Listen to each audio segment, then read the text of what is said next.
All righty. So we'll go ahead and get started this morning. We'll try and get to a quorum first because there's people who are trying to be multiple other places at the same time. This is the scheduled hearing work session on multiple bills today in the Standing Committee on Health and Human Services. Welcome, everyone, and glad you could be here. I'll get into the details of that we usually run through at the start, but let's go around the room and introduce ourselves, starting with Representative Zager. Thank you, Mr. Chair. Good morning, everyone. Sam Zager, District 41 in Portland. Representative Lemelin. Good morning, everyone. I'm Michael Lemelin. I represent District 88, Chelsea, Jefferson, Whitefield, and Hapa-Nobleboro. And Representative Stover. Good morning. My name is Holly Stover. I represent House District 89, including the towns of Boothbay Harbor, Southport, Edgecombe, West Port Island, and part of South Bristol. Representative Connor. Thank you, Mr. Chair. Good morning, everyone. Good to see everyone. My name is John Connor. I represent House District 58, which is part of Lewiston. Good to see you too. Representative Craven. Thank you, Mr. Chair. Good morning. I'm Margaret Craven, and I represent House District 59, which is part of Lewiston. Representative Griffin. Good morning. My name is Abigail Griffin. I represent House District 102, which is Glenburn, Levant, and Cadescade. Senator Moore. Good morning. I'm Marianne Moore, and I represent Senate District 6, which is all of Washington County, as well as Goldsboro, Winter Harbor, and Sullivan in Hancock County as well. Representative Meyer. Thank you, Mr. Chair. Good morning. Thanks for being here with us today. I'm Representative Michelle Meyer, serving Southern Maine's House District 2, which is Elliott, where I live, and parts of Kittery and South Berwick. And I'm Ned Claxton. I'm honored to serve the folks of Senate District 20, which includes Auburn, Minot, Mechanic Falls, Poland, and New Gloucester. Before proceeding, have I missed anybody? So at this point, having established the quorum, those who need to move on can. And now we'll introduce our staff. Ms. Broom. Hi, I'm Anna Broom. I'm one of the legislative analysts for the Health and Human Services Committee, and I work in the Nonpartisan Office of Policy and Legal Analysis. And Ms. Withy. Good morning. My name is Carrie Withy. I'm the clerk for the Health and Human Services Committee. If you need any assistance today, you can email me at hhs@legislature.maine.gov. Okay, so if you'd like to watch as well as listen, you can go to maine.legislature.gov, look up under committees for the Health and Human Services Committee. That'll take you to our webpage, which includes a link to our YouTube channel, where all of our hearings have been recorded and are currently being recorded. This is a work session, so there may be people who are in essence observing, but if they have something that would be helpful in us while we're doing our work, we'd ask that you put your hand up electronically. Since I can't see you, all I can see is names. And we'll proceed to work through the bills in a somewhat disjointed order from what's published, but we'll get through all of them is the plan today. Let's begin with hearing about LD 592 starting in order. We'll be saving, just for this morning, we'll be saving LD 1543 and 1528 to last. And you may have a schedule that looks like mine that does not include LD 1204, but we will also be working on that one today. So, Ms. Broom. Okay, so LD 592. This is an act to ensure access to outpatient mental health services by increasing reimbursement for outpatient therapists. The bill requires the department to increase reimbursement rates in Section 65, Behavioral Health Services, for outpatient therapy, individual and family, and outpatient therapy group by 25%, no later than July 1st, 2021. And the bill does include an appropriation, and it is an emergency. So you heard during the public hearing that this is a highly utilized service that can prevent escalation of mental health issues, and that providers have extensive waiting lists and are losing money, and that Maine psychotherapy rates are lower than other states in New England. And the department testified that the rate evaluation appears to support updates to outpatient therapy, but 25% is too blunt and premature, and that main care rates are higher than commercial comparisons. I very rarely read that. So I'm going to go down to the fiscal note in a minute, but my understanding is if you want to move forward, you'd need some changes to the appropriation. So that would be the drafting issue. You did receive some information from the National Association of Social Workers, following up on her testimony and asking the regional office to look at reimbursement rates for outpatient. And you can see here the rates for, and this is just putting in, I didn't say no wonder we have a behavioural health workforce shortage in Maine. This is a quote.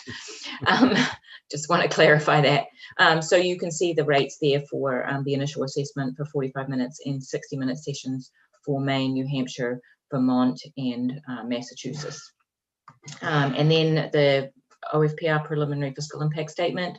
The bill includes a general fund appropriation, and a more current estimate would decrease the general fund appropriation to 3.18 million in fiscal year 22 and decrease the general fund appropriation to 3.179 million in fiscal year 23. And it also suggests the general fund dollars be appropriated to multiple accounts that are impacted. And that estimate would also increase the federal fund allocation and require an allocation for the other special revenue. So I just mentioned that because if you do want to move forward with the bill, it will need some amending because it has an appropriation in it. So the way, I'm sure we've talked about this before, but the way that Luke does fiscal notes when a bill has an appropriation in it is he has to do the fiscal note based on the appropriation in the bill. So that's why the fiscal note always starts with that, and then he will, if there's a more current estimate, he will put that in the fiscal note. So the fiscal notes always look like that when you have an appropriation that's in the bill. If the bill comes without an appropriation, then he can just do a fiscal note, but he has to go on what's printed in the bill. So that's why it would need to be amended.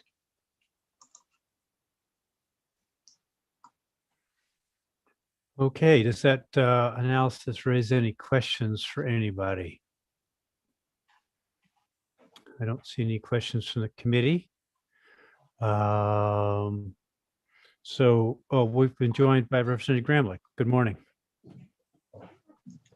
Did you want me to do the other bill analysis that's related before we move on, Senator? You had asked. I just wanted to see if Representative Gramlich had any questions related to that report on 1592. Okay. No, I did not, and I appreciate it, Senator. The only thing that I will add is I think you saw from the analysis that we are quite out of sync with our neighboring New England states, certainly, and that outpatient therapy rates have not been addressed for quite some period of time, and the issue certainly has been exacerbated by COVID in terms of folks needing more outpatient mental health services. Sure. Okay. And in reviewing bills, we noted that 496 also applies to Section 65. So if Anna could talk about 496 at this point, that would be helpful.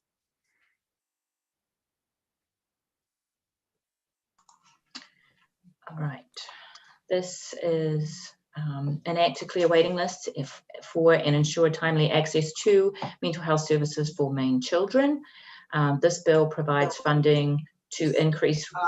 So I invite. This bill provides funding to increase rates in Section 65 for home and community-based treatment, HCT, as well as Section 97, Appendix D, which is the residential side for childcare facilities, by 30% no later than July 1st, 2021. And the bill also includes an appropriations and is also an emergency.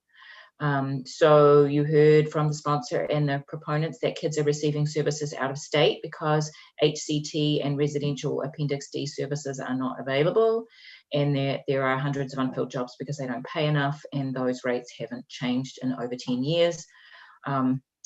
Providers are unable to retain experienced clinicians, and families receive services from the newest graduates, and providers are closing programs. There was an increase for BHPs, but no rate increase for clinicians since 2005. And you also heard concerns about the rate review around the PNMIs. The number of children on the waiting list are increasing, and the length of time on the wait list is increasing. And children are entitled to those services under federal law. You asked for information on increasing costs to providers for health insurance and the effect on employee benefits. I didn't actually have to reach out to anybody because you had some testimony that included that, so I just pasted some of that in for you from Pathways of Maine. You did receive a memo from Kim Moody at DRM that you had requested that relates both to this bill and a different one that I don't know if anybody from here from DRM is available if you want to go over that, but that relates to a court case a few years ago, and I believe Representative Stover also knows quite a bit about that. I'm sorry I couldn't make the Appendix D funding in this skinny budget blow up any bigger, but I did just want to show you that. I actually couldn't get it in at all. That was the best I could do from Luke. And then the fiscal impact statement, this is another one of those examples where the bill includes an appropriation section, and a more current estimate would decrease the general fund to 7.2 million in fiscal year 22 and to 7.18 million in fiscal year 23, and there would be a corresponding decrease in federal funds and an increase in other special revenue. So if you want to move forward, those would also need to be updated in the appropriation sections of the bill.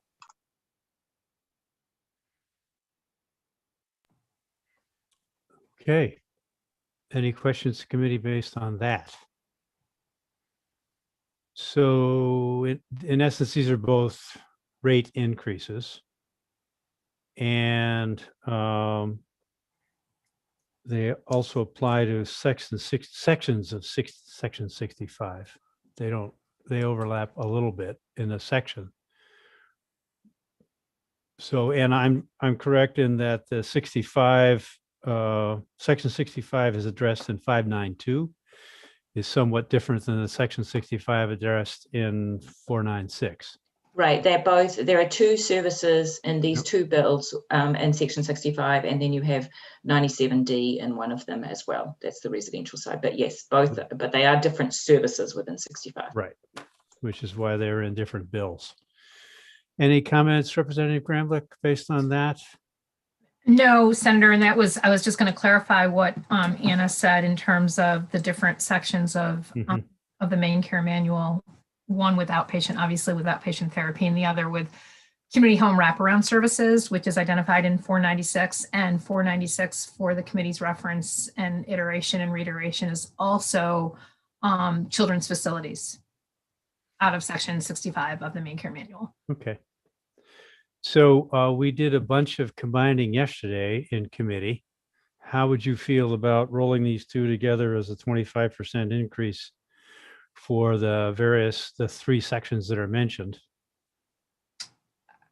Is that directed at me, Senator? Yes, it was. Thank you.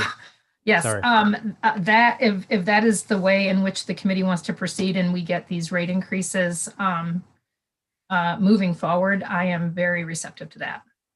Okay. Yes, Representative Lemlin.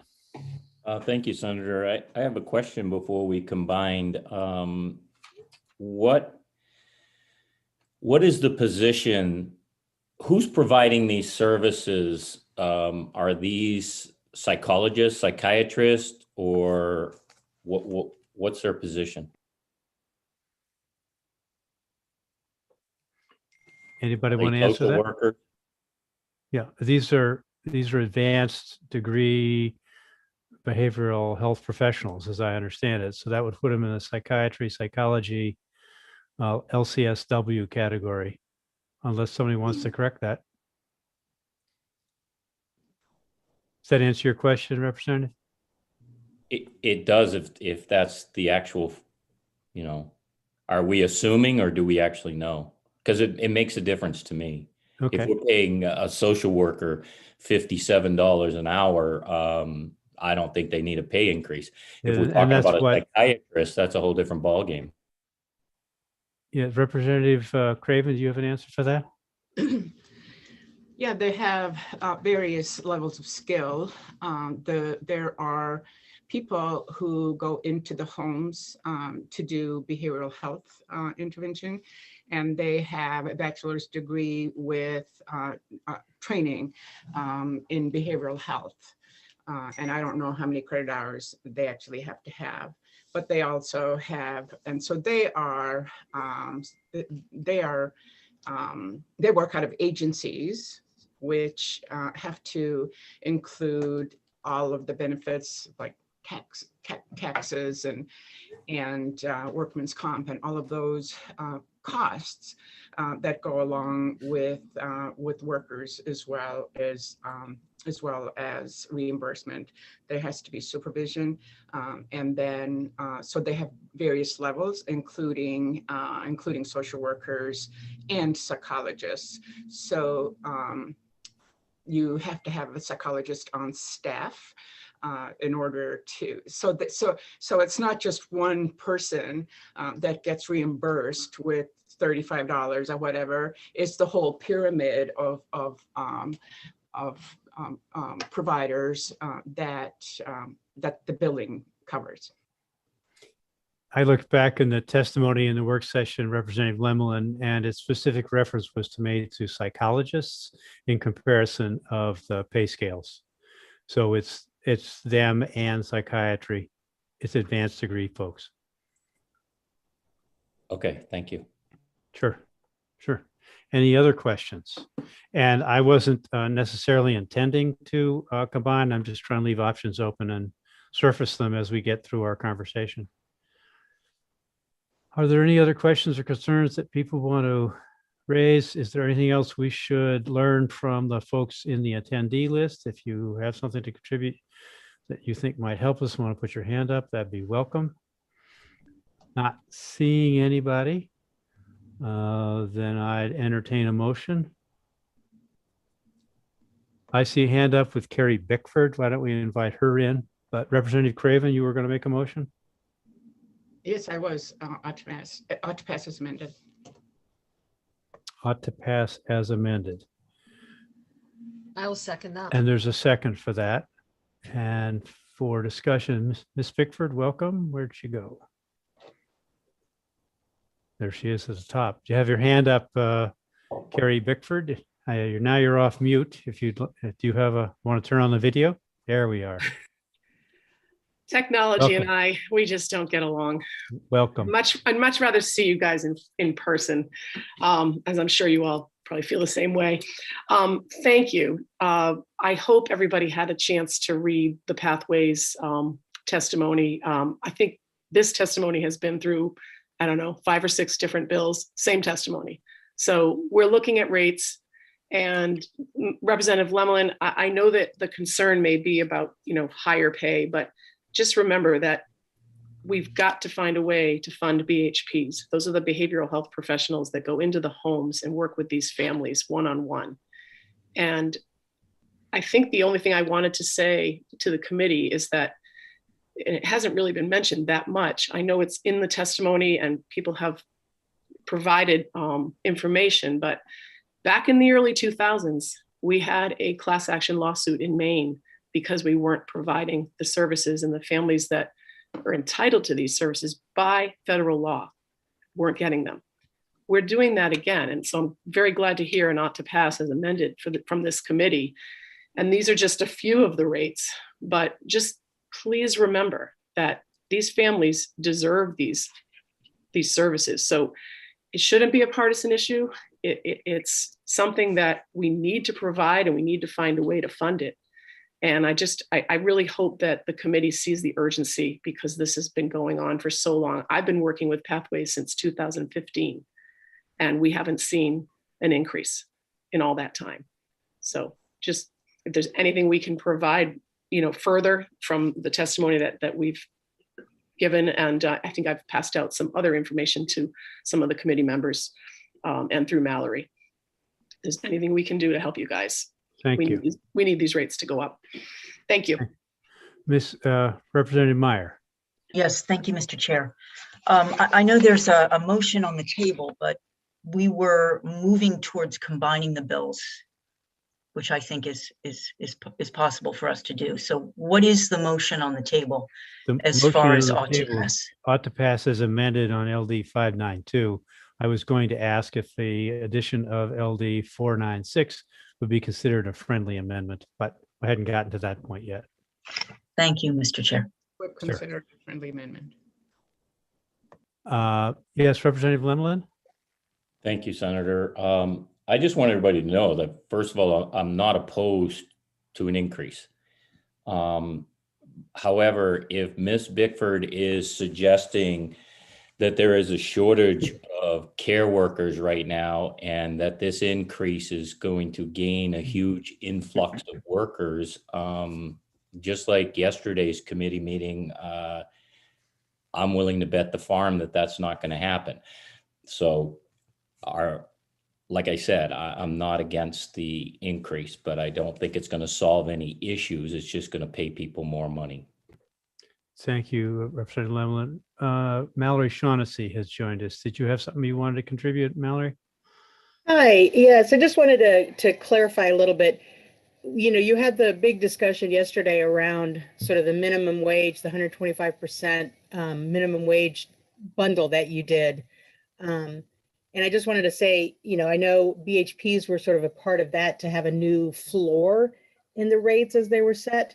But these two being bundled makes sense because this is about more than just the BHPs. So just wanted to clarify that this is the full operations of these services, which have not had increases in a number of years. One of the reasons we have children on wait lists in our rural areas of the state is because agencies have had to sort of do a circle around their headquarters, and they can't drive beyond that because they can't afford the travel time that's unbillable. So I just want to make sure to clarify the difference. This is, you know, these two being bundled together makes sense because it's saying that the agencies can actually work farther afield and cover more of the you know, all the other ancillary costs of the psychiatrist and the clinical supervision and just all of that, as opposed to just being around sort of that one worker. So I just wanted to make sure that we were clarifying that makes sense to wrap them because it's about the bigger picture of the rate increase that they need. Okay, thank you. Representative Lemelin, is your hand up again? Yes, Senator, thank Okay. you. I don't mean to grandstand here, No. but I definitely, I'm 100% for combining them. I don't believe there's anybody in this committee that's more against wait lists than I am. I just think we need to do it prudently, but I'm all for getting rid of wait lists. If we can possibly do it, you know, if we can get this through appropriations, I'm all for it. Thank you, sir. So I heard Representative Craven said that she would consider it a friendly amendment to add in the elements of 496 that would make this a complete bill. Is that right, Representative Craven? Yes, that's right. And that would include the inclusion, that addition would include another section of section 65, Yes. as well as 97 Appendix D. Yes. Anna has her hand up. Yes, I do need to know which bill you're going to use, but more importantly, one bill has 25% and one bill has 30%, and I don't know which one you are using. So is the sponsor okay with moving to 25% for both? Yes, Senator, as I initially answered when you first asked, I was comfortable with that. Thank you. Okay. So that's a friendly amendment to the friendly amendment, Representative Craven, that we use 25% across the board. Yeah, I think that's more efficient. And I would suggest using 496. It's probably less cumbersome for Anna. Thank you. Okay. So everybody's comfortable using 496 as the vehicle, moving in the one piece of section 60 or a piece of section 65 that isn't covered in 496. Any other discussion? I don't see any. So we can proceed to yes, Representative Lemelin. Yeah, thank you. I'm a little confused. Are we using 592 as the vehicle, sir? We just, Representative Craven suggested we used 496. Okay. And we pulled in a relatively smaller segment of 65 into 496. Okay, thank you So for the that. motion on the table is ought to pass as amended, LD 496. Ms. Withy. Representative Zager. Representative Zager is absent. Representative Lemlin. Yes. Representative Lemlin, yes. Representative Stover. Yes. Representative Stover, yes. Senator Baldacci. Senator Baldacci is absent. Representative Perry. Yes. Representative Perry, yes. Representative Griffin. Yes. Representative Griffin, yes. Representative Connor. Yes. Representative Connor, yes. Representative Craven. Yes.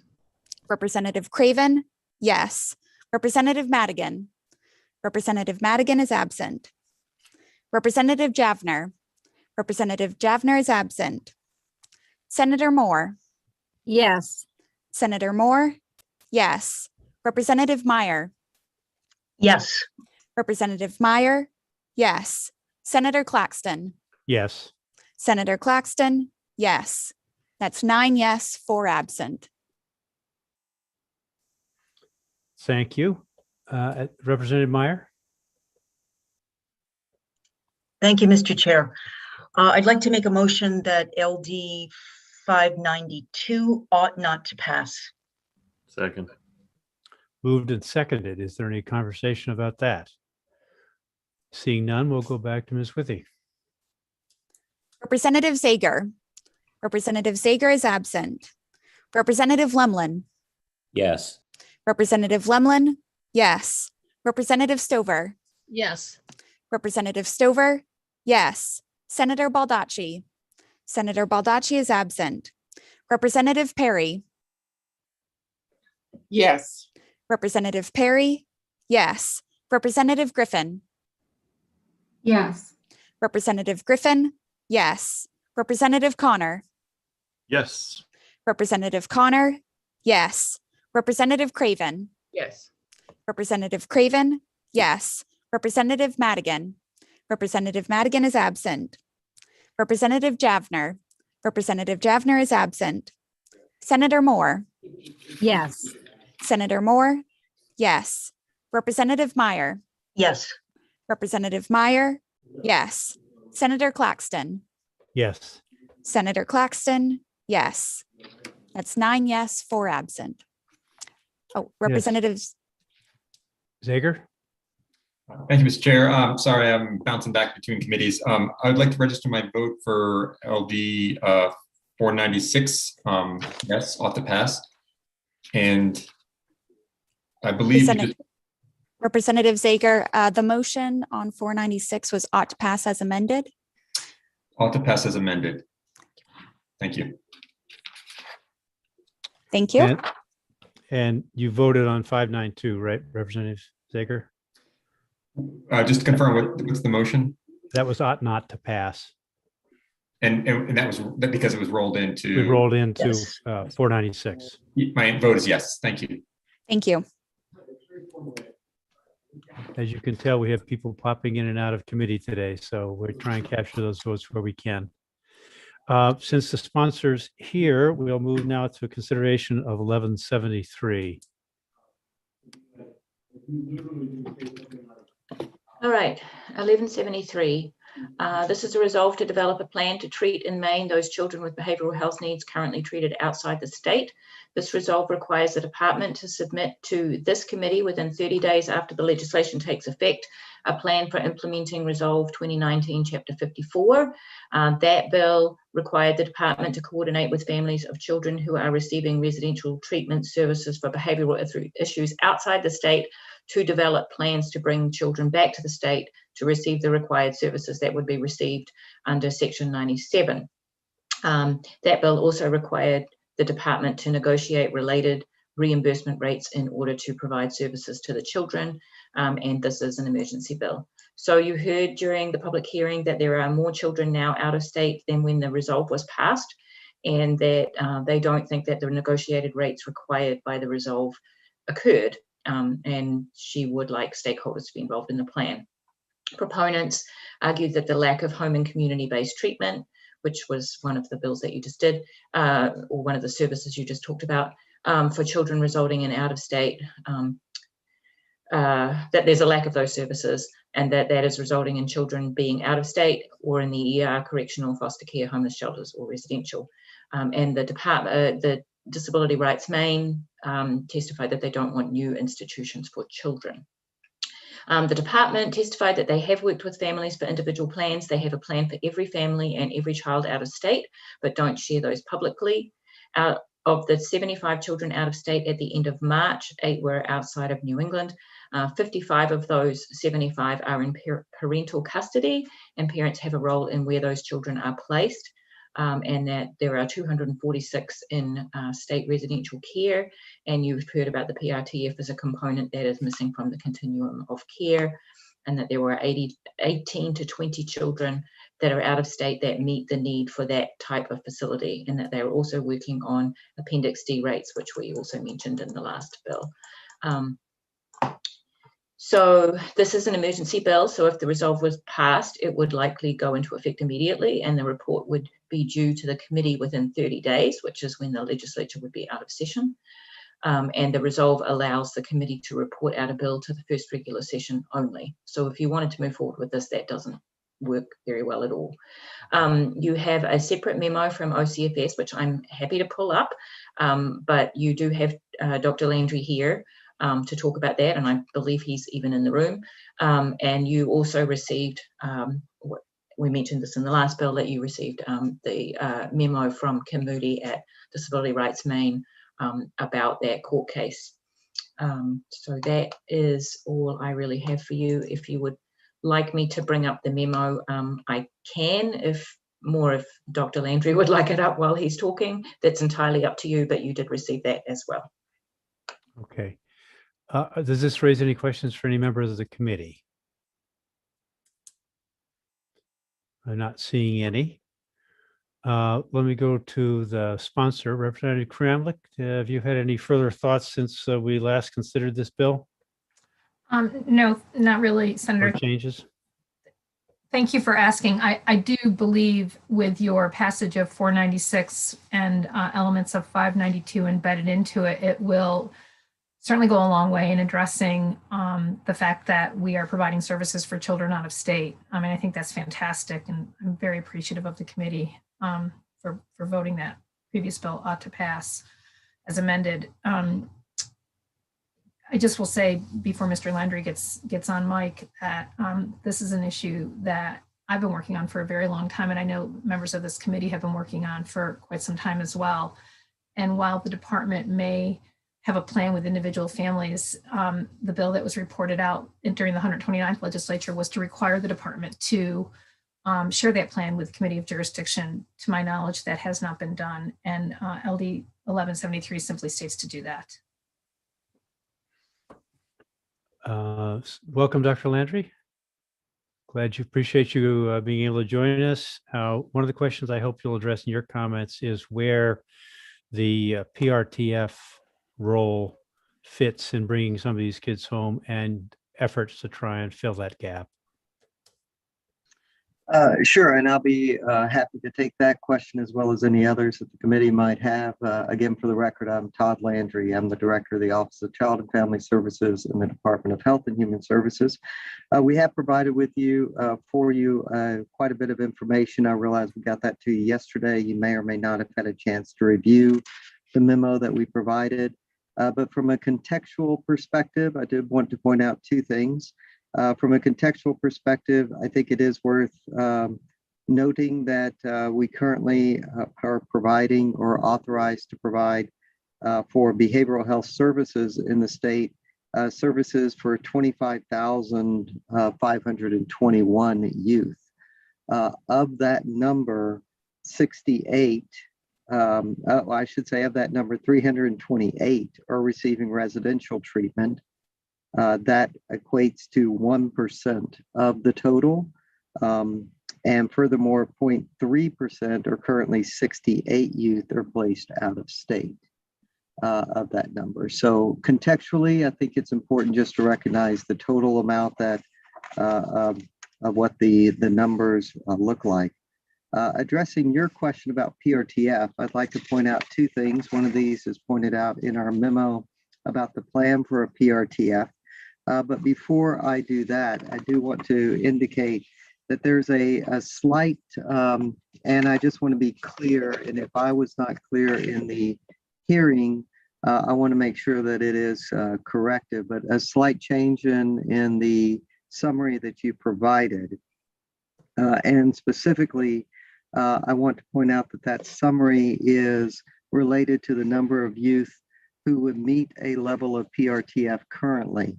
I believe in your summary, Anna, you mentioned or indicated, and I may have inaccurately stated this, so I want to correct it, that there were 18 to 20 youth placed out of state that would be eligible for a PRTF. That's slightly not correct. And so again, I apologize. It's 18 to 20 total that are in a residential placement, whether in state or out of state. If you look on the 4th page, you'll see the details of the types of facilities of youth in out-of-state placement and asking if it's all PRTF. Many states do not license a specific PRTF category. So of those out-of-state situations where youth are placed, 4 of them are in a licensed out-of-state PRTF. We have about 10 youth who are currently out-of-state that would meet the criteria for a PRTF if one was available, but there are no PRTFs in New England. And so in some cases, parents will choose to have their youth or their children placed in New England in a non-PRTF PNMI, or what we call PNMIs, as opposed to them being placed further out of state. There's also an additional 8 to 10 who are currently in state in PNMIs that would meet the criteria for treatment of PRTF. So when you rack those totals up together, that's how we get to roughly the 20 or so number that I referred to in the hearing. And hopefully I just wanted to clarify those numbers in case there was any question about it. More specifically to your question, Senator Claxton, about the plan for a PRTF, we did include that in the memo on page, I believe, 5 of the memo, but I can add a little bit more granular detail related to that. Specifically, as it relates to the PRTF, we have had discussions with 5 or more providers about the possibility of opening a PRTF or standing up a PRTF in the state of Maine. We've had very in-depth discussions with 2 providers, including going as far as to discuss locations in the state that would enable many families to be reasonably closer to the treatment location, as well as from a workforce support perspective. With that in mind, however, the pandemic has made it very difficult, if not impossible, for virtually any provider to think about standing up a new congregate care facility because of the complications related to the pandemic. And so we don't have any further details that we can share at this point with either of those 2 providers. However, we have gained a tremendous amount of information from those providers about what it would take in order to stand up a PRTF, what the size and scope of that PRTF would be. They've also provided us some very good feedback about the Section 107, which is the PRTF rule in Maine Care, about potential changes that they would recommend that we consider or that Maine Care would consider to change the rules around 107. And the last thing I will point out is, as we have indicated before to this committee, we're currently doing and completing a rate study on Section 97, the PNMIs.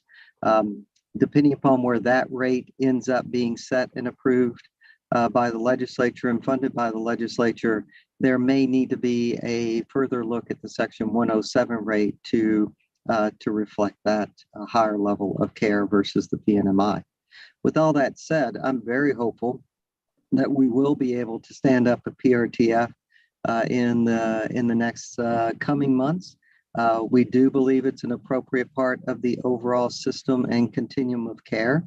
We recognize that some, including some that you've heard from, disagree with that.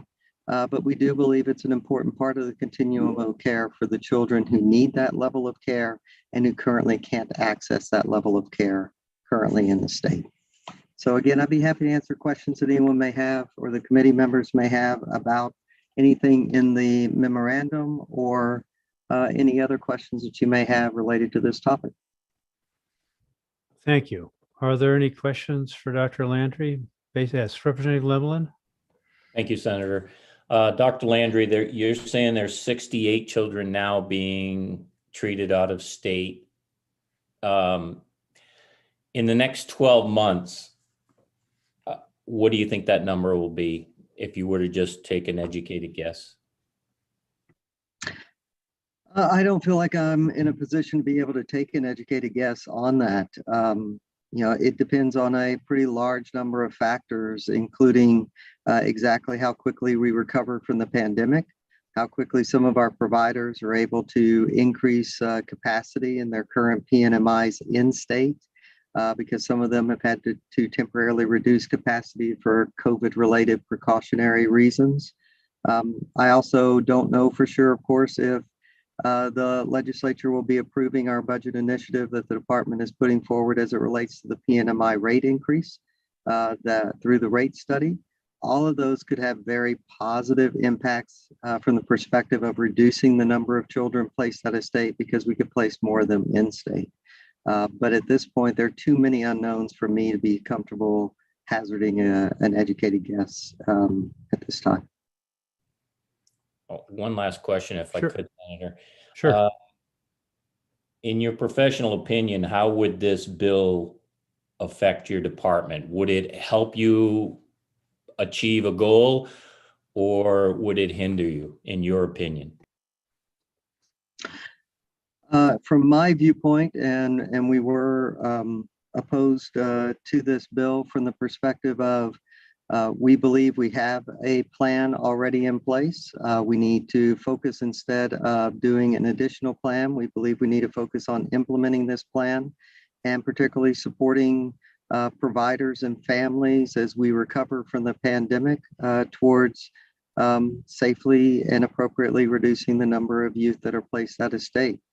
So from my view, it would hinder us from a time and effort perspective, which is one of the reasons we recommended that the committee consider passing or not, voting ought not to pass on this bill. Okay, thank you. I'm in agreement with you, so I'm a not to pass as of now. Is that in the form of a motion, Representative Lemelin? Yes, I would like it to be ought not to pass. Is there a second for that? Second. Representative Griffin, thank you. Are there questions or conversations that need to be had before we vote? Yes, Representative Craven. Thank you, Mr. Chair. Yeah, I know that Representative Grimlick's been working on this for many, many years, and that certainly your heart is in the right place.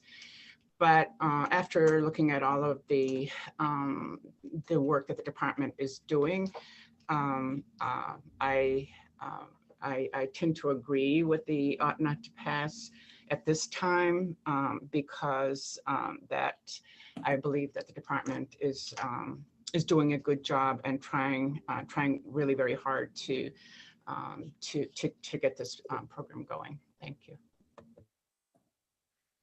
Thank you. Any other comments, questions? Then we can defer to Ms. Swithy for running the vote. Representative Zager. Yes. Representative Zager, yes. Representative Lemlin. Yes. Representative Lemlin, yes. Representative Stover. Yes. Representative Stover, yes. Senator Baldacci. Senator Baldacci is absent. Representative Perry. Yes. Representative Perry, yes. Representative Griffin. Yes. Representative Griffin, yes. Representative Connor. Yes. Representative Connor, yes. Representative Craven. Yes. Representative Craven? Yes. Representative Madigan? Representative Madigan is absent. Representative Javner? Representative Javner is absent. Senator Moore? Yes. Senator Moore? Yes. Representative Meyer? Yes. Representative Meyer? Yes. Senator Claxton? Yes. Senator Claxton? Yes. That's 10 yes, 3 absent. So, Representative Gramlett, we share the concern. We've been seeing some progress. If the curves look like they're trending the right way, if we can get one of those PRTFs established here, and knowing that 55 of the 68 kids are in parental custody, limits our options a little bit.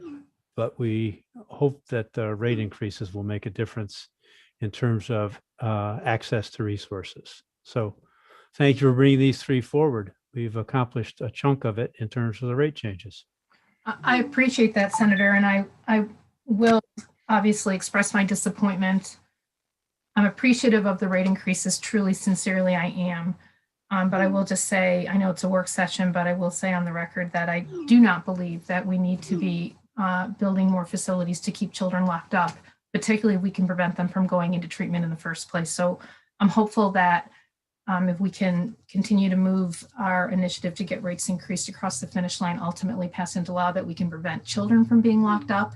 And I do firmly believe that while Mr. Landry has articulated a plan, I think it would be wonderful for you all to know precisely what that plan is, in spite of the fact that they are referring to locked facilities. But I appreciate the committee's indulgence and time. Thank you. Thank you. And we as a committee are really hopeful that the Families First and the efforts in that direction will help keep those kids, some of those kids, out of facilities. So thank you for that. All right, so we can move to consideration of 1262. Okay, and I just want to say, Dr. Landry, you can correct me anytime if I get something wrong. That's perfectly okay with me. Okay, 1262. This is the resolve directing the department to develop a comprehensive statewide strategic plan to serve Maine people with behavioural health needs throughout their lifespan.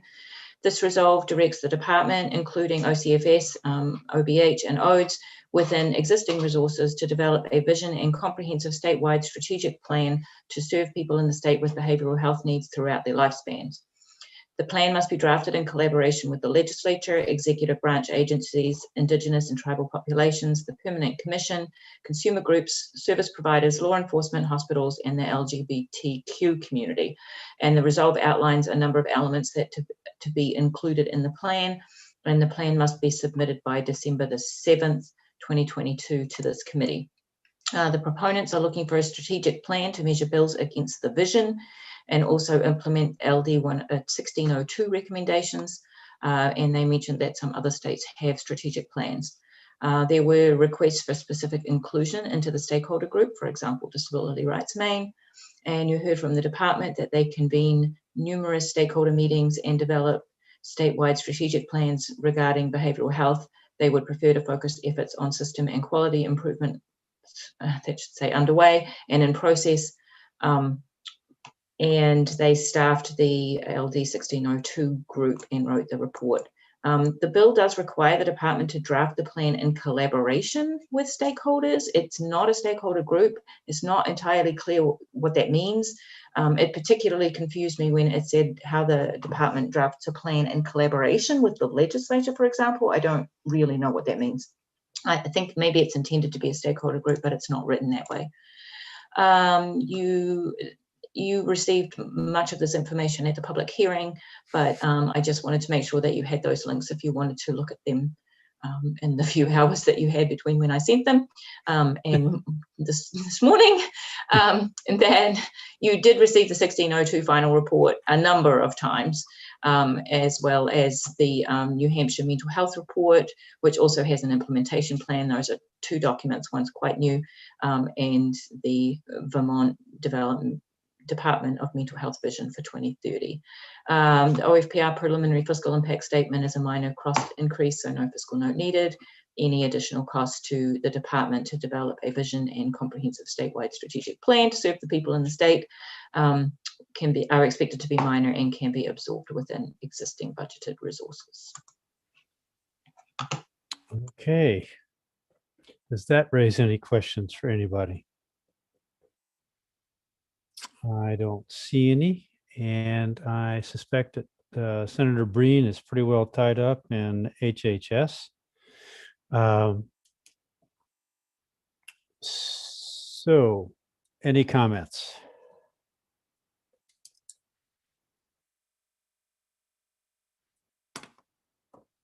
We'll, yes, Representative Craven.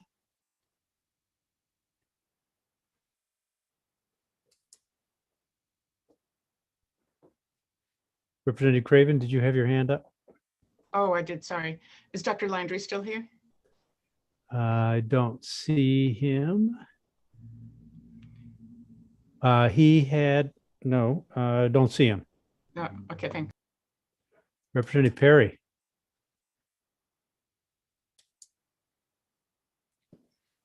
Yes, on that, I think that the date needs to be changed for that to July 1st, 2022.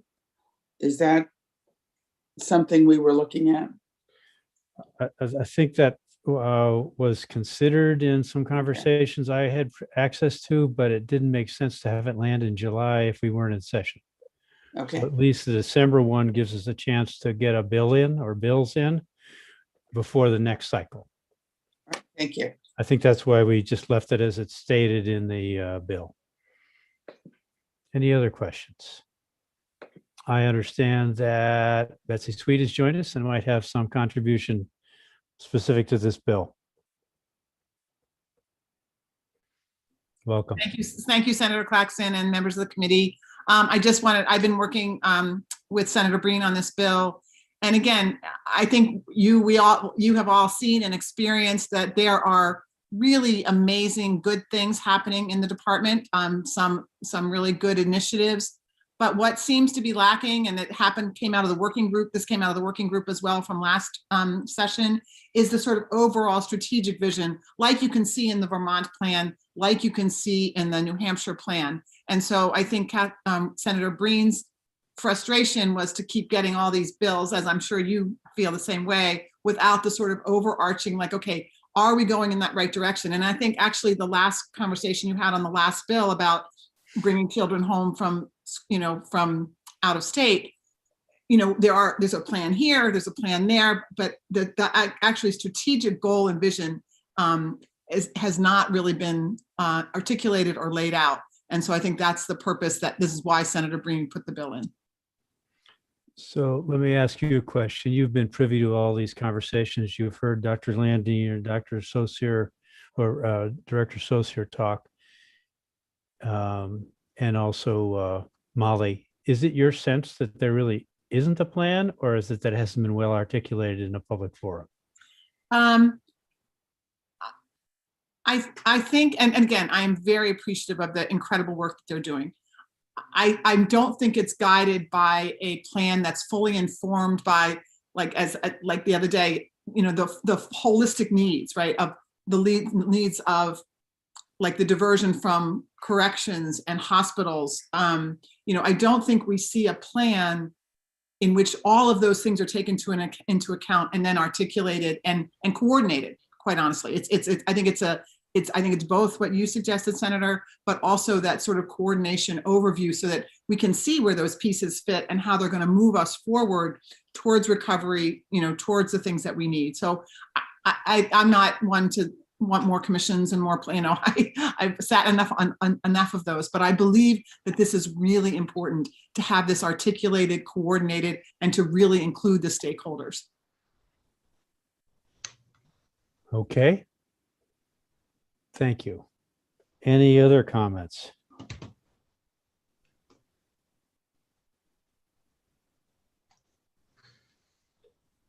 And I guess at this point, yes, Representative Craven. Thank you, Mr. Chair. I would I would move to pass as amended, changing the date to December 1st, 2022. Second. And just for clarity with Anna, that's the date that's currently in the bill, right? It's December 7th, but yes, that it is December 2022 already. Yes. Okay. Very good. Representative Zager. I just wanted to make the same motion, so I'll second it. Okay. Very good. Is there any discussion amongst the committee members first about that? The motion on the floor is ought to pass. And since there's no date change, we don't have to put in amended, right? Although there is likely, is there a fiscal note attached to this, Anna, at this point? There isn't. I don't know whether you are planning to change the language about in collaboration, whether that's a stakeholder group or whether you want to leave it as it is, but no, there is no fiscal note and there is no date change. Okay, thank you. We see we've been joined by Katie Fulham Harris. Did you have something that would help us work on this bill on a final vote? Thank you. I was just wanting to say thank you. I totally echo Betsy's comments and would just note that a formal stakeholder group would make sense to me. I think it would be a way of ensuring that our voices are at the table, the voices of individuals with lived experience as well as providers and others. So I would recommend that. Thank you. So that gets back to Representative Craven. Do you want to further try and clarify in collaboration? Or do you want it to stand as it is? Definitely in collaboration, but I'm a little bit worried, I guess, about the groups that are. And as you pointed. And if there is a group left out, you know, what happens? And they should be invited later. Is it specific only to the groups that are mentioned in the bill? Betsy? Betsy, did you want to answer that? No, I don't think, I mean, I think it could be a larger group, but I think a way to deal with that I've dealt with in another committee is to require that the stakeholder group also seek public input, you know, and that makes sure that if somebody's left out inadvertently, you know, that then they're required to be listened to. So and they get an invitation. What? Yeah. Yes. It's hard to believe that the list of people that all we have to do is add the language, including but not limited to. Oh, that would be good. Okay, so we can do that as if that makes it amended. All right. I'm sorry, I still have a question about the in collaboration, because it says in collaboration with the legislature. It doesn't establish a stakeholder group. And the minute you put the legislature in it, you will get a fiscal note. I would recommend taking that out. Let's strike. Is it in the legislature with the department? Let's just strike the words the legislature. So you do want the in collaboration. Okay. Yeah, we'll leave it. So may I just read it then? Please. So this is the plain participation. It currently says that the department's Office of Child and Family Services, Office of Behavioral Health, and Office of Aging and Disability Services shall draft the plan in collaboration with the legislature, other agencies of the executive branch, Indigenous and tribal populations of the state, et cetera, et cetera. So the question is, first of all, whether you just want to say DHHS, whether you really need to identify OCFS, OBH, and ODES, and whether you just, and whether how you want to put that language about drafting the plan in collaboration with. I mean, you could just say in collaboration with stakeholders and then list including but not limited to. That would be one way around it. Okay. And the seeking the public input, I'm just putting back on the agenda here in case you want to go there as well. Okay, so let's strike the legislature, comma. and go with a diverse stakeholder group, including but not limited to. I see some head nods with that. Okay. And I'm sorry, Anna, the other point you just raised. There were two. I didn't know whether you wanted to just say the department as opposed to spelling out the three offices within the department. And some of them are capitalized and some of them aren't. So let's yes, just call it. I don't even know where to go with that. And the other thing was the seeking public input language that was raised but is not yet hasn't been specified yet. Yes. And I think the committee hearing the report would be an opportunity for that.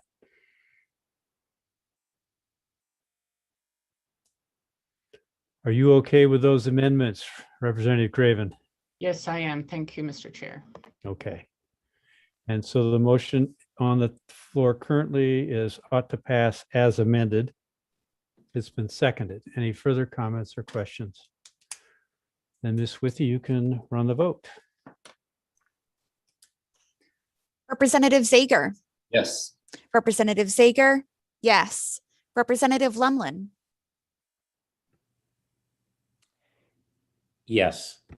Representative Lumlin, yes. Representative Stover. Yes. Representative Stover, yes. Senator Baldacci. Yes. Senator Baldacci, yes. Representative Perry. Yes. Representative Perry, yes. Representative Griffin. Yes. Representative Griffin, yes. Representative Connor. Yes. Representative Connor, yes. Representative Craven. Yes. Representative Craven, yes. Representative Madigan. Representative Madigan is absent. Representative Javner.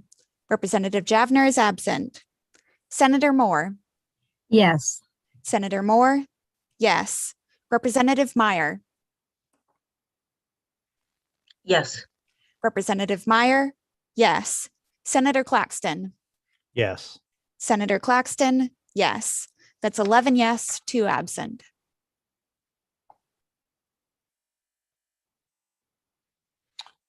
Thank you, Carrie. So we'll thank the advocates who've been here and helped us with this process and helped get us to a bill we can all agree on. So thank you for that, both to Katie Fulham-Harris and Betsy Sweet. Thank you for being here. I notice we've been joined by Senator Baldacci. Would you care to introduce yourself, sir? Yes, I was just looking for the mute button. Good morning.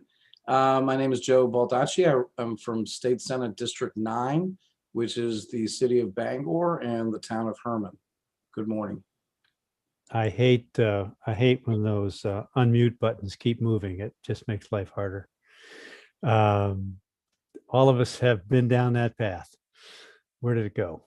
All right. So we'll be saving 1453 till later in the morning. So let's go to 1477.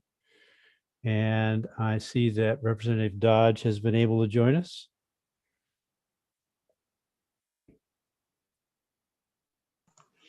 All right, LD 1477 is a resolve directing the Department of Health and Human Services to collaborate with the Long-Term Care Ombudsman Program to convene a stakeholder group to make recommendations for in-home rehabilitation services. So this resolve directs the department to collaborate with the Long-Term Care Ombudsman Program to convene a stakeholder group to study and identify and develop recommendations to resolve regulatory and administrative barriers that may result in a delay or denial for qualified persons to receive in-home rehabilitation services. The stakeholder group includes a physician, a home care service provider, and a representative of home care patients.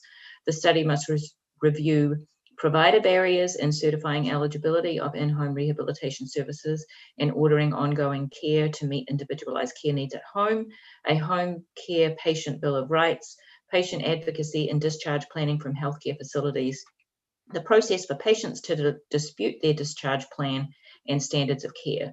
The report is due December 1st, 2021, and the committee would be able to report out legislation to the second regular session. My understanding from the public hearing is that this bill is in response to a patient being admitted to a nursing home from the hospital when she was qualified for and wanted rehabilitation services at home, and that could have been avoided if she had had information about her rights and access to advocacy. And we haven't yet received anything from OFPR. Very good. Thank you. Welcome, Representative Dodge. I don't see any questions from the committee. Does that analysis raise any questions for you? Good morning, everyone. Thank you, Mr. Chair. No, I believe that is a wonderful summary, and I look forward to hearing your discussion. Thank you. Okay, thank you. Okay. Yes, Representative Craven. I have a question. Actually, I wanted to know, do we know how prevalent this is, that folks don't get home-based rehab at home? Do we have anybody here from the Ombudsman Office who might, I don't see Brenda. Yeah, okay. So that was one of the questions that has been raised about how often this happens. The other question got raised is, really this a compliance issue? The folks at the hospital didn't do their job laying out the possibilities for the dischargee. And if that was the case, then maybe we don't need new legislation, but another approach. So anybody with thoughts about that?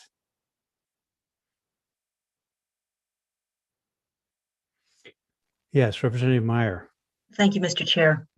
As a former discharge planner myself, I know that information about services beyond the acute care setting are readily available. And aside from the individual who unfortunately was admitted to a nursing facility when she would have preferred to rehab at home, I don't hear of this type of a situation all that often, fortunately.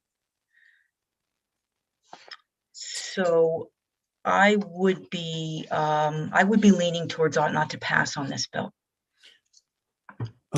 Representative Connor. Thank you, Mr. Chair. I lean with Representative Meyer.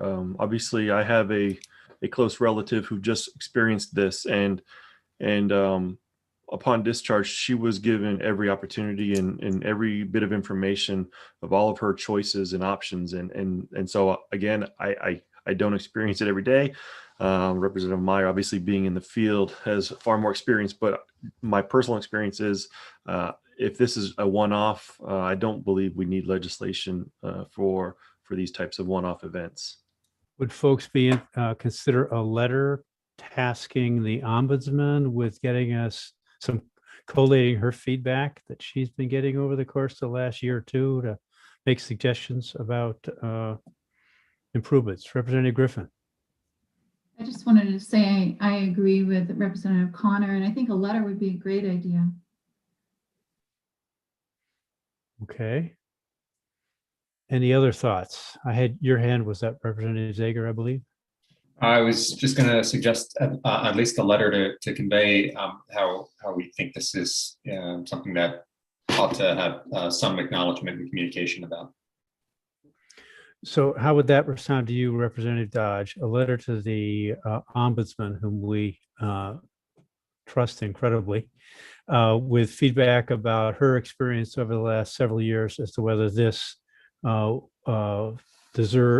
warrants some additional consideration for legislation. I think that would be wonderful. Thank you very much. Thank you. And I'm trying to recollect, I put on my doctor hat and think back, I discharged a lot of people. And I can't remember somebody getting crossways with a discharge plan other than intended. We are so dependent on our discharge planners these days that, and they have it down. So I would agree with the rest of the committee that this probably at this point, without additional data, could be better served with the form of a letter going to the long-term care ombudsman. So was that in the, yes, Representative Meyer. Yes, Mr. Chair. And I want to thank the good representative from Belfast Dodge for bringing this forward and shedding some light on the situation that occurred with this patient. With that, I would move that LD 1477 ought not to pass. I second that. And there's a second. Are there additional questions with the understanding that we'll be sending a letter? Is there any additional discussion? Not seeing any, I'll ask Ms. Withy to collect the vote. Representative Zager. Yes. Representative Zager, yes. Representative Lemlin. Yes. Representative Lemlin, yes. Representative Stover. Yes. Representative Stover, yes. Senator Baldacci. Yes. Senator Baldacci, yes. Representative Perry. Yes.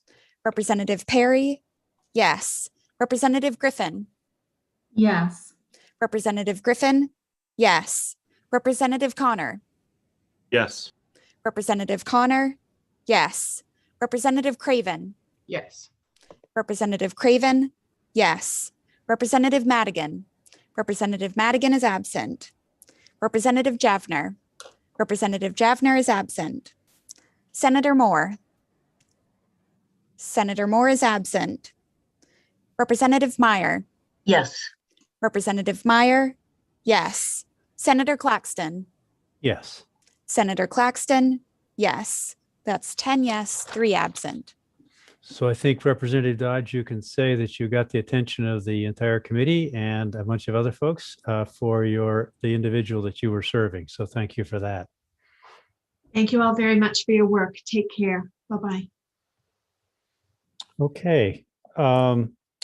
We'd like to have Director Saucier available, but he's tied up until 12. So we can, we'll skip 1547 and 1557. And why don't we go to 1204, Senator Baldacci's bill.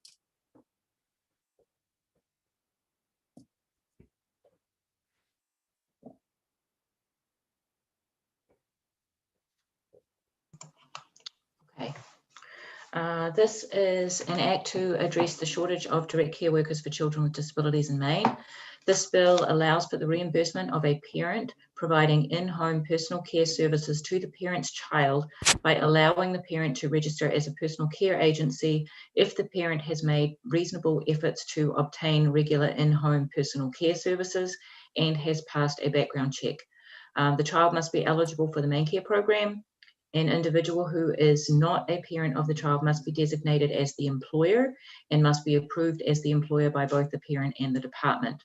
The department is required to request the necessary state plan amendments or waivers from CMS within 6 months of the effective date of the act.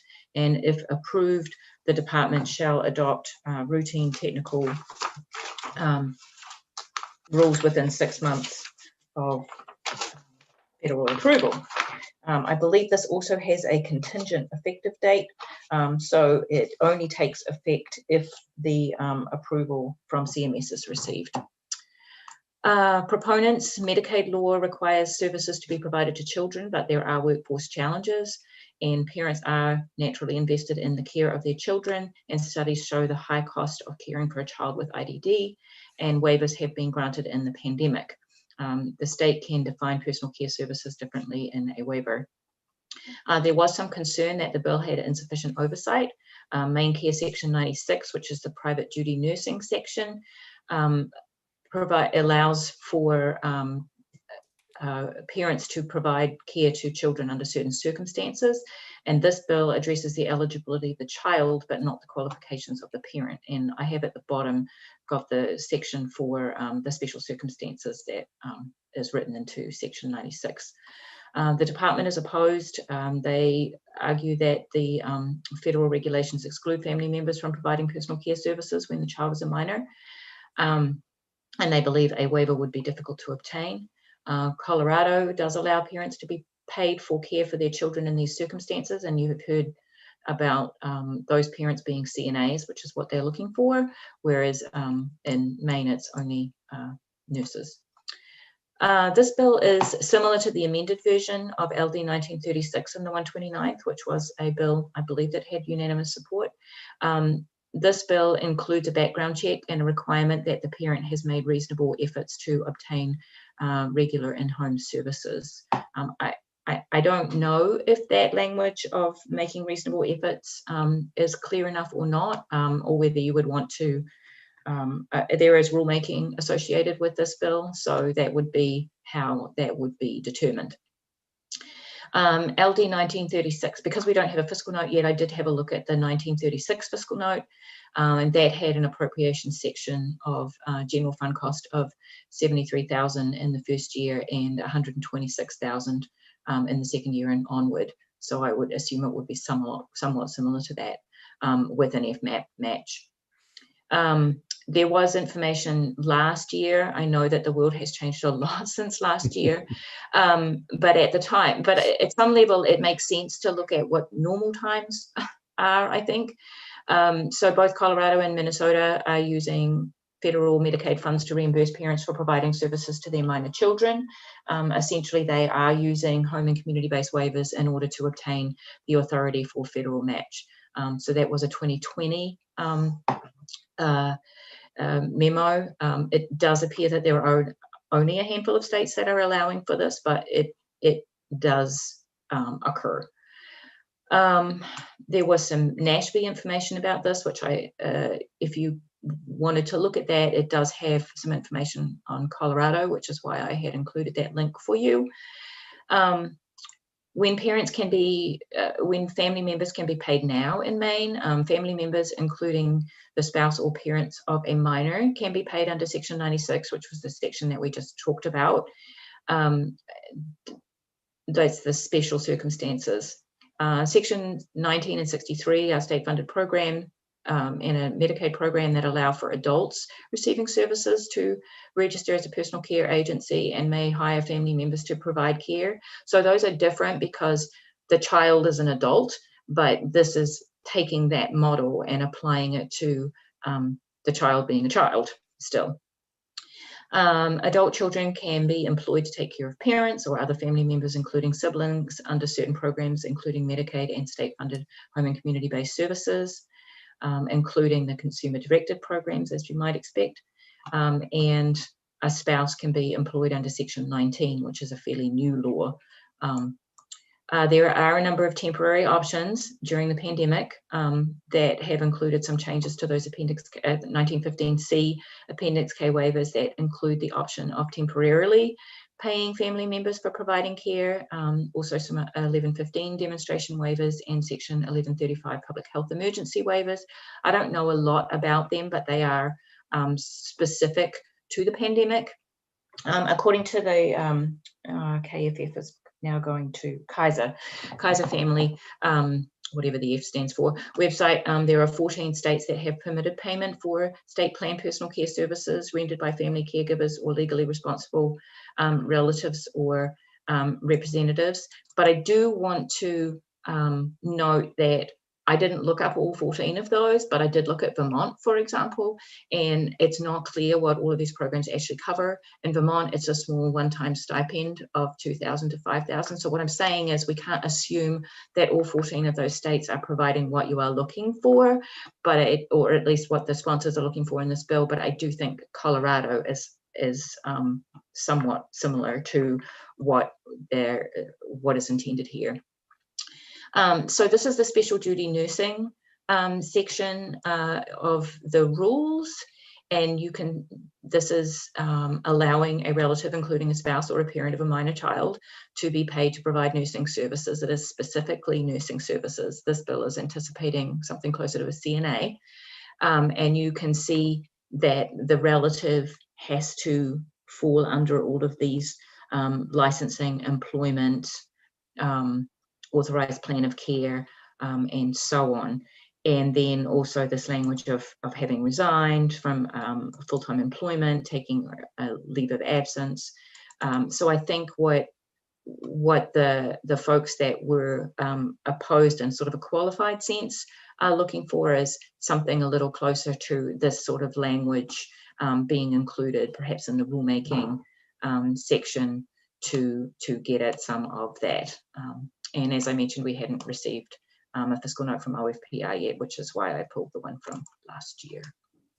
So that's more information than usually I like to throw at you, but this is one of those sort of complicated ones that that I think you want to be somewhat specific about how you want to move forward with it, if you want to move forward with it. Any questions come out of that analysis? Yes, Representative Craven. Thank you, Mr. Chair. Well, I remember this very well from last year, and I really liked the bill. I think that we worked it. Of course, everybody wasn't here last year, but people that I know that have to lose their job just to stay home to mind their children, I think is a big problem. So I would move ought to pass as amended with this fiscal note. Representative Connor. I was going to wait for the discussion. I apologize. Okay. Second. So there's motions been made ought to pass as amended. Additional questions, conversation. Representative Connor, did you want to weigh in now? Moved and seconded? Yes, thank you, Mr. Chair. I was just curious. I completely understand in the bill for requiring a reasonable effort to obtain regular in-home services. And I could also entertain and see the need for a background check for a relative who is doing this. I'm hung up on the reasoning why a background check is necessary for a parent. I was just curious if the sponsor or anybody could weigh in on why the need for a background check for a parent versus a relative, which I could completely understand and see the relevance for that, but really curious as to why a parent would need a background check.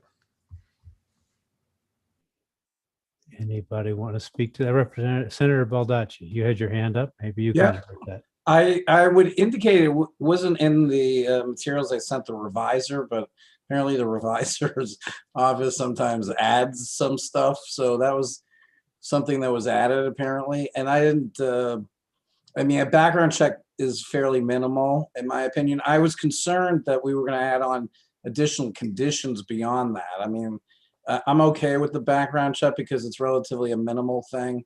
And I think it keeps it a low barrier entry in terms of allowing parents, and I understand your issue, but it's relatively a minimal thing. And I don't think I'm okay with it. I think that it's just gonna, it only takes like a day at the most to get that done, and most 99% of the people are gonna be fine. So, response, if I may. Yeah, sure. Please. Yes. So if the background check of a parent comes back that they had, I was just reading through some of this. If a background check of a parent came back that they had run-ins with the law, for instance, they're still the child's parent. Does that preclude them from being able to take part in this? Well, there's nothing that says they would, but I'm assuming, I thought this would be a fairly minimal standard because we're talking about, participation in a publicly funded program. So I thought there should be at least a minimal level. I understand what you're saying, but I just think that this creates just a minimal level of just making sure that the parent has a prior record as a something that would be contraindicated to receiving public money and caring for the child. I understand there's all sorts of situations, but I think a criminal background check is not a major hurdle. Okay, let's go to Anna first. You have your hands up. I just have a bunch of questions. I just want to show you that the background check is in the private duty nursing now. You can see it right here, paragraph F. It's quite standard, actually, Representative Connor. It's obviously up to you. If you don't want to include it, you can, but that would be why, because it is based on the same kind of program that you have for private duty nursing now.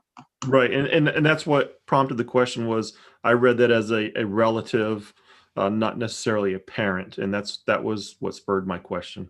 Yeah, well, it does have including a spouse or parent of a minor child at the beginning, so it would apply to all of them.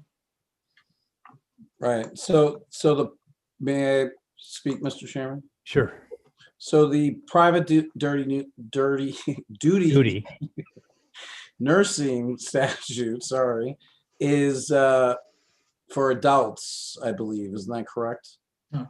Oh, it's for both children and adults, but it wouldn't cover the people who do need in-home services, but don't need the nurse, correct? I mean, these are for direct care workers, so, right? Okay. Right, the intent here is to pull in the CNAs. Yeah. Yeah. Okay, that was my question. I'm all set, Mr. Okay, Chairman. Representative Craven, and then we'll go to Representative Lemelin. Thank you. I had the same question in the beginning, but I don't believe Maine Care can reimburse somebody who has a record. Okay. Representative Lemelin, you had your hand up earlier. Yes, thank you, Senator. I was just going to comment that it's already in the law. I don't see why it's necessary either, like Representative Connor. However, it's already in the law. If a parent right now wants to provide nursing for their child, you have to go through a background check. I don't know the parameters, though, of what they can do or can't do. Maybe Representative Craven's correct. Maybe it's true that you can't be paid by the state if you have a record, but I don't know. But all I wanted to say is it is in current law. You do have Bill Logan in the waiting room. I realize he's here for a different bill, but he probably can help you with this. Okay, we'll ask. He's on his way in. Yes, Representative Connor. I just wanted to say, Mr. Chair, I'm fine with that. It was more of a curiosity question. Sure. I just wanted to get clarification on that. That was all. And I have a question too about background check. My understanding is that there's tiers or layers of background check. Some we specified go to state and FBI. And I don't know if I'm right about that or not in terms of layers of background check. And that last number I heard was $55. Yes, Senator Baldacci. Thank you, Mr. Chairman. I did have a question though because the language where it says that the employer has, and I should have, it's been a few months since I had dealt with the revisor's office on this, but and I'm glad Bill is here because my question is, do we have to have that language where the employer is not the parent? I thought that's what they try to do now. And I don't want to create a difficult situation for the parent to have to set up an LLC or something like that. But that language about the employer being somebody other than parent, is that language that we can get rid of if we're applying for a waiver? I just ask because I don't know. Okay, welcome, Mr. Logan. Good morning, folks. So I think I'm sort of, this wasn't the bill I was here to testify to, but I believe the rationale probably from the revisor's office to keep the background check requirement relates to the Maine Background Check Center Act, which requires background checks be provided on all direct care workers. And so that was, my guess would be that it would be to ensure compliance with that statutory requirement that they undergo a background check. It is a fairly simple process. This is not the fingerprint check that we talked about previously. This is an online form. They submit some information and then it just gets sent back to the employer. And I think it has an ongoing wrap back monitoring function so that if something new comes up, the employer becomes aware that somebody has gotten some sort of conviction. Does that background check, that specific background check that you described, does that have a name, or is it just referred to the state's background check process? I want to be, we may need to specify in the bill that we're not looking for fingerprints, FBI, and others. In the Background Check Center Act, they call it it's statutorily defined as a background check report. Okay. Thank you. But these providers, these types of providers would not be subject to the fingerprint based background. Okay. Because these types of providers are actually not required to enroll in main care as rendering providers. And the other question that was asked is a felony conviction mean you can't get paid by the state or by Medicaid? Yes and no. It does depend upon the circumstances. Typically, it will depend upon the type of conviction and the time frame in which it occurred. Okay. So there are certain disqualifying convictions, and I think some of that does depend upon the various section of policy in which you're delivering services. Okay. But in general, I think in most cases, we go back about 10 years. Okay. And certain types of felony convictions may actually exclude somebody from the main care program. Those are typically within 10 years and are either related to the delivery of healthcare services or significant matters like assault and that sort of thing. Very good.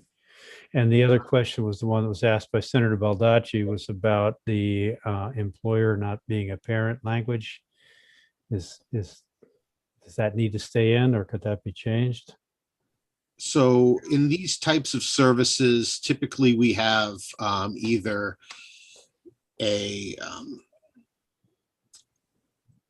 an agency delivering the service, so the agency will staff with their employees. You also have, in some circumstances, what's called the family provider service option, where a family member or the member, if they have the capability, will do the hiring and use a fiscal intermediary to take care of the background financing, like an accounting service. I think the rationale, I'd have to go back and maybe do a little bit more digging into it, but I believe the rationale for requiring the RNs who are allowed under our rule to provide services to their children or family members is really just an additional layer of protection against potential fraud, waste, or abuse, to ensure that there's some other entity that's not the person delivering the services, keeping their eyes on things and, making sure the paperwork's done correctly. Okay. And it does provide some protection, just on another note, to the person delivering the services in the context of any audit, because when we audit the pay-to provider, and not the provider rendering the services. And if a family member was doing it and then had an audit, they could be liable for potential recoupment. Whereas if they were working through an agency, it would be the agency that would be required to potentially repay any funds. Okay. Senator Baldacci? Thank you, Mr. Chairman. Attorney Logan, I wanted to ask, so in using that language, could a parent just basically just needs to designate a third party to be the fiscal intermediary, right? To receive the payment from the state and to disperse it to them, basically. Is that what, so basically there's a fiscal intermediary, it could be pretty much anybody? No, I believe the fiscal intermediaries have contracts with the department to do that. And as part of those contracts, they're supposed to monitor those sort of things, just to make sure people are appropriately utilizing the services and not. So my question was that if they don't work, is a parent not working with an agency, and so if they get somebody like a trusted friend to be the quote unquote employer, that person will have to get an EIN number. I'm assuming, right? Yeah, that they would have to enroll as a personal care agency if they're delivering personal care services, a Section 96 provider in order to bill for that. Certainly a provider, a parent who wants to do this can simply connect with an existing provider and have them enroll as an employee and receive their payment directly from that existing personal care agency. I think that's how pretty much the RNs are doing it right now. They just connect and then they just get their paycheck. It gets withheld. It's just like a normal. It's like a normal job, and they just have to do the initial paperwork. Okay, I just want to make sure we don't create any unnecessary barriers, because a lot of these people are, aren't going to necessarily be associated with an agency. They're going to be in a rural place. So, but thank you very much, Attorney Logan. I appreciate your time. We've been joined by Megan Patrick. Welcome. Do you have something you can provide or information that might help us? Hi there. Thank you so much for including me today. My name's Megan Patrick. I'm the mom of a little girl with epilepsy. When Addie was very young, we moved to Colorado to get better medical care for her. And then we've just recently moved back to Maine, excuse me. So I'm familiar with the paid caregiver program intimately in Colorado, as we are a part of that there. And so I wanted to first just offer to the committee that I'm happy to be a resource and answer any questions you may have in regards to how that might look like for families. In terms of what you all have been discussing today regarding background checks and how this might look about an agency versus a parent being directly reimbursed through some other avenue, and essentially handling that paperwork, I just want to share my personal opinion that as a parent provider, I'm currently a licensed CNA. I'm working on getting my nursing certificate. I have one more class, and then we'll be using a special circumstance. But unfortunately, I have to go back to Colorado to do that this summer. Regardless, as a parent, I just want to be treated like any other provider that would care for Addie. I think the simplest way forward is using existing structure. We already have nursing agencies and other agencies that provide for our children. The types of services we're talking about are three different levels, essentially. The RN LPN is one piece, and that's provided for under the special circumstance nursing here in Maine currently. The CNA level is also kind of under that nursing umbrella and cares for really basic tasks. Think about cleaning and feeding, those sorts of things, but also falls under that medical model. And then the PSS is a piece that's kind of a little more new to me, that personal support. It's a little bit more unlicensed care, but I understand that's also delivered through an agency here. My personal opinion, again, is that it's easier for me as a parent to not worry about that paperwork, to not have to think about when I need to retrain on things, because the agency will coach me through that. They'll handle the taxes, the paperwork, et cetera, and also provide, in terms of taxpayer reassurance, a level of oversight that also makes me comfortable as a parent moving forward, that because I know that I'm doing the right things and that I'm going through the process correctly, that I'm supported in that way. I also did want to just mention that in December of 2020, I applied for special circumstance nursing here for Addie, utilizing my CNA license. I understand that it's just for RNs and LPNs, but I wanted to apply anyway to see what Maine Care would come back with in terms of guidance on what I should do next, et cetera. I know there's been some discussion about Section K. To my knowledge, that is not applicable for children under 18. So for families in my particular situation. So I just wanted to clarify that I have applied, we were rejected because I was only a CNA, and that I would encourage you to consider this emergency legislation. I won't take up any more of your time, but again, I just wanted to be available for questions. If you folks had any that I could support you with, I appreciate your good work. Thank you. Thank you, Megan. Yes, Senator Baldacci. First, I want to thank Megan and her family very much for helping, being very supportive, and for all that you're doing. I really appreciate your help and support. I had mentioned previously, I would ask if we could have an emergency preamble to this. I don't know when we're going to be meeting as a whole legislature, hopefully the week of the 20th, but if we could I would ask that we amend it to include emergency preamble. And I admit to having lost track of who made the motion. I think Representative Craven did. Thank you. Representative Craven, is that considered a friendly amendment? Yes, I'm fine with that. Okay. So that leaves it as ought to pass as amended is the motion on the floor. Are there additional comments, questions, concerns? Yes. Ms. Patrick. I just wanted to be clear that the bill that I've most recently read does not include the CNA language, that there's just the PSS piece in there. So I just wanted to make sure that both of those levels of care were addressed somehow in the continuum. Thank you. So we'll go back to Anna to see if we've done that adequately. Honestly, I don't really know, but I think that if that's the intent, I can figure that out later. So that's not a problem. Okay. And I appreciate being told that because I might have missed it. Thank you. Representative Meyer, you had your hand up.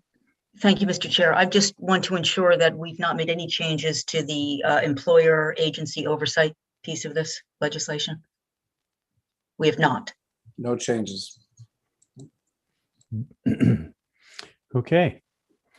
So I think we've resolved most of the questions that are out there. The motion on the floor is ought to pass as amended. There being no further discussion, we can turn this over to Ms. Withy before we take a break. Representative Zager. Yes. Representative Zager. Yes. Representative Lemlin. Yes. Representative Lemlin. Yes. Representative Stover. Yes. Representative Stover. Yes. Senator Baldacci. Yes. Senator Baldacci. Yes. Representative Perry. Yes. Representative Perry. Yes. Representative Griffin. Yes. Representative Griffin. Yes. Representative Connor. Yes. Representative Connor. Yes. Representative Craven. Yes. Representative Craven. Yes. Representative Madigan. Representative Madigan is absent. Representative Javner. Representative Javner is absent. Senator Moore. Yes. Senator Moore. Yes. Representative Meyer. Yes. Representative Meyer. Yes. Senator Claxton. Yes. Senator Claxton. Yes. That's 11 yes, 2 absent. So at this point, we have 4 more bills to consider before we get to our afternoon work session and those bills. So it seems like an opportune time to take a break for lunch. If we reconvene I just want to say thank you to everybody. I appreciate it before we go on a break. I appreciate everybody's help and support on this bill. It will make a difference. And thank you, Ms. Patrick, for being here and answer some questions from a perspective that many of us don't have. I truly thank everyone for their support. It's just, I hope you understand the difference that this will make. Really, we're just removing the barrier. We allow anyone else to perform these tasks for our children currently. We're not asking for new supports or anything like that, just peeling off the current prohibition of parents in these roles. So I sincerely appreciate all of your support. Thank you. Thanks and good luck with that last course. Thank you. Thank you, Mr. Logan, for being here too. I was negligent in doing that. So everybody okay with coming back at 12:30? Does that seem like a reasonable break? All right, there being no objections. Yes, Senator Moore. I was just going to ask if I can record my vote for 1477 before everybody or before I leave. Sure. If Ms. Withy is ready to record that vote, as soon as she finds the right paper.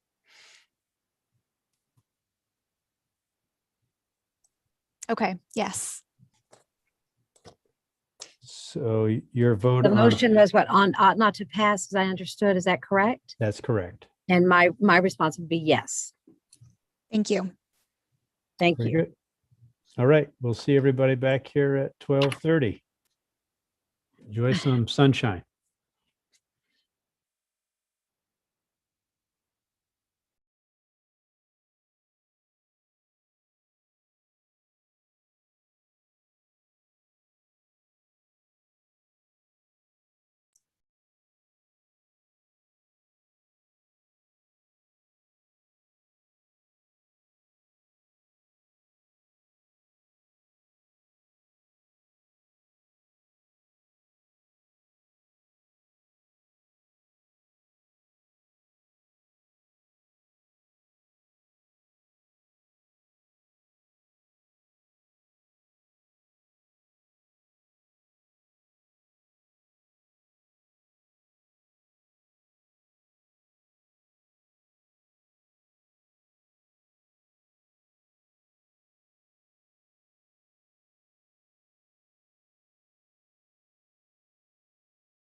but I think that's a better policy because then if you do get out on time, you can actually.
Okay, we can resume our work on the list of bills we started this morning.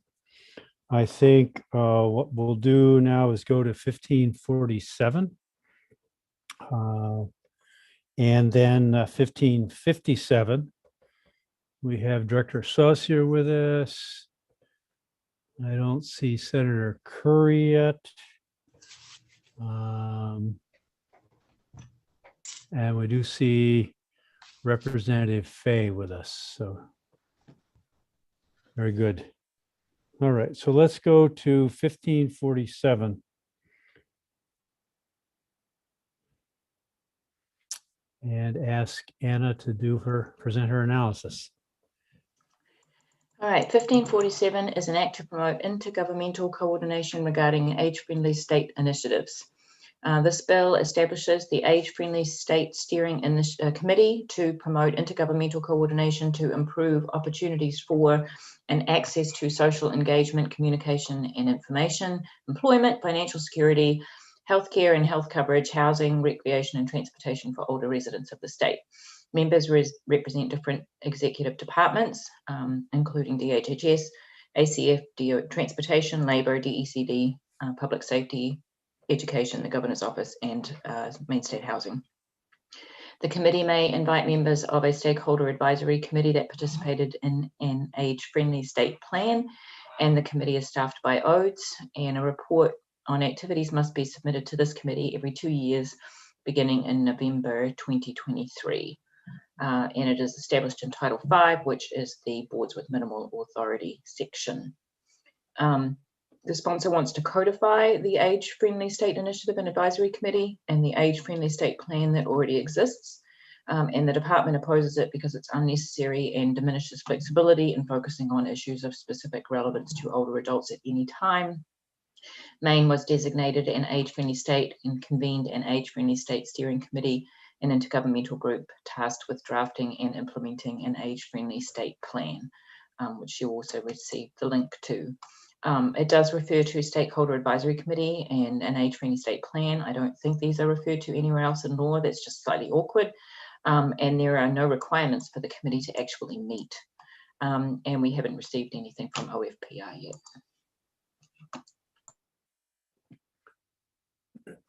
Any questions from the committee members about LD 1547?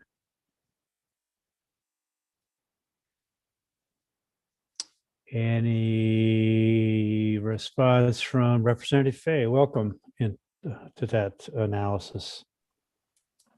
Thank you, Senator Claxton. I had a brief discussion with the department, and they made some suggested changes.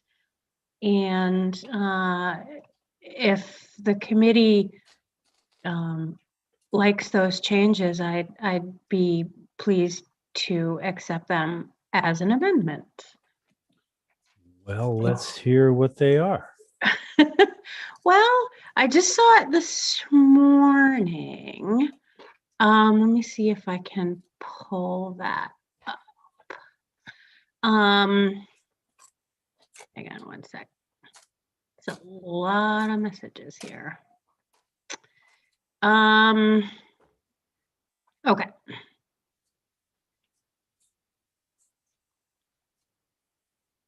I think you could look up at the screen now, Representative Fay. Oh, I just pulled it up on my screen too. So it really I think it really pares things down quite a bit. And I didn't have a chance to compare it. It's a much shorter bill. And basically it, instead of codifying the entire process, it establishes an age-friendly state steering committee, which would basically accomplish what the goal of the bill is, which is to make sure that the department is continuing to work on intergovernmental coordination, improving opportunities for and access to social engagement, communication and information, employment, financial security, healthcare and health coverage, housing, recreation and transportation for older residents of the state. And it's much, I think the amendment is a little cleaner. There's a little bit less going on. And if the department's primary concern was around the language in the bill being restrictive, that certainly wasn't my intent. My intent is to make sure that this important work continues. Yes, Senator Moore. I was just going to ask if maybe we could hear from Mr. Saucier about his thoughts on this amendment. Why don't we bring him in here? Thank you. And also Ms. Bogart. Welcome, Director Saucier. Any thoughts in what you've just heard from Representative Fay or to the bill in general? Good afternoon, Senator Claxton, Representative Meyer, and members of the committee. As we said in our testimony, we don't think this is necessary. We are doing this work. In fact, happy to announce we had our first report in January. So we're 2 years ahead of schedule relative to the bill, which is rare for us. I understand that the sponsor is concerned about what might happen in future years and so on. But we certainly can plan to continue to do this work. The steering committee currently has 6 departments on it. We certainly want to make sure that if there is to be something in statute, that it's flexible so that departments can, come and go as their issues are prominent. And same with the topics. I think the bill essentially mirrored the topics that are reflected in our first report, but that doesn't mean that those are going to be topics in future reports. I'll just give you one example. Broadband is a prominent issue because it affects older people in Maine like everybody else. This might be a moment in time when Maine can actually solve its broadband problem, and then that won't be in a future report anymore, but some other issue will have come up for older people that we're not anticipating right now. So we love the organic nature of the age-friendly work. We've had excellent participation from the other departments.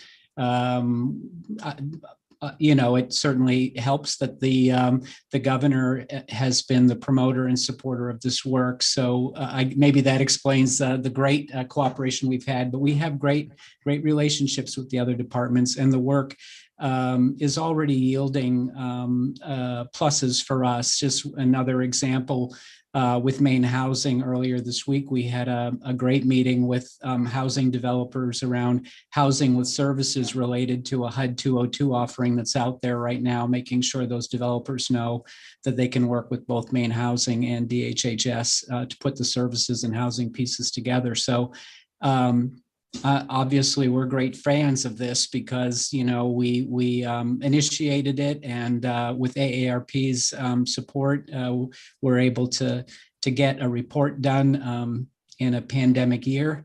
I don't think the bill is necessary, but if if there's a strong desire to put this in statute, then the amendments that we suggested to Representative Fay would at least retain the flexibility to have different participants come and go and different topics come and go.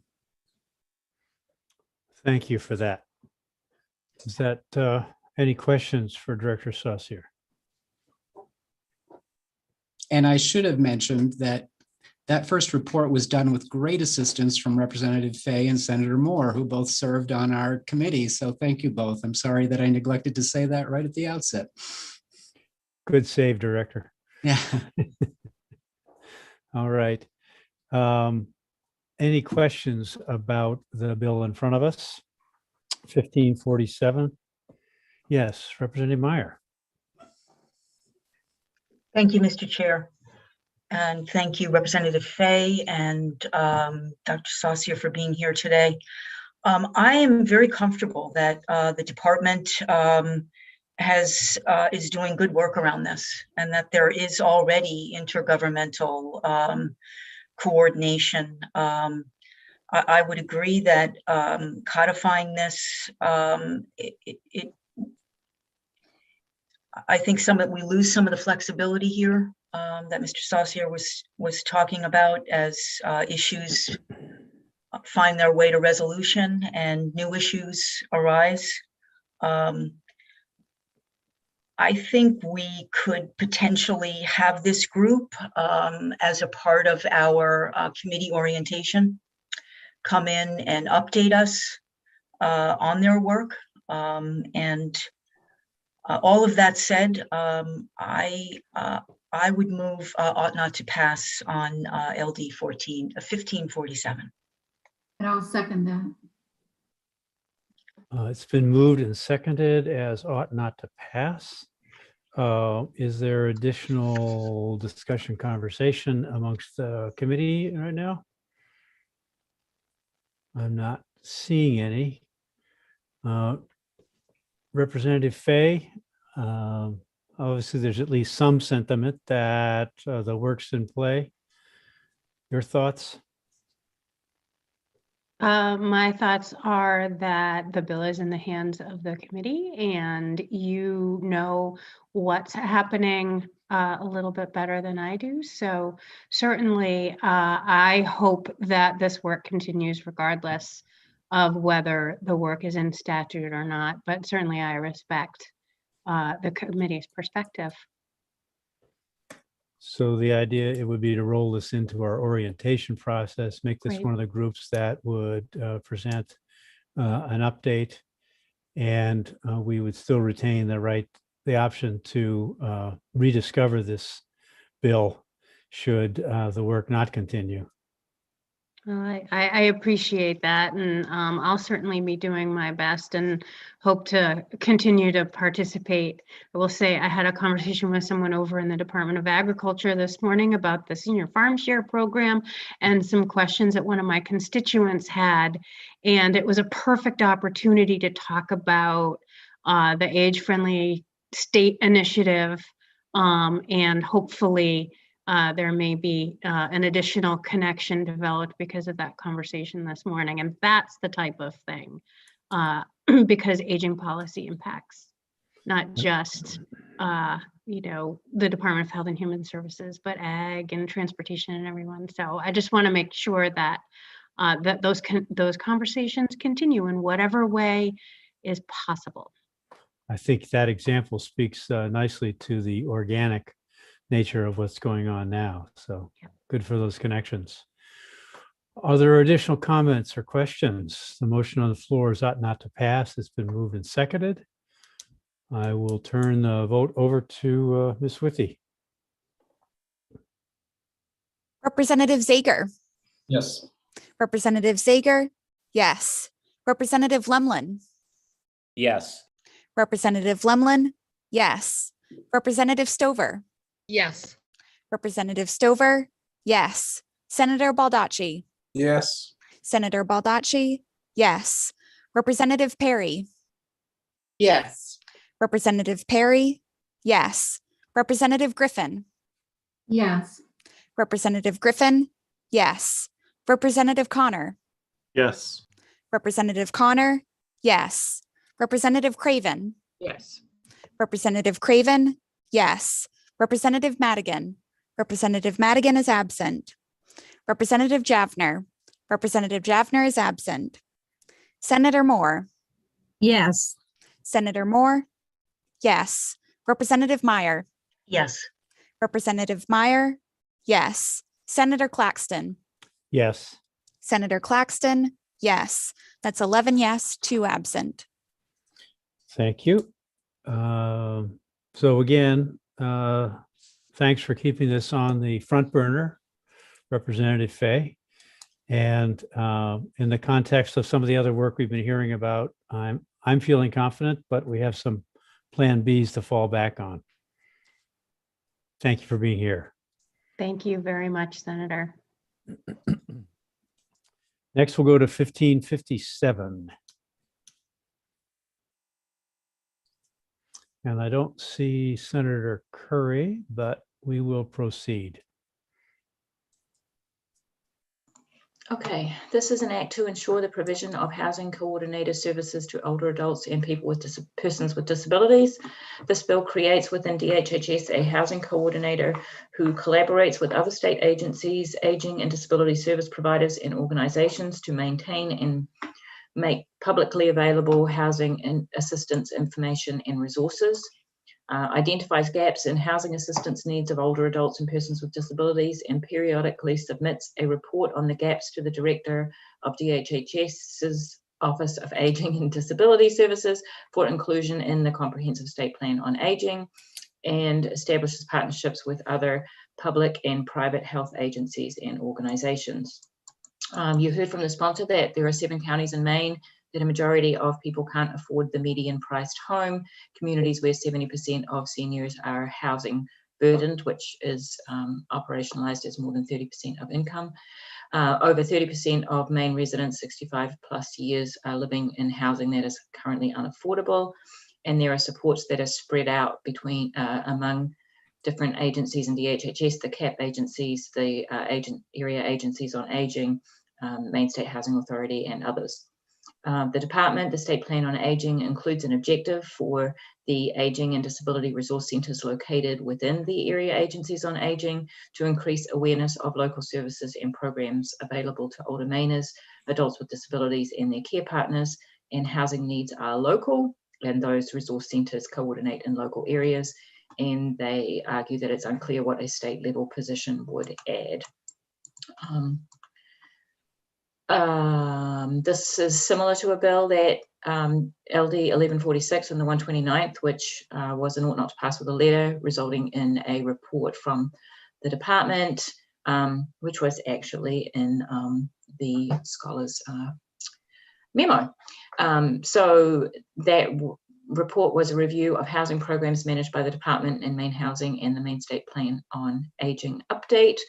And you did request an additional update for that.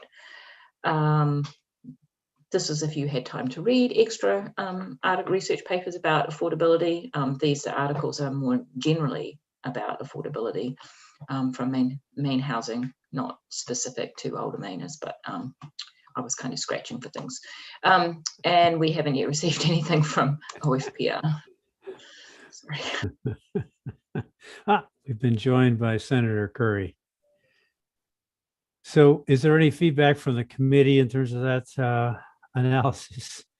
Even though it was kind of fluffed up a little bit on by Anna. I don't see any response from you, Senator Curry. I caught the tail end of that as I was jumping between committees. Thank you, Mr. Chair. And so no other response, but I'd be happy to answer any questions or if you want any comment. I think the major question to come out of the analysis was whether a central person would do a better job than local resources that are in touch with the state, the area agencies on aging and the cap outfits. That was the question. I think that was the biggest question. And I'd love to, Mr. Chair, I'd love to address that question. I think one of the significant differences between the bill that Ms. Zakai originally studied in this bill is not attempting to be a service provider to seniors directly, not attempting to be helping seniors navigate a process, because that will be known at a local level. But we do need to point out that the area agencies on aging cover wide swaths, and their ability to know very local areas is going to be challenging. My hope for this position is to have a partner in HHS that Maine Housing can work with, that municipalities can work with, that the area agencies on aging themselves can work with, that we can work on systemic issues and gaps and identify and be able to support the system in order to better support seniors finding housing. So it's really a systems position that I see. Yes, Representative Connor. Thank you, Mr. Chair. Senator Curry, thanks for coming. Can you tell us what the 7 counties are? I was looking through the bill and I didn't see which of those 7 counties you were referring to. I lost the thread there. I'm sorry. Oh, I apologize. I was just wondering if you could tell us which 7 counties you were referring to that had the median price below the 30 or greater than 30% of income.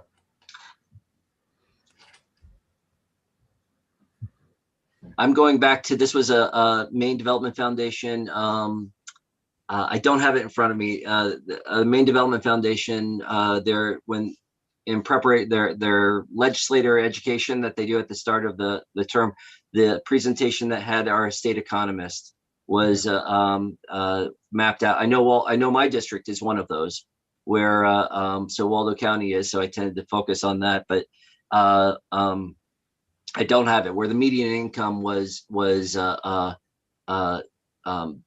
too low compared to the median household price, and so the not underwaterness, but that's kind of the metric they were using as to highlight our housing issue around the state. But I don't have the other. I'd be happy to find it and to get it to you, but it may not be in time for this work session. No worries at all. I'll go back and look. I was just curious what those 7 counties were. Thank you. Mm-hmm. Director Saucier, do you have any response you'd like to share with what you've heard so far? Sure. First of all, I just want to acknowledge that housing is a big issue for everybody in Maine right now, and certainly older people are severely impacted, particularly as they age in place and need more services, et cetera. So no question that there's a problem here. As I mentioned on the prior bill, Maine Housing is involved in our age-friendly work, and that has helped us strengthen our relationship with them. We do have a manager in our aging unit here who interfaces with Maine Housing, and we're about to launch an initiative with them to figure out how to make housing with services more available to people. And so, we noted in our testimony that we don't see this position as necessary at the state level, though I now really understand and acknowledge Senator Curry's need for state level policy coordination. I think we can do that with the resources that we have, and I would like to give that a shot with our existing staff, with our new relationship with Maine Housing, and then if we find that we don't have enough, we certainly would come back and let you know. And, you know, in terms of the local level, and as I say, I understand now that this is intended to be state level coordination. At the local level, the AAAs do have that as part of their function. And a big part of our aging work also is to strengthen the no wrong door. We heard very loudly in public listening sessions statewide last year that, you know, despite the area agencies being out there and all of that, when people first need aging services, most of them don't know where to turn. So we've got work to do to get people to understand what those resources are, where they can go for information and help. Thank you. Senator Baldacci, did you have a comment? Well, I had a couple of questions. Thank you, Mr. Chair. Go ahead. Thank you, Mr. Chair. Mr. Saucier, this bill calls for a housing coordinator. I'm sure you read it. The department does not have a housing coordinator currently, isn't that correct? I'm not aware that we have a housing coordinator. We have a housing manager in our aging program. Well, the essential question is, do you have a person who's handling these functions that are laid out in the bill on a regular basis? Yes, we do. You know, I think this bill. And who is that person? His name is David Pajansky. Okay. And you told us that housing is a major issue and that there's a problem. So, and obviously you're working on partnerships. You don't think that adding this position will help support and strengthen what you're doing? I think more capacity is always helpful.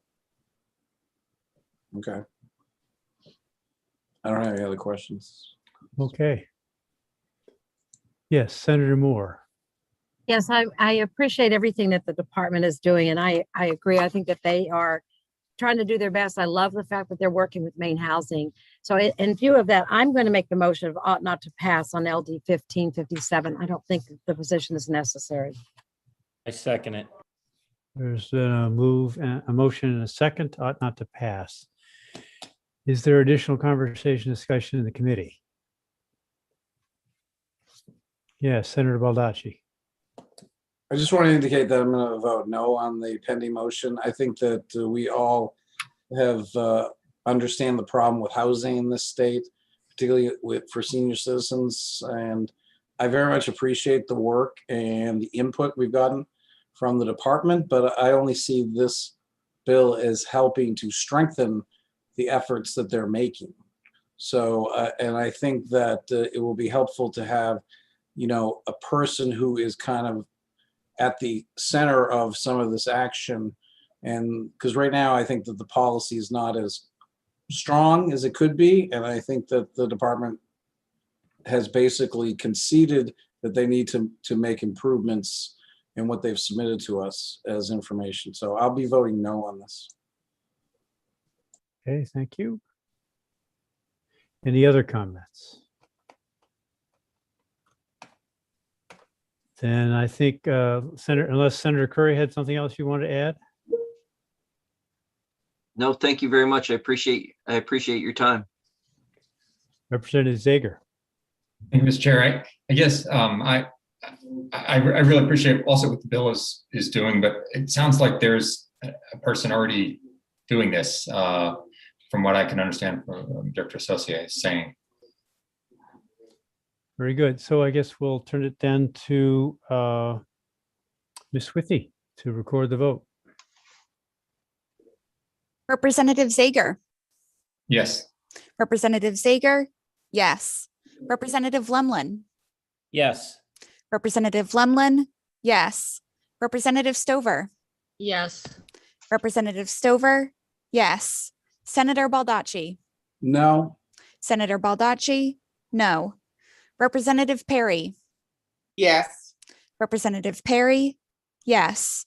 Representative Griffin. Yes. Representative Griffin. Yes. Representative Connor. Yes. Representative Connor. Yes. Representative Craven. Representative Craven. Yes. Representative Madigan. Representative Madigan is absent.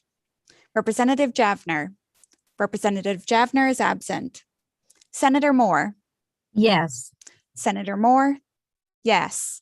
Representative Meyer. Yes. Representative Meyer. Yes. Senator Claxton. Yes. Senator Claxton. Yes. That's 10 yes, 1 no, 2 absent. So the minority report, Senator Baldacci? Ought to pass. I'm assuming ought to pass is amended. There'll be fiscal note, is that? Yes, there will be a fiscal note. Okay, thank you. Okay. So thank you, Dr. Saucier, for being here, and Senator Curry for bringing this forward. Thank you. Been a good conversation. All right.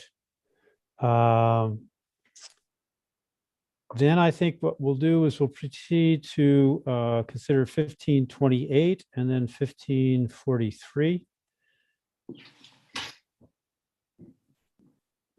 1528 is Representative Stover's bill, and we'll start by hearing from Anna. All right, LD 1528. This is a resolve directing the department to adjust reimbursement rates for certain home-based services. The resolve directs the department to increase reimbursement rates for nurses, LPNs, and independent registered nursing services under sections 1996 and 63 by 39% by January 15 of 2022. The resolve also indexes section 40 home health rates to the low utilization payment adjustment rates, which after talking with Luke, my understanding is that just means that you're indexing it to Medicare by January 15 of 2022. The proponents, the rates, those nursing rates are currently based on 2014 labor statistic data, and the rate study indicates that that any adjustment to those rates won't be until at least state fiscal year 26-28. The 39% comes from adjusting for inflation and including new costs, such as EVV, for example, from that 2014 data. And I do know that Mike Steer is in the waiting room. If you have some further questions about that, we did forward you the data that he used to get to his 39%. The pay in these settings is lower than in other nursing settings, and so they can't compete for hiring. And this is also a lower cost service than hospitalization, and LPN rates in this state, LPN rates are closer to RN rates in other states than they are in Maine. The department is opposed. The rate evaluation shows that sections 19 and 96 are low and in need of an update. Section 40 shows rates are on the higher side, but with variation. And the rate study evaluation recommended a rate study for 1940, 96, and 102 at the same time. Section 63 tracks with that because that's a state-funded program. There were also some questions about the PT and OT services within 19 and 40 and whether they are unique to those sections as opposed to PT and OT. It wasn't entirely clear to me if rulemaking is needed to be added into this bill.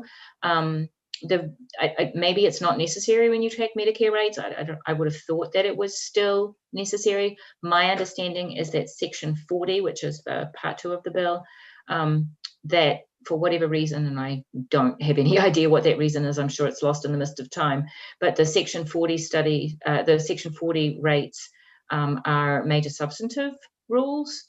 So I would assume that that would also fall under the major substantive rule making, whereas the other sections are routine technical. That's not an issue. It's not an issue like it was with the PFAS because these are already major substantive rules in statute. The question is just whether you need to add that language of rulemaking into this bill. I do know rulemaking is needed. The question is whether you need the language. So as I mentioned, Mike Steer provided that background information for the 39%, and that was included as a separate attachment in the email that I sent you yesterday. And then I know Lisa Harvey McPherson is in the waiting room as well. She explained to me about the LUPA section and how this is about adopting the Medicare rate. But literally I've told you as much as I understand. So if you want some more details, I would suggest asking Lisa. She is considerably smarter than I am, and this is her world. And we haven't yet received anything from OFPR, but there obviously will be a fiscal note because you are raising rates. Any response to that from the committee? Any questions? Representative Stover, anything you wanted to say? I would postpone saying anything additional until we can bring Lisa into the conversation. Okay. Miss Harvey McPherson, would you care to join us? Good morning, or good afternoon, sorry. Yes, At least it's not good night. it's morning somewhere. And as Anna said, Mike Stair is also here, so he and I kind of partnered on these bills. He did the analysis on the longer term care, home care programs and the rate, and I took on Section 40. So anything you think we should know about Section 40? Is there anything notable about that? I don't recollect seeing any other rates tied to LUPA.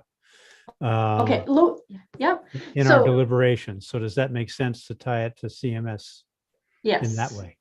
So as I shared with Anna, that she shared with you in the analysis, LUPA is a term that's unique to the Medicare home health benefit. Medicare pays for home care in two ways, a 60-day episodic payment, but they also recognize that in some instances, there will be a lower volume of visits. So they established a specific per visit rate. And it's that per visit rate that we are recommending that Section 40 be indexed to. Those rates are adjusted annually by Medicare. So it would be a one-time establishment of indexing to Medicare, and then main care would adjust as Medicare adjusts. And the grid that's in the bill analysis that Anna provided you shows 2020 and 2021 rates. So it gives you a sense of how it's indexed. How did we get to this proposal? We had a bill in 2018 that adjusted the Section 40 home health rates. They hadn't been adjusted since like 1999. And when they adjusted the rates in 2018, it was one point in time, and it was a flat rate adjustment that would never be indexed again. And what we want to do is move away from having to come back and submit bills. And I know that we have the rate study, but we want to move away from having to come back and submit bills to adjust rates to reflect the cost increases. In the rate study proposal that you received from the department, one of the recommendations is to index to Medicare for services that have Medicare rates. Now, will you pay 100% of Medicare? That's a policy question for the committee. But to index to Medicare for this very reason, that the rates would be adjusted periodically and you would keep indexing to those Medicare adjustments. That's what our recommendation on Section 40 does. Very good. Thank you. Mr. Stairs, welcome. Good afternoon, Senator Claxton and committee. Appreciate the information that you provided that would help us understand the perspective on how to get to 39%. Earlier this morning, it was pointed out that based on inflation, it should be closer to 50% for many of the people whose wages we're considering. Do you have any comment to follow up on what you've submitted? So there are a couple of things. First of all, whenever we prepared this analysis, we did not have the benefit of the department's analysis comparing Maine's rates to other states. We used only the rate study that was put together by Burns and Associates, the study that was commissioned by the department a number of years ago. And we used the same methodology that they used at that time, which was to pull together BLS, Bureau of Labor Statistics, rates, wage data. And we essentially took their model, and because we didn't want to reinvent the wheel here, we took their model and put a couple of factors in and pulled things forward. And to the extent that wages in other states have resulted in in rates that are even higher than ours. I don't dispute that. We did, like I say, we did not go out and do a brand new wage study compared to other states. We just used the model that was in place. Anecdotally, it does not surprise me at all that their rates are, the rates in these other states are even higher than that, that we're even further behind than this. Frankly, our goal here was to use what was a generally agreed upon model, one that the department had already adopted, and just put factors in place that they were familiar with, so that everybody would know where we were coming from, and nobody would say, "Oh my goodness, where did you get this data?" And so that it would be very transparent where we were getting this information from. So somewhere between 39% and 52%, which is the department's own number, is absolutely a very realistic gap that I had no problem with. And that 52% is what your understanding is of the current rate study suggests? That's the number that Myers and Stauffer came back with from that Director Probert has put forth in her testimony. Thank you. Does that raise? Yes, Representative Connor. Thank you, Mr. Chair. I was just curious what the current labor market is for the industry right now. Are these positions not staffed because of pay, like some of the other rate studies that we've done and looked at, or is this industry well staffed but just looking for additional wages, I guess you could say? I was just curious to know what the current state of the market is. It's very much not staffed. There are estimates ranging from in the 10,000 hour range. Not all those are nursing hours. Those include personal care, PSS hours, CNA hours, and RN hours, only for sections 19, 96, and 63.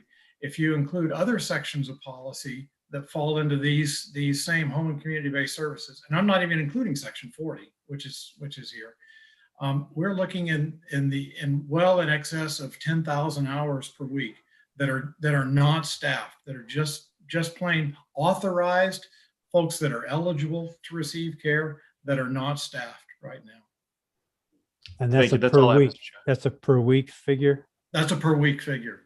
I'm sorry, Representative Connor, did you have a follow-up question? No, sir. I was just letting you know that was all I had. I appreciate it. Okay. That's a lot of hours per week. Yeah. Would you like me to weigh in on the section 40 staffing? Is that helpful information? Okay. Sure. So first, it's important to understand what section 40 is if you're not familiar. It's the home health benefit that is for the most acute medically complex patients. So these are patients typically either pre-hospital care or post-hospital care, major surgeries, strokes, cardiac patients. So these are more medically complex. So there's a higher intensity of nursing services in the section 40 benefit. And we have a significant nursing shortage. The issue for section 40 providers is we don't generally do unstaffed hours. What we do is we hire temporary traveling nurses to come in and meet the demand for the care. And those contracts I know for Northern Light Home Care, in 1 year, I believe we spent about $1 million on travelers. So section 40 handles the staffing challenges differently in a very expensive way. Okay. Yes, Representative Connor.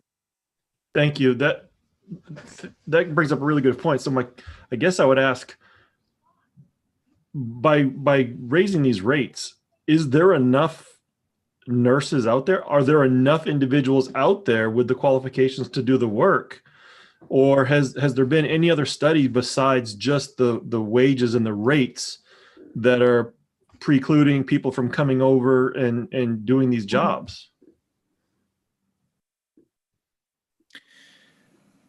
Anybody can answer? So Go, Lisa, you want to go ahead and take that? Sure. And I can talk about kind of the skilled professional side. So we do have a nursing shortage, and that is pervasive throughout healthcare. And the key to addressing that is addressing the shortage of faculty. That's a whole other issue that Representative Meyer is very familiar with.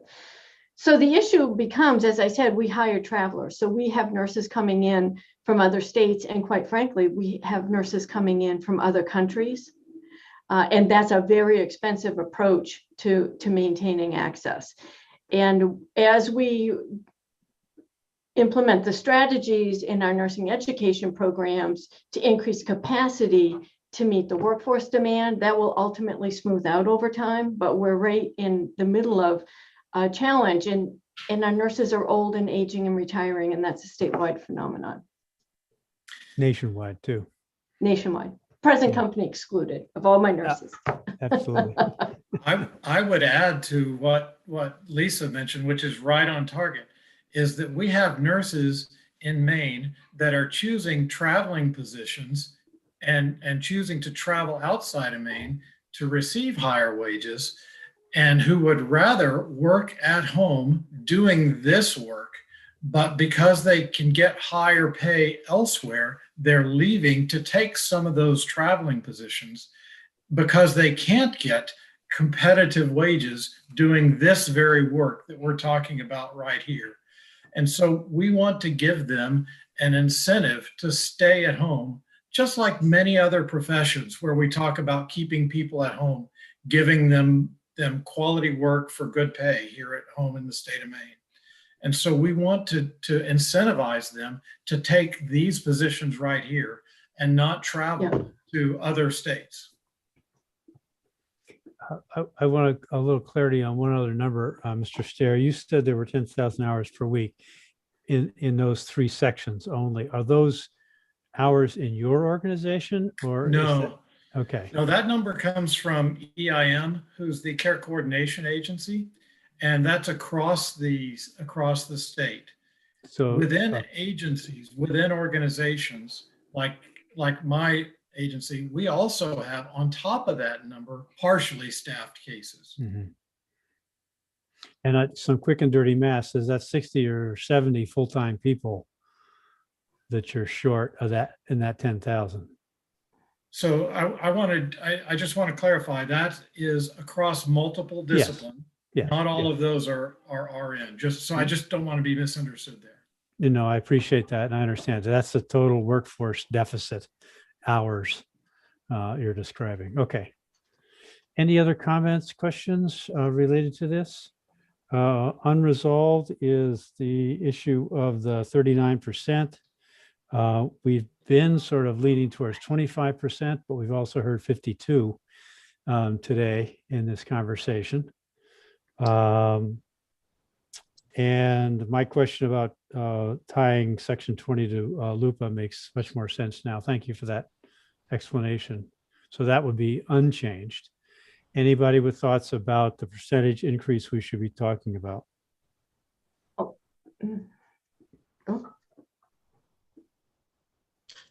Ms. McPherson? Well, so I think it's helpful as you're talking about percentages that Mike give some background on how we came to the 39%, because it's different from the other discussions you've had on how did we get here. And it's based on there was money appropriated in the prior administration that was never put into the rate. And it's how that calculation has been trended forward. Do you want to try and explain that for us in a way we can understand, Mr. Stair? Sure. The rate study was based on numbers from 2014, and the 2014 number is really the BLS number from 2014 is really the amount for which we are being reimbursed today. So that's in its most simplistic, boiled down term.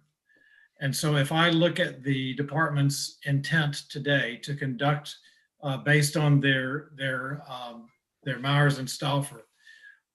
We're faced with expecting them to come back and conduct a rate study in the future in state fiscal year 26 through, or seeing the results of that in state fiscal year 26 through 28. So we're essentially trying to buy time to get us from paying rates that are based on 2014 wages to go forward to state fiscal year 26 through 28. So that's the gap we're trying to bridge. So this legislation does include a reference to a COLA, a cost of living adjustment. You're correct, it does not. That's something we added into several of our bills yesterday in the conversation, so that even if it was a 5-year cycle for reviewing rebasing, that individual categories wouldn't be getting left behind. Would that make sense in the sections 1996 and 63? Okay, Representative Perry. Thank you. You know, in terms of rebasement, or whatever we would call it, we have really been working with 25% because there has been no area that hasn't been hurt by getting no rate adjustments over the years, and some longer than others. What I'd like to propose, and I don't know how the committee would feel, is that we do a 25% with the COLA language. Okay. Representative Stover. As the bill's sponsor. Okay, sorry about that. As the bill's sponsor, I would support Representative Perry's recommendation. Okay. That's helpful. Thank you. Would you also support the inclusion of a COLA? Yes. Okay. Doesn't accomplish everything that you've outlined for us, but it moves the needle some. It does move the needle, and I think that's what we're hoping to do today. Okay. Are there further conversations about this? LD 1528. Then I would entertain a motion. Representative Meyer. Thank you, Mr. Chair. I would move that LD 1528 ought to pass as amended. And the I'll amendments. second that. And the amendments would be the fiscal note and the fiscal addition of a note. COLA, Yes. cost of living adjustment. Exactly. Does that give you enough to work with, Anna? Actually, I do have a couple of questions. Are you keeping the LUPA part as it is? You're just talking about section 1 at the moment, correct? Yes. Yes. So the Well- section 2 would stay as it is? Yes. Okay, and it's an annual COLA? Yes. Okay, and just one more question. I think that it may need rulemaking language. If that is indeed the case, can I add that in? Because I do worry about the fact that section 40 is major substantive. Yes. Sure. Okay, Sure. I'll figure out if that's necessary and I'll put it in if it is. I know that rulemaking is necessary, whether the language is necessary is the question. Okay. So there's a motion on the floor ought to pass as amended. I heard it being seconded. Is there any additional discussion? Anna has what she needs to work with, so we can move to a vote. Ms. Withy. Representative Zager. Representative Zager is absent. Representative Lemlin. Yes. Representative Lemlin, yes. Representative Stover. Yes. Representative Stover, yes. Senator Baldacci. Yes. Senator Baldacci, yes. Representative Perry. Yes. Representative Perry, yes.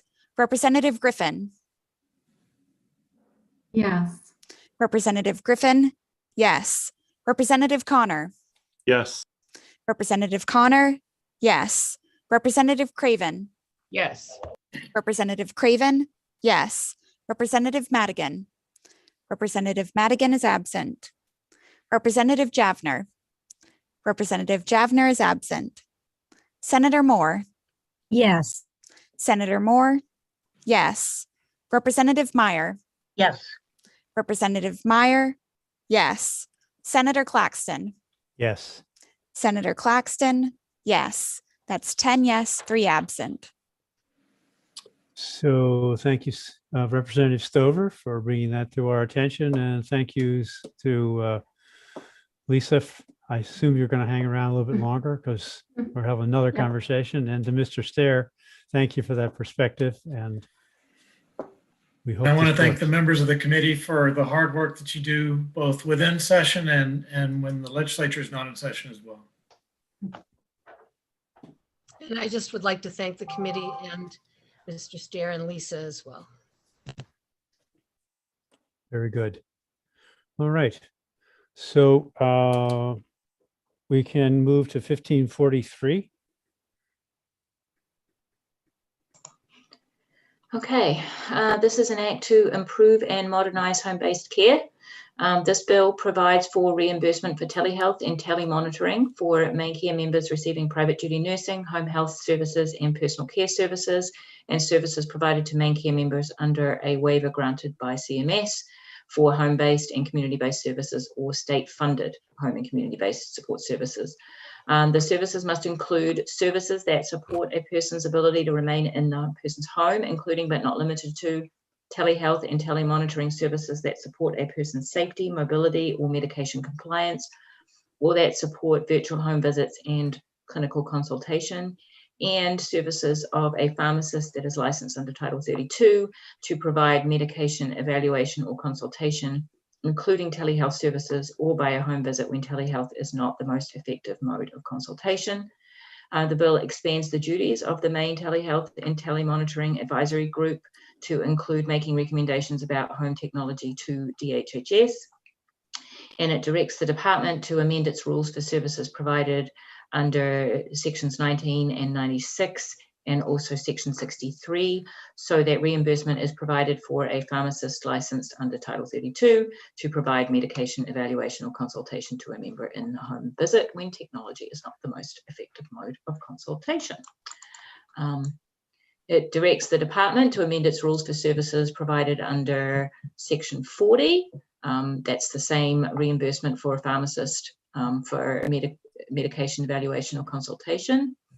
And it directs the department to review its in-person supervision requirement for home and community-based care providers to determine whether the use of technology that provides interactive real-time communication is feasible and practical, and to report those recommendations to the committee. And it directs the department to review its rules for services under sections 19, 40, 96, and section 63 to determine whether it is providing adequate reimbursement for activities performed outside of the home by a registered nurse, and report those recommendations to the committee. This is similar to 1655 and the 129th. There were some changes to section 8, which is the part about reimbursement outside the home, that the proponents made in response to some concerns from the department during 1655. The proponents are appreciating the extension of the use of telehealth during the pandemic, but want to ensure that it is maintained post-pandemic. Section 4 of main care, that's the telehealth chapter, only applies to section 40, but it should apply to all types of home care, including registered as well as licensed or certified providers. Staff can bill for care coordination if it is done in the home, but not anywhere else, even though it is the same work. And that would be reported to this committee.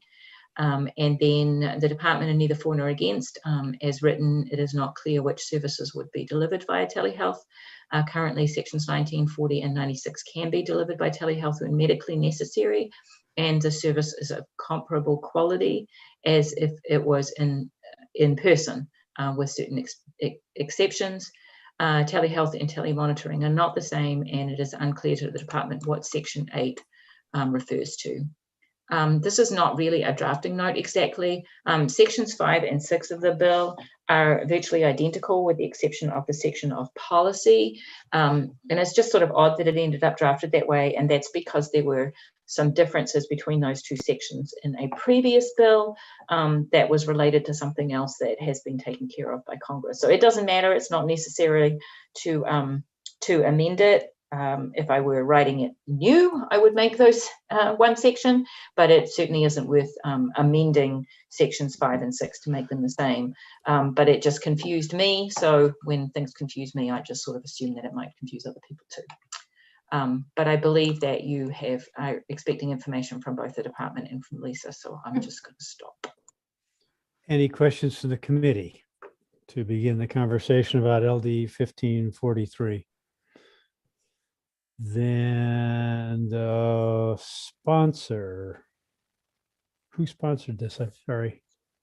That would be me, Mr. Oh, Chair. yes, I remember now. That's why I didn't write it down. Thank you, Mr. Chair.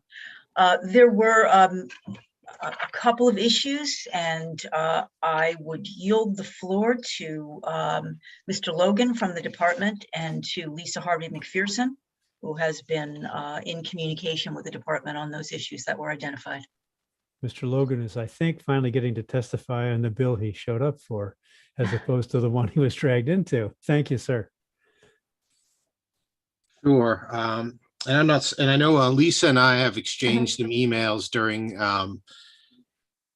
your consideration of some other bills as we've sort of worked towards refining that. And Lisa, I don't know if you want to start perhaps with your understanding where you think we are. Yep. Here's where I think we are. There were two issues that we have been discussing with the department. The first is the department's concern around expanding telehealth and telemonitoring technology into the PCA registered home care programs. These programs, they're simply registered. There's a lot of direct care workforce out in the field. It really is a hands-on program. And they had a lot of concern about the quality of technology intervention in those types of services. And well, I agree. We agree that it really is a hands-on in-home personal care type of service. And we are fine if telehealth goes to all of the other chapters, telehealth and telemonitoring of home care, and the PCA registered chapter is not included. When we get to the section where we ask the department to review and report on supervision requirements, that's where the PCA registered, along with everyone else, could be part of that discussion and evaluation. Is there a role for technology supported supervision for this type of service? But that would be part of the discussion for purposes of this bill and the policy change. The PCA registered wouldn't be included in the expansion of telehealth and telemonitoring. That's where I believe we've landed, Mr. Logan, on that piece. The other area that we've been discussing is in-home pharmacist consultation, and we debated where's the best place to put that, what chapter of Main Care. And when we put that in the home health chapter, we achieve our goal of an integrated team where the pharmacist is part of that. The home care agency can contract with a pharmacist to provide that service. It becomes part of the medical record and the care is coordinated. Other chapter options didn't have that level of integration. So I believe we are in agreement that we'll go into the home care chapters. And I will turn it over to Mr. Logan to see if I'm right. Yeah, I think that generally tracks my understanding, and I'll work backwards. On the pharmacist side, I certainly agree on the integration of care. It just, for the committee's full knowledge, I mean, we will have to submit a state plan amendment and or waiver amendment to get that in there, because it's not currently in our state plan, and obviously we'd have to do rulemaking for that. And then there are also some back end system or logistical changes that we have to do that aren't necessarily all that germane for the committee's understanding. And I apologize if you hear some babbling in the background. My 2-year-old son does not follow Mason's rules.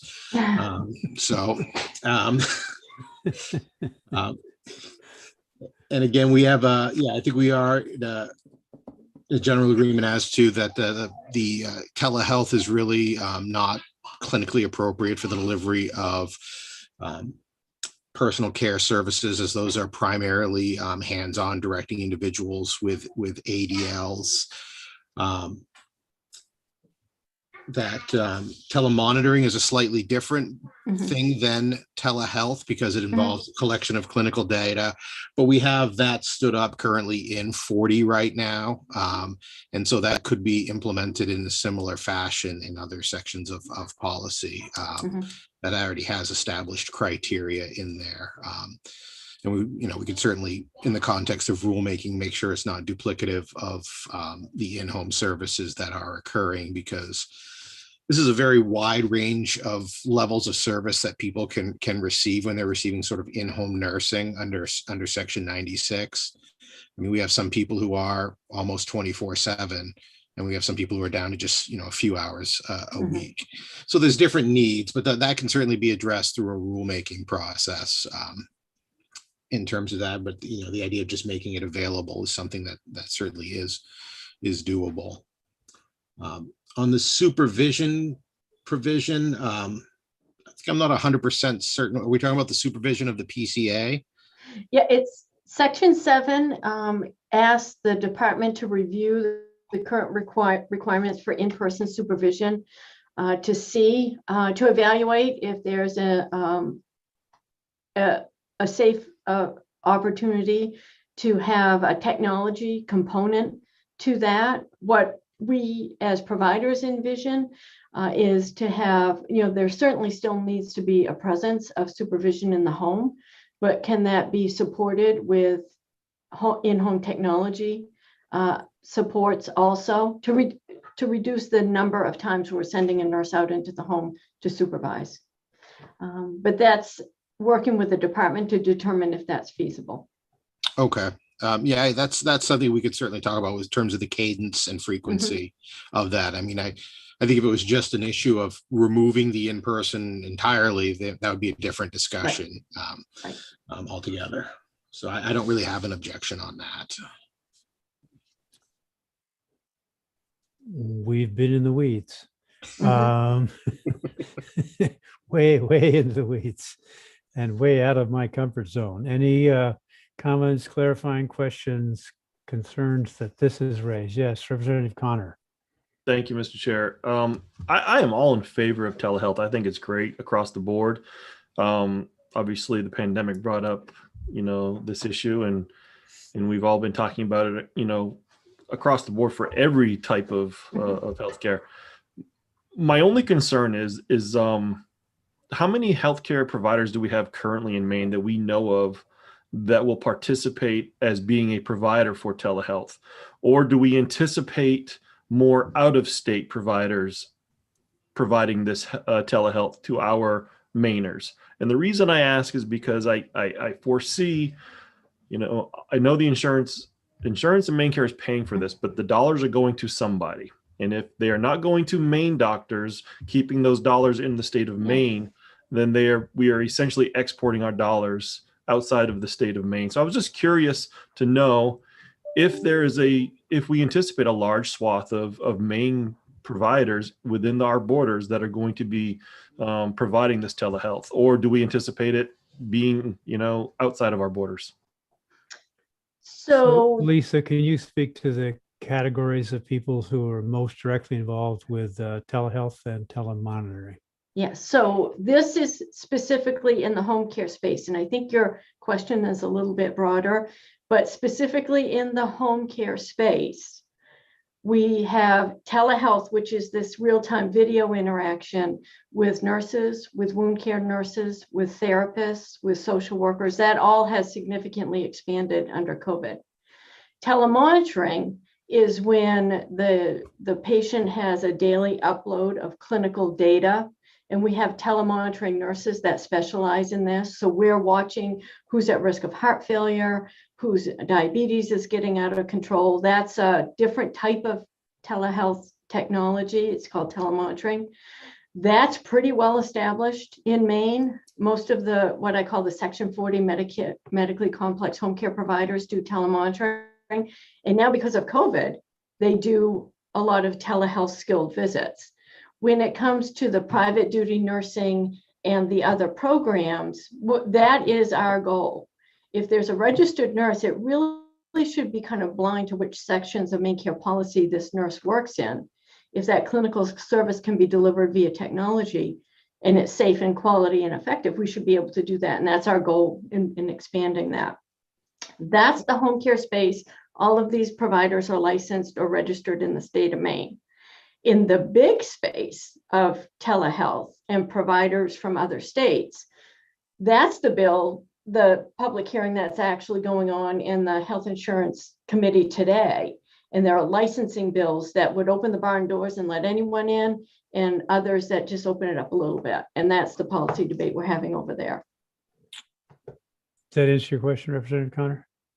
It does. Again, it was more of a concern moving forward, and I will be a part of that debate over there in that other committee as well. But it was just one of my concerns with telehealth in general is keeping as many of those Maine dollars in Maine as possible. And any of the telehealth that's done in your system, Lisa, is done by your employees, your staff? They're done by our staff. Now, Acadia Hospital has 8 or 9 psychiatrists that practice solely in telepsychiatry, and they live in other states, but they're all fully licensed with the Maine Board of Medicine. And years ago, when we needed an x-ray read at midnight or 2 o'clock in the morning in the emergency room, we'd get in touch with the official readers in Australia because they were 12 hours different and they were still up and it was the middle of the day. So we've been getting that form of telehealth for a long time.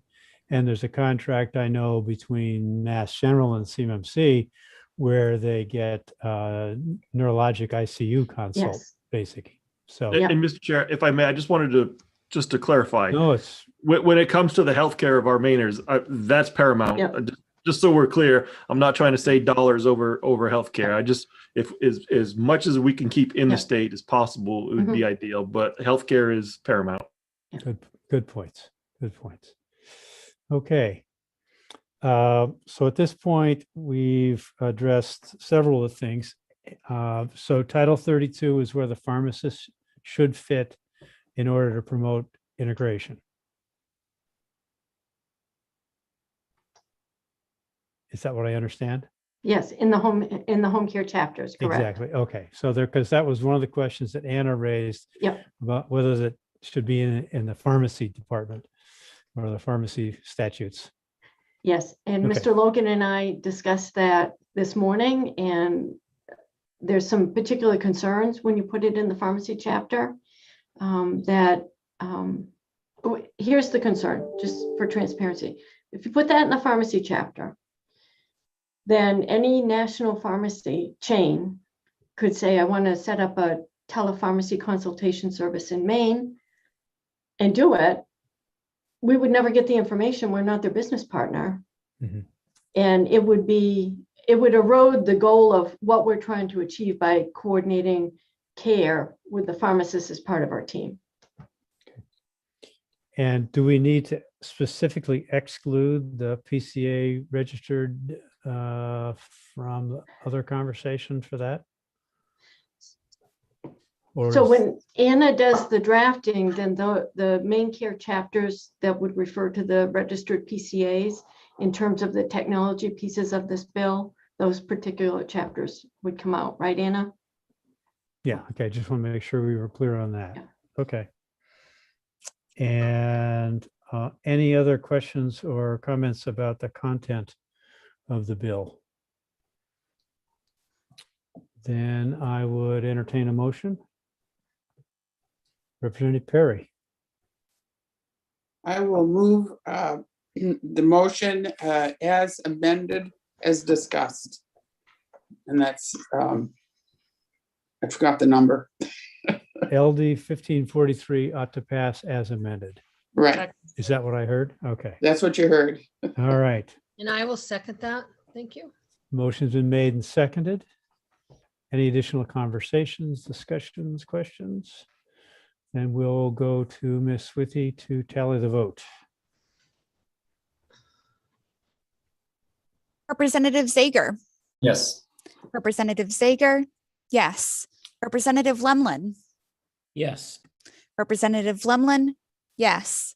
Representative Stover, Yes. Representative Stover, yes. Senator Baldacci, Yes. Senator Baldacci, yes. Representative Perry,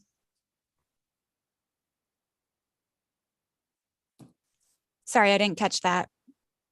Yes. Representative Perry, yes. Representative Griffin, Yes. Representative Griffin, yes. Representative Connor, Yes. Representative Connor, yes. Representative Craven, Yes. Representative Craven, yes. Representative Madigan, Representative Madigan is absent. Representative Javner, Representative Javner is absent. Senator Moore, Yes. Senator Moore, yes.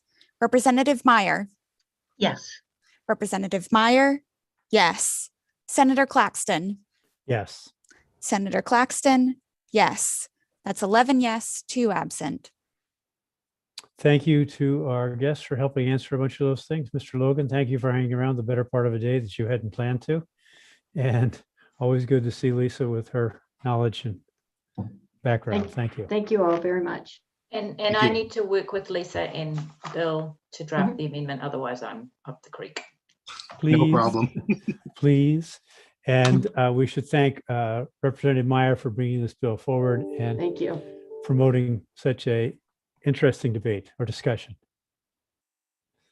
Representative Perry, is your hand up again or still, or? Representative Zager? Thank you, Mr. Chair. I was just hoping to register my vote for a different bill, LD 1528. Now, if it's a good time. If that's all set with Carrie, are you set to record another vote for 1528?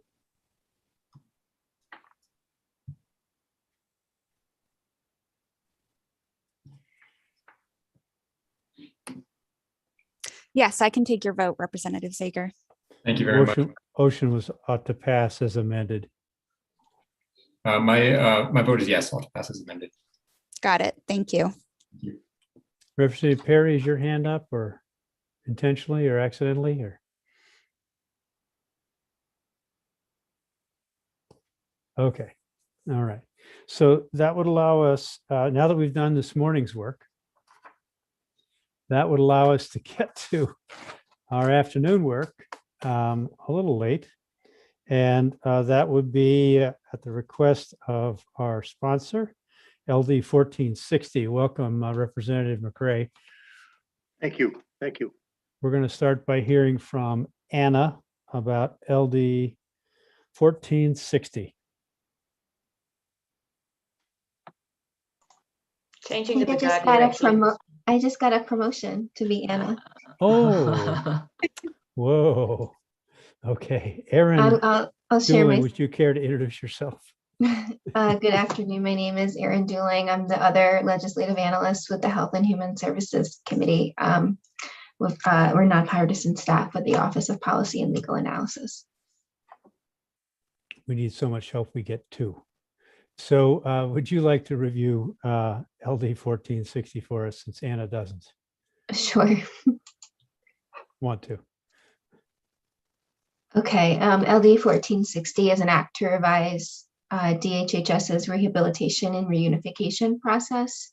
It requires the department to convene a meeting with all parents and the guardian ad litem of a child and other interested parties in a matter involving a child placed in state custody to evaluate efforts and progress made on performing or achieving the elements under a rehabilitation and reunification plan for the child within 6 months of a jeopardy order issued by the court.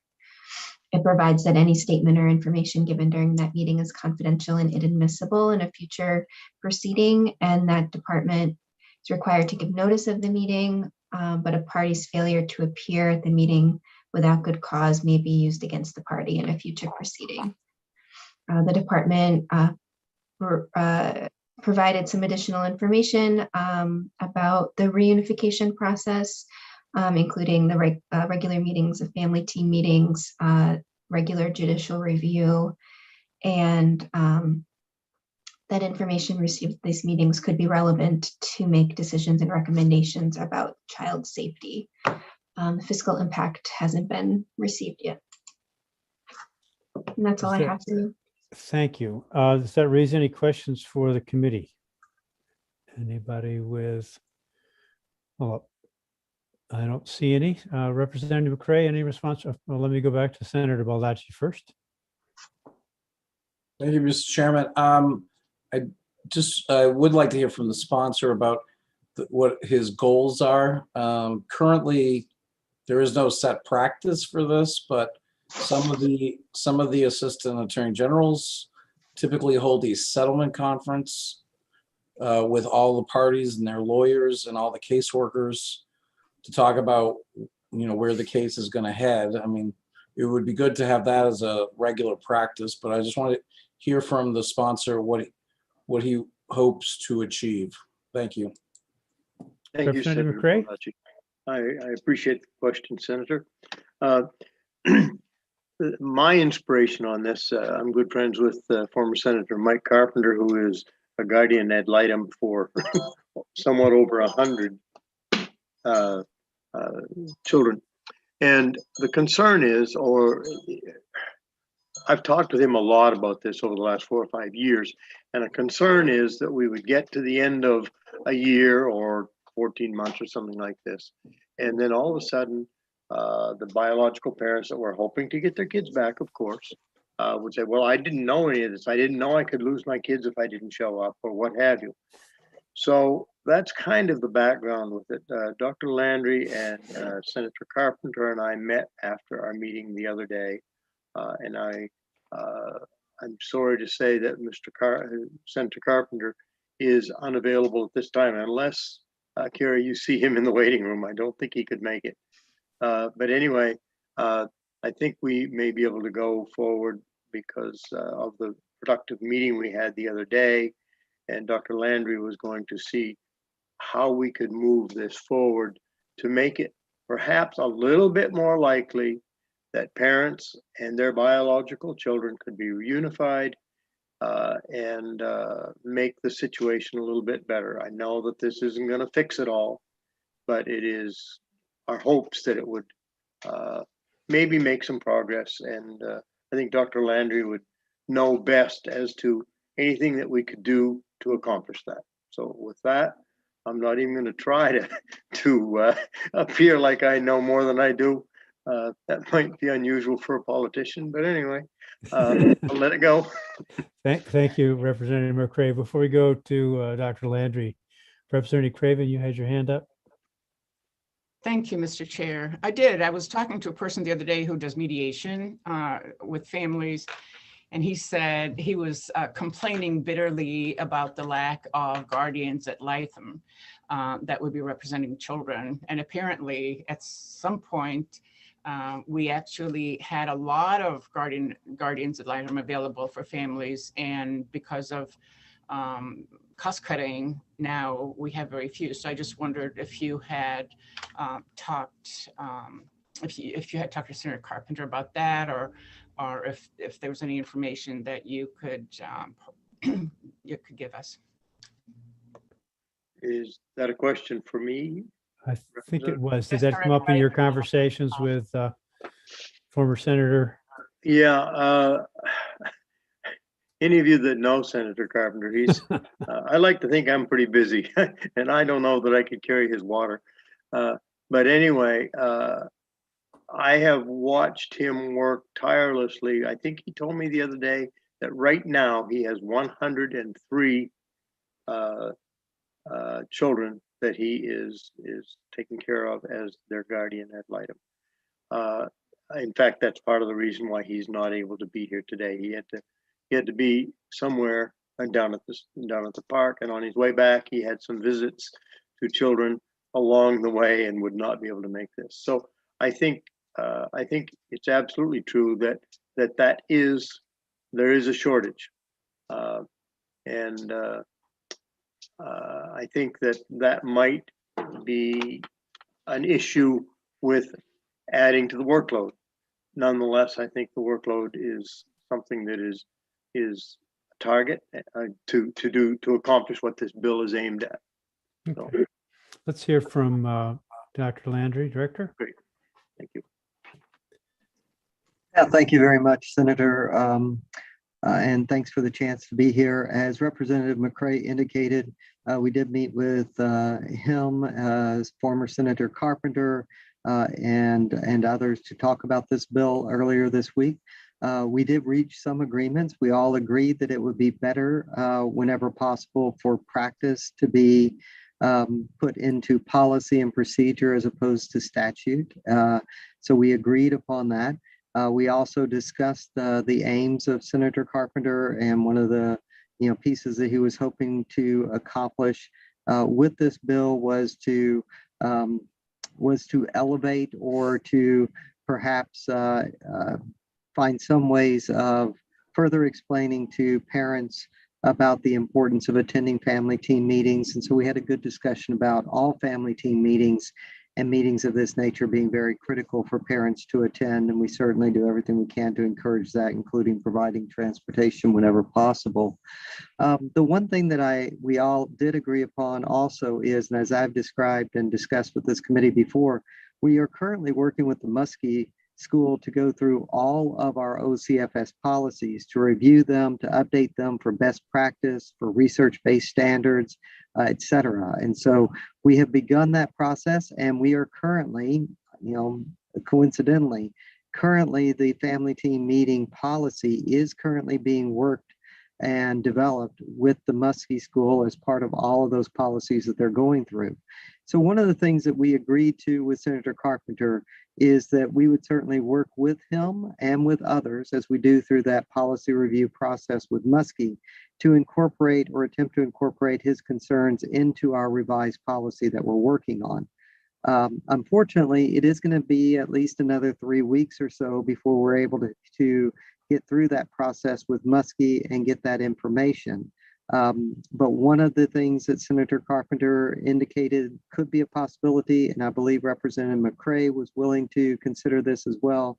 Ultimately, it's up to the committee as to whether or not one possibility would be to hold this bill over. Don't know where you guys stand on your number of holdover bills, but hold this bill over, give us an opportunity to complete that work from a policy review perspective, see if we can accommodate and include Representative McCray's and former Senator Carpenter's concerns in that revised policy, in which case it would not be necessary to embed this in statute, but to be able to capture it in policy and procedure instead, which I believe is the more appropriate place to make sure we have practice, so that we can always update that for best standards that continue to evolve in our field.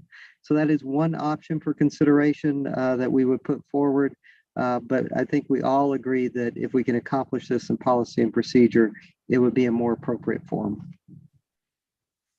Thank you for that background and that update. So Representative McCray, you might have to help me twist the presiding officer's arm to continue to add carryover. We're rapidly using up our slots, but it sounds like this might be a reasonable way to go for this particular bill. Well, I think it's the best way to go. I really do. I think that I concur with, if we can do that in policy, it does leave the option of improving it in the future without having to go through an awful lot. And I very much would hope that we can carry this over. Senator Baldacci? Just a couple of questions I had. Director Landry, so typically the family team meetings, they start occurring prior to the Jeopardy hearing with the department? Generally, yes. The first one is usually incurred shortly after. The first one is usually convened shortly after the PPO, and then generally speaking, they occur on about a quarterly basis. Somewhere around 3 to 4 times a year, depending upon the the needs of the case and what's happening in that case. In general, one always happens either just before or right around the time of the 6-month hearing post Jeopardy. So the timing on that one would be one where we believe we could incorporate some of former Senator Carpenter and Representative McCrae's wishes for that one in particular.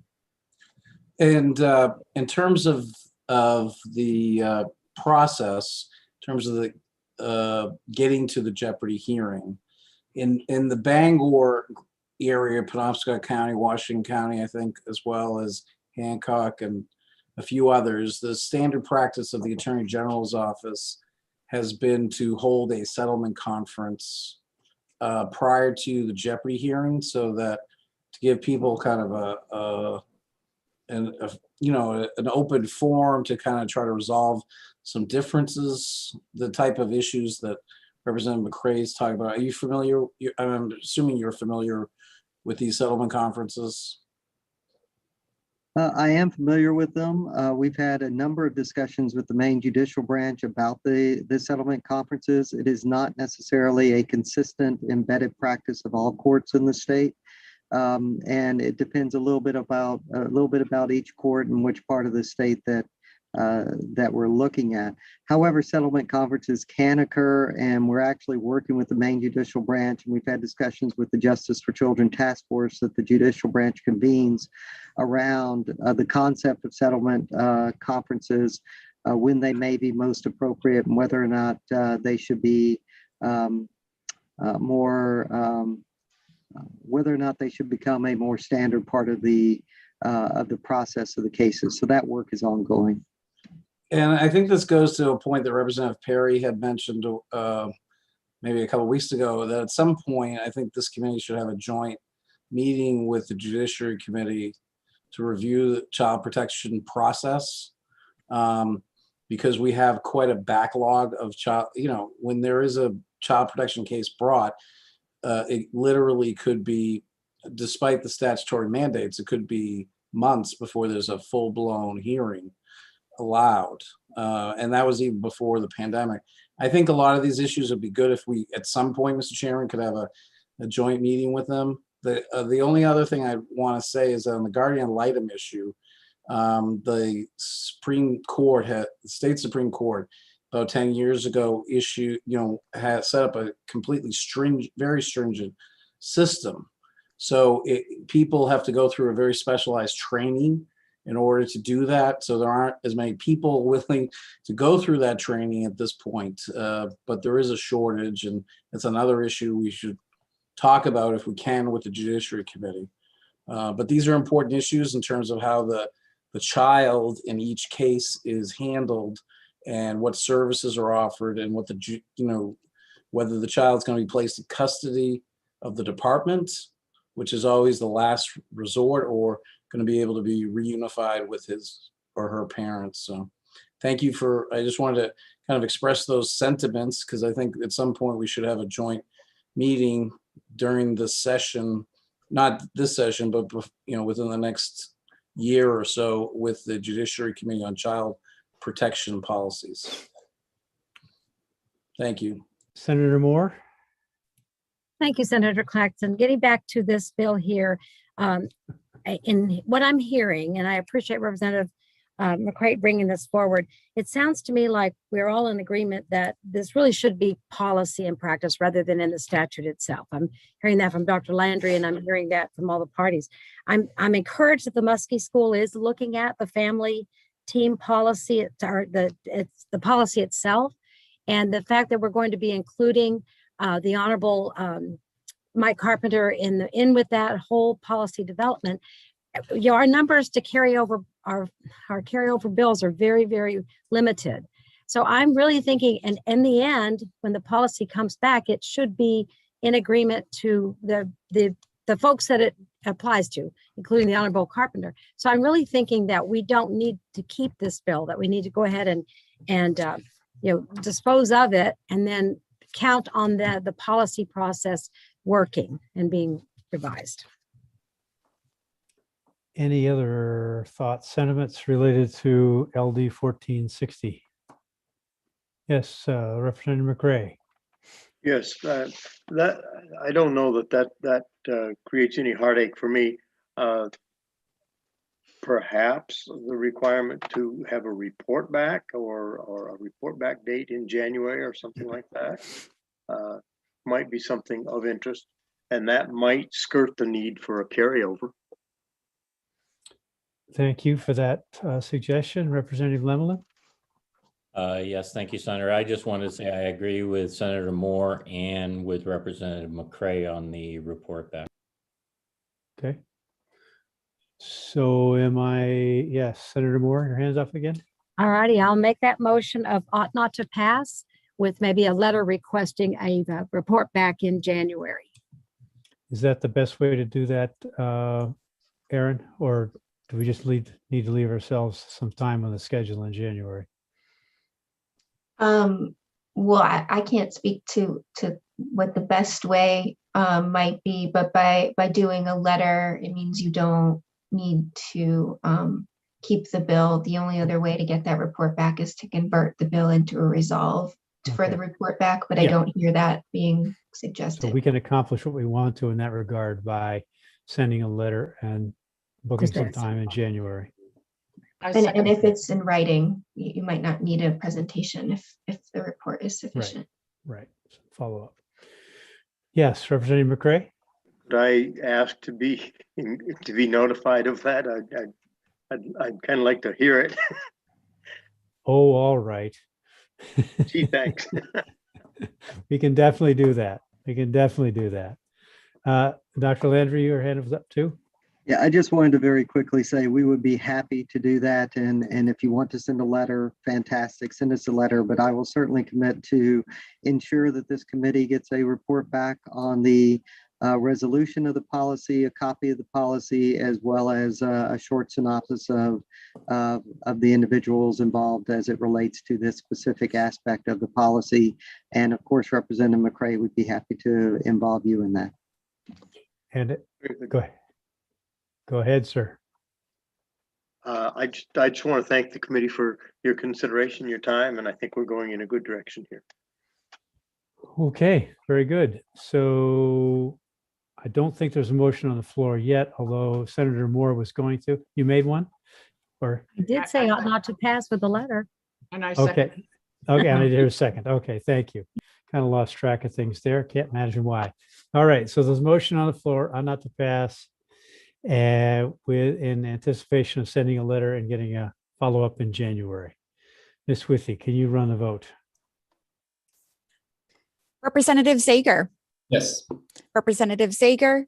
Yes. Representative Lemlin. Yes. Representative Lemlin. Yes. Representative Stover. Yes. Representative Stover. Yes. Senator Baldacci. Yes. Senator Baldacci. Yes. Representative Perry. Yes. Representative Perry. Yes. Representative Griffin. Yes. Representative Griffin. Yes. Representative Connor. Yes. Representative Connor. Yes. Representative Craven. Yes. Representative Craven. Yes. Representative Madigan. Representative Madigan is absent. Representative Javner. Representative Javner is absent. Senator Moore. Yes. Senator Moore. Yes. Representative Meyer. Yes. Representative Meyer. Yes. Senator Claxton. Yes. Senator Claxton. Yes. That's 11 yes, 2 absent. Thank you for the background, Dr. Landry, and thank you for your work with Representative McRae and your effort to bring in somebody who's very knowledgeable on the subject, the honorable former senator. Well done. Thank you, folks. Thank you. Yep. All right. So we have exactly 6 more bills to work. I'm thinking since it's been about an hour and a half since we sat down, we could take a 10-minute break or 11 minutes and come back at 2:20. Everybody's okay with that? Back at 2:20.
Maybe everybody went home.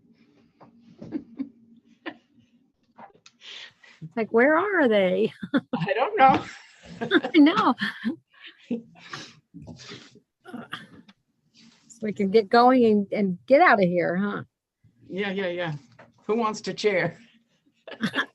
All righty. I can. We have a senator. Yeah, we've got a senator, we've got representatives, we're Four. good to go. No, there's Senator Claxton. Came back. Okay. We were going We're gonna start without y'all. Bunch of rowdies. Carry So on. long week, huh, people? I don't know any of you, but it's good to see you. So let's go to LD 1305. I'm sorry if I'm yelling. I finally get to take my headphones off. Let's go to 1305. And I understand Representative Morales is with us or is in the room. There, she's in the panelist category. Welcome.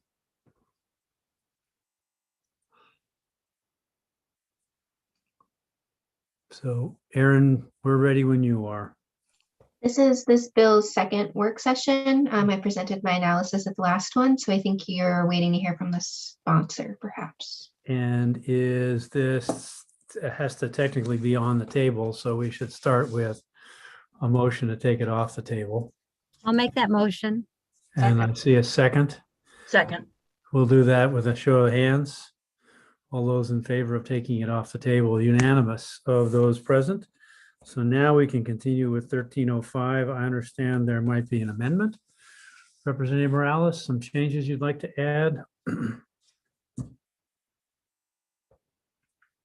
I'm seeing you as muted and I'm not seeing you.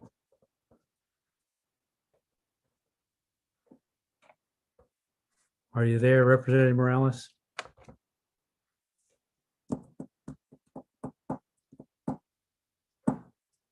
Okay, that's a new wrinkle.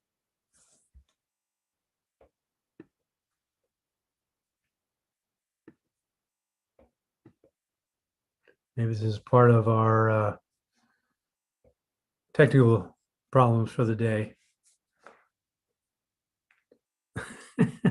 Mr. Chair, I just heard from Representative Morales. She's very much on her way. Very much on her way. Apologizes for the delay. Okay. That's a very pretty cat, Representative Perry. Thank you. He's just Little- checking things out. Little kids and cats today. I was hoping that Mr. Logan would show us his 2-year-old or plunk him up on a lap, but just for a change of pace.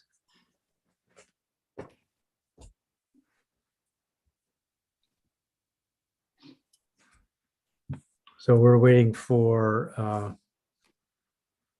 Representative Morales. And apparently there is a 1 or 2 line amendment and she's been working with the department. And Molly can speak to that, but I was going to wait for her to be here. And also with the folks at Maine Housing.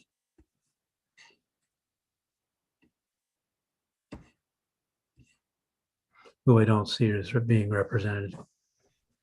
Just a clerical note, I think Eric Jorgensen is stuck in another committee, but I'm happy to speak for us. Okay. Welcome, Representative Morales. Thank you very much. Good afternoon, committee.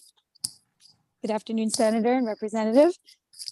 So we're reconsidering. It's now off the table, LD 1305. And we understand that you've been working with Maine Housing and with DHHS on improving the bill. So you want to share where things stand at this point? Yes, absolutely. And I'd like to ask Ann Danforth to be invited into the room to explain the amendment with Molly Bogart. As you all know, this bill was just about adding housing to the unified application for SNAP, Maine Care, and TANF, along with the work that's going on with LIHEAP. And what it's turned into is more of a resolve to consider housing and work together interdepartmentally on all the strategies that are available, not only just the unified application. So I'm really pleased with where we are with the resolve language, because that's really the intent behind the initial legislation itself. Okay. And who has that language for us? It's been sent to the committee. Yeah. I And just I want to think make your sure analyst, everybody got I it. can share my screen if you want, Okay, if you do that, that'd be good. That but came. I shouldn't be the one to speak to it. I think Anne Danforth has more to say about it than I We do. won't ask you to speak to it. Great. Can you see that? When was it sent to us? 12:30. I didn't know that I could forward it to the whole committee. So I got it a little while ago, but didn't know I could forward it. Okay. Sorry. All right. So and my apologies to the committee for, I've done that in another committee, and I assume that when I forward it to the analysts that it would get forwarded. So my apologies, Senator Moore, for not explicitly saying that.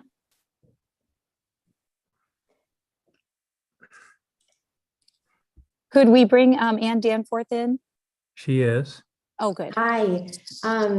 So just a note about this language. There are a few additional changes that I know the department and Representative Morales want to make to what you see here. But I will just say that for the resolve, at the top, there's some background on the real opportunity and need for collaboration between Maine Housing and DHHS, given the overlap in population served, and in the context of the new federal funds, and the importance of kind of system integration more broadly for the benefit of folks with low income.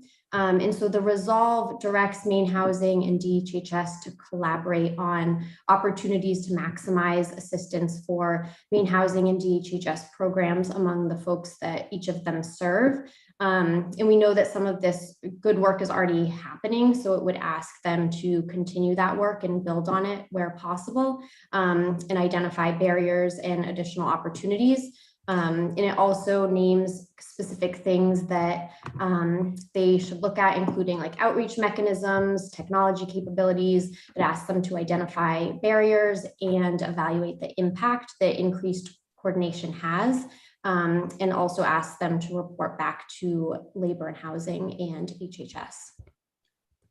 And so just, I won't speak to this if others want to speak to it, but I know that the two changes that have been discussed making to this language are striking out section 2 with the commitment from DHHS and Maine Housing that they will be open to advocate involvement.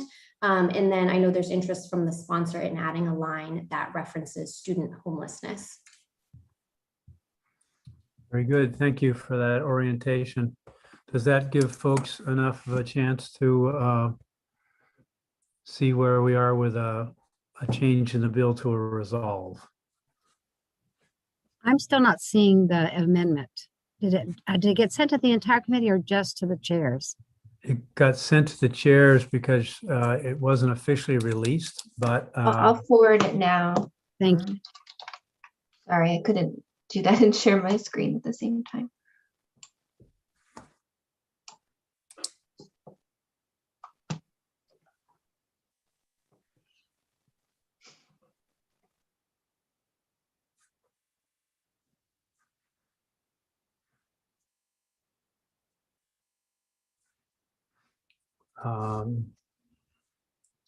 what I heard was a commitment for Maine Housing, DHHS, and who else to work together.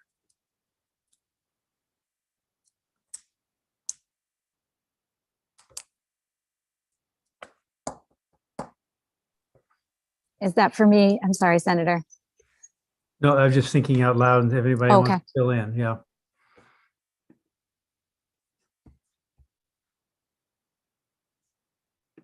as I understand from Ann, then section 2 of this amendment is going to be removed. Correct? Okay. And the only addition, if I may just add, is in section, the first section, where it says resolved, to that first paragraph.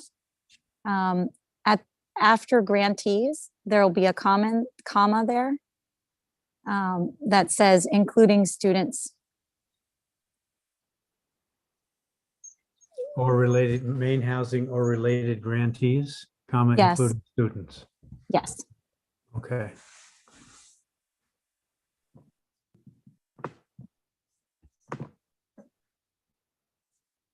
And I know that Aaron had some technical and otherwise good suggestions around additional changes that might make sense to make to the language.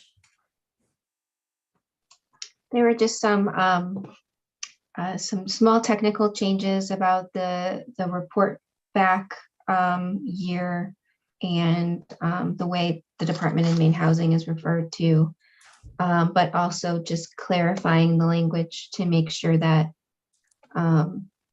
like the overarching statement about the work that the two agencies are supposed to collaborate on is consistent with, I think, the work that's currently happening and also the specific duties that are outlined in the resolve.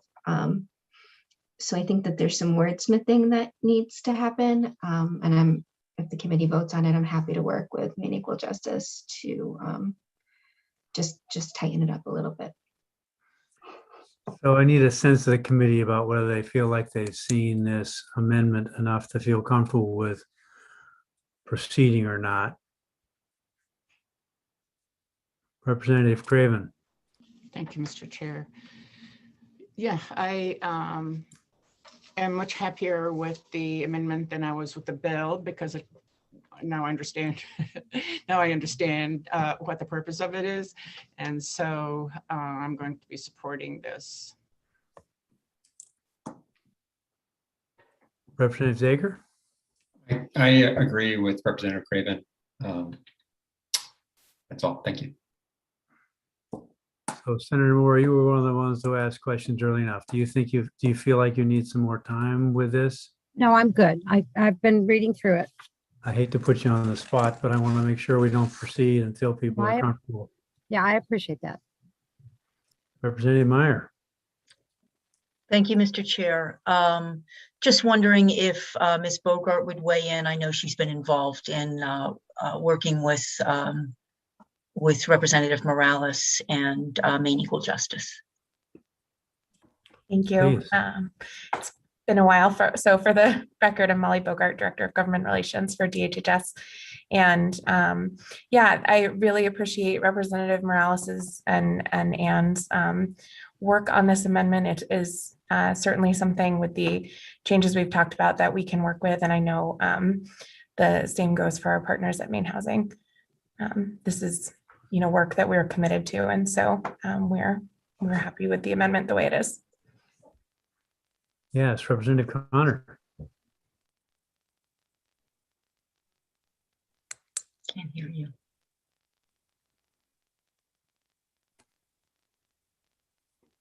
Yeah, looks like you frozen. Representative Connor. Now you're unfrozen, but we're not I hearing you. apologize. There we go. I was just wondering if there's somebody from Maine Housing or from the other department that could speak to this. Eric Jorgensen was trying to be here, but is tied up in another committee, is what we heard. And I think Molly is bringing news of that conversation for him. Is that the way I understand it, Molly? Yes. I'm watching my phone in case he texts that he can join, but I know he's working another bill. Okay. And they are completely on board with this as well. Yeah, we all feel we can make this work. Okay, I'm not, yes, Representative Craven. Well, I was going to make a motion Go right ahead. to pass as amended. And the amendment being turning it into a resolve with a couple of other language cleanups to be done. Yes. And a chance to review at language review when it comes back. Yes. I would second that. Motion's been made and seconded. Is there any conversations further? I don't see any, so we'll ask Ms. Withy to record the vote. Representative Zager, Yes. Representative Zager, yes. Representative Lumlin,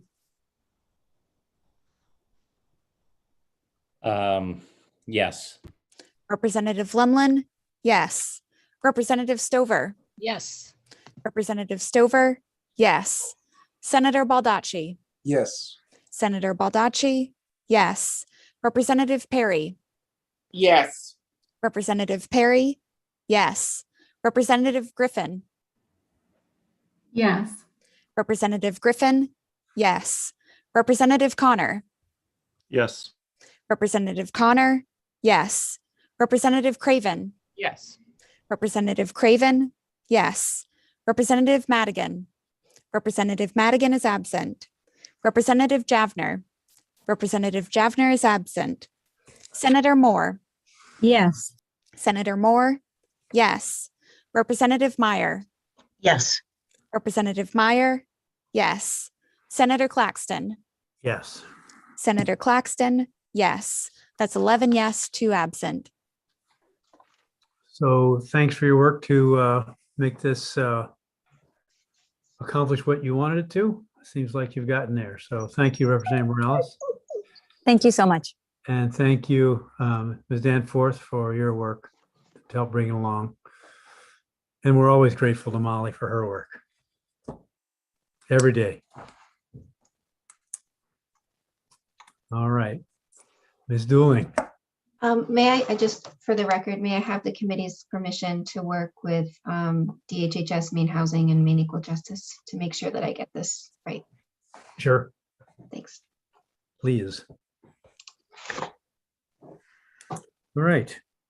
So let's go to the first bill on a work session, LD, the 3 bills about end of or burial practices. As we read through it, it seemed like 1535. Did you do all 3 together, Aaron, when you put them together? I did not do a chart like that. They didn't seem to lend themselves quite to that as smoothly as some of the other bills. All right. Let's start with 1535 though, and work from there, since to me that seemed like the broadest and most detailed bill. Okay. Or the most detailed. All right, LD 1535 is an act to allow green death care practices by alkaline hydrolysis and natural organic reduction. So in general, just kind of, maybe it might help if I back up kind of big picture for a second before I dive into the details of 1535, is that you have 3 bills in front of you. One of them is about permitting funeral pyres or open air cremation. Another one is specifically about chemical dissolution, which is also referred to as alkaline hydrolysis, aquamation, liquid cremation, green cremation, and resomation. Those are all one process. And then there's a third process that's being discussed in these bills, which is natural organic reduction. I'm not sure if that one has other terminology. I'm unfamiliar. And so 1535 deals with 2 of those 3 end of life practices, alkaline hydrolysis and natural organic reduction. So I kind of walk through the bill here in my analysis to try to describe I guess what the bill does. And so in general, I'm not going to go quite line by line at this point, but in general, 1535 adds alkaline hydrolysis and natural organic reduction to provisions of law that currently relate to cemeteries and crematories in Title 13, Chapter 83. And it also adds those 2 processes to the current provisions of law relating to are governing the disposition of human remains, which are in Title 22, Chapters 707 and 709. Each of those specific provisions is outlined there. So what that means is that those two processes generally would be subject to similar regulations that exist for cremation and other funeral practices that exist right now, with an exception, which is in Section 11 of the bill, would exempt crematories that offer alkaline hydrolysis or natural organic reductions. Those two types of facilities would be exempt from the current requirement on crematories that requires they be erected in a cemetery that's at least 20 acres of size and have been in existence and used for burial for at least 2 years preceding the erection of the structure. And that is similar, not that we're talking in detail about 1223 at this time, but that's a similar provision in 1223, that exemption for facilities that offer alkaline hydrolysis or natural organic reduction. In addition, so 1539 keeps kind of the current framework around regulation similar among what's currently existing in law. That is that cremation provisions are currently governed by the Department of Health and Human Services, and the practice of funeral board is governed by the Department of Professional and Financial Responsibility under the State Funeral Board. And so it, and just to speak, LD 1223 would proposes to move kind of the crematoria aspect for alkaline hydrolysis to the State Funeral Board. But this bill 1535 kind of keeps the structure that's in place. It also adds definitions for alkaline hydrolysis in the facility, as well as natural organic reduction in the facility. You can see those definitions there. They're identical throughout the three titles that are affected by this bill, titles 13, 22, and 32, so that there's a consistency there.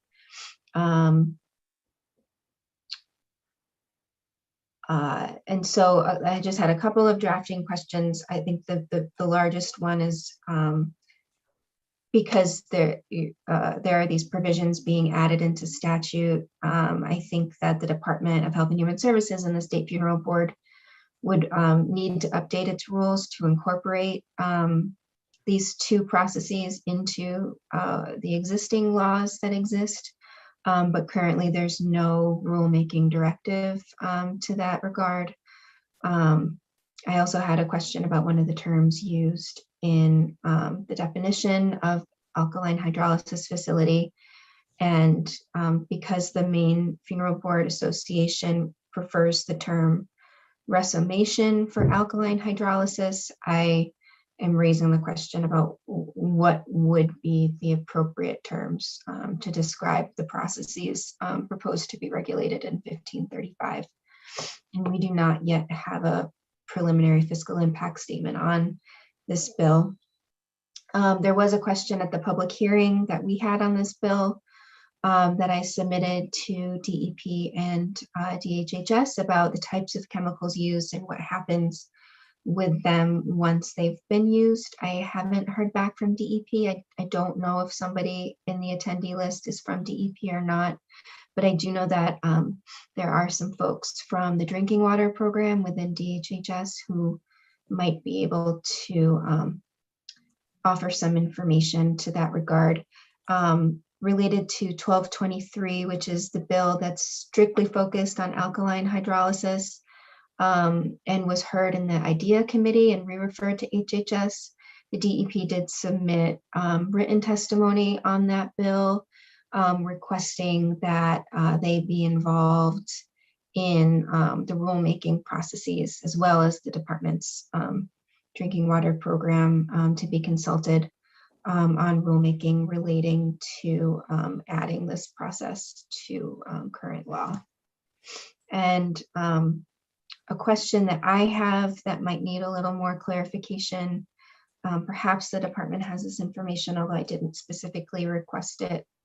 So sorry, Molly, is that it appears that under the current rules governing cremation under DHHS, they define cremation to include chemical dissolution, which is the term that's used. So I'm just curious about the overlap between, I think, what this law requires in terms of the statutory changes and the existing provisions in the rule.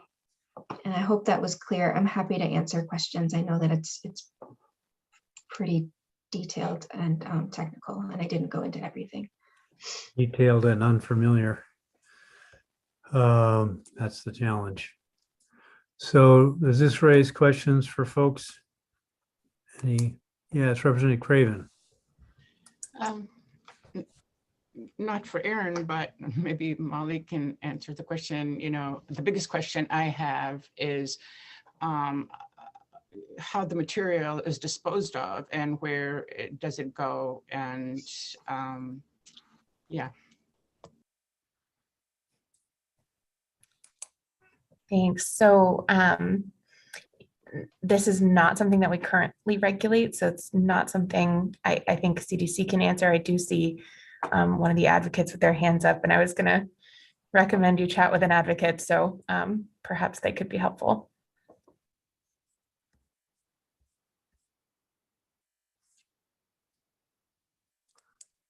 I'm not seeing any advocate hands up. Sorry, again, also, could we talk to the drinking water folks from DHHS? Sure, and that's Amy LaChance and Nathan Saunders. Carrie, thank you.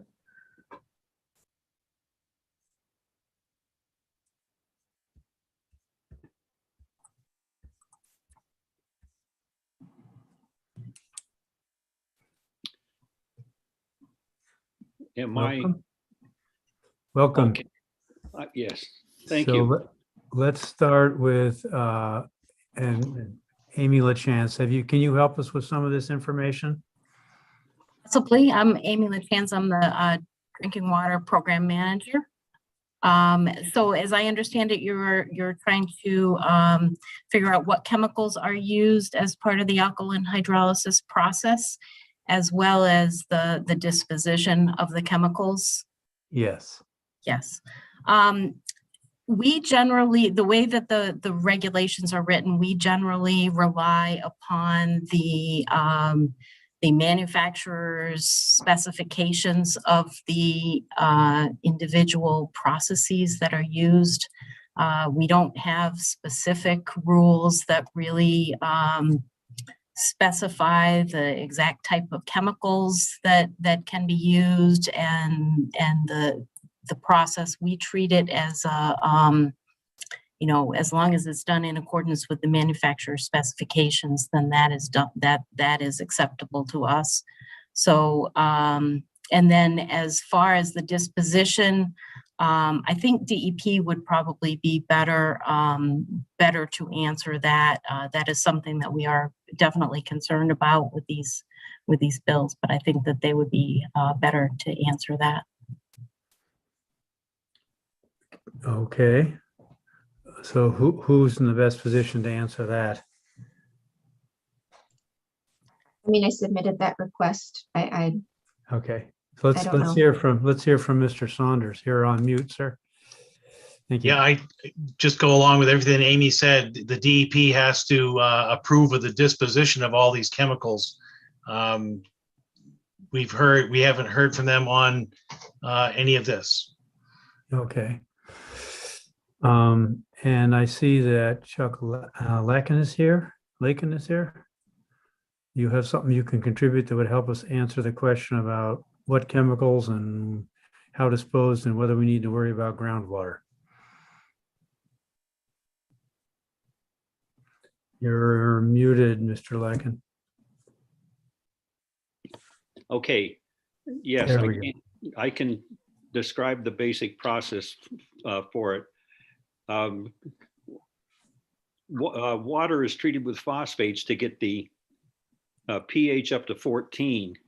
And then that water is, and it's heated to about 200 degrees. That water is pumped around the body. So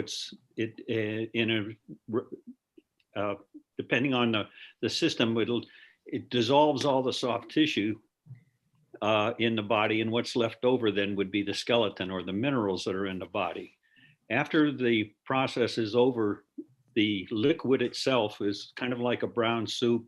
It does, there is no DNA, or any, it breaks it, the system breaks the material down to basically the molecular level, but it still has a pH of 14. And so they pump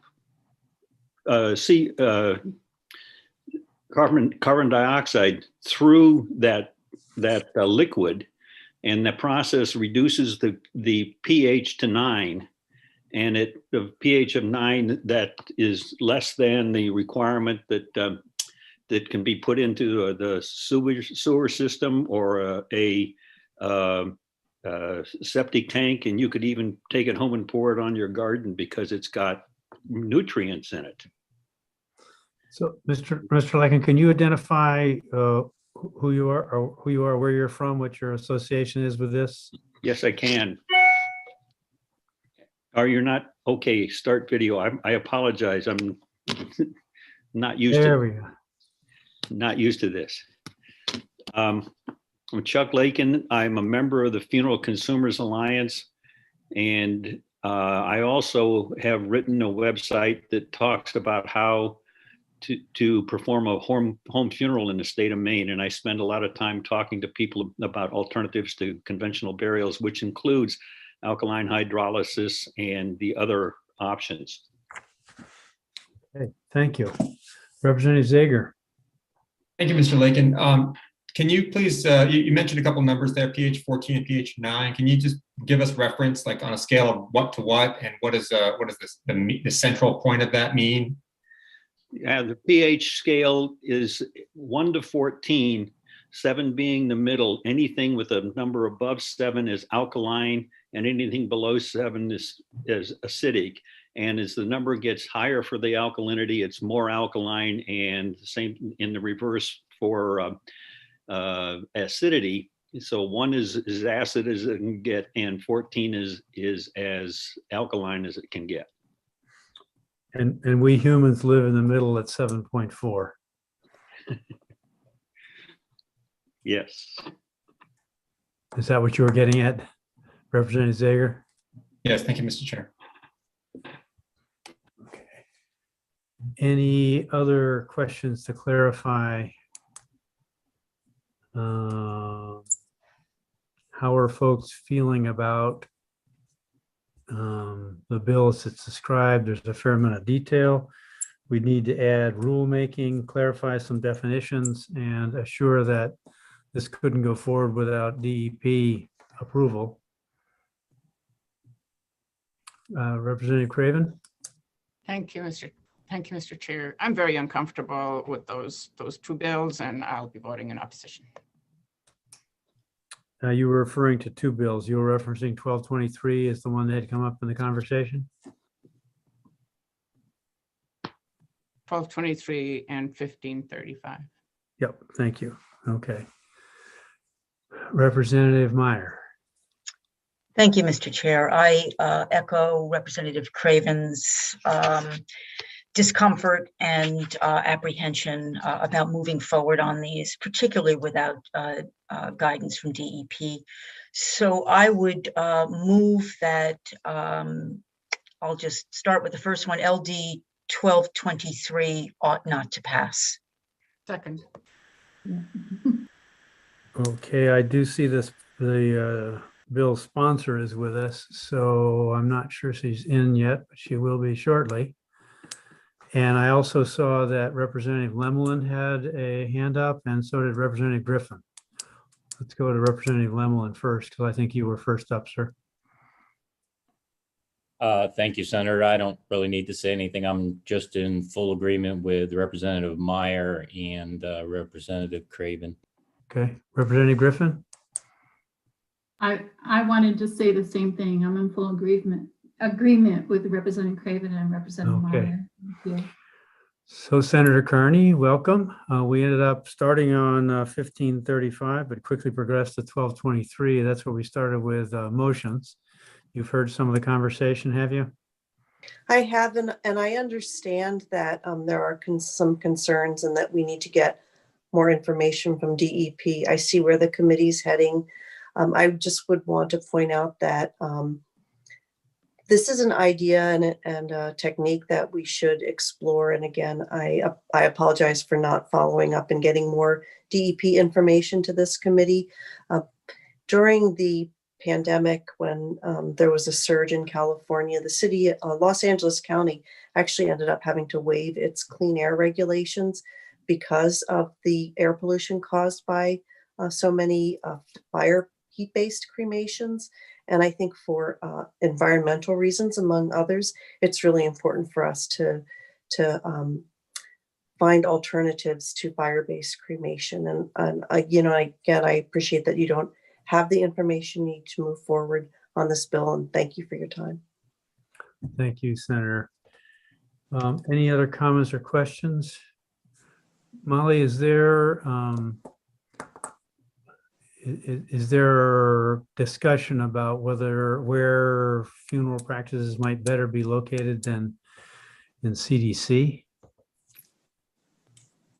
I certainly think that's a conversation we are interested in having, but probably one that the agency should have outside the committee room before presenting any proposals to you. I totally accept that. I'm just looking for some forward motion in terms of addressing these concerns. That's, yeah, okay. Any other?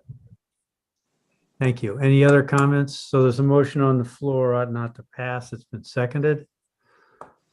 Then we can go ahead and vote, Ms. Withy, and this is specific to LD 1223.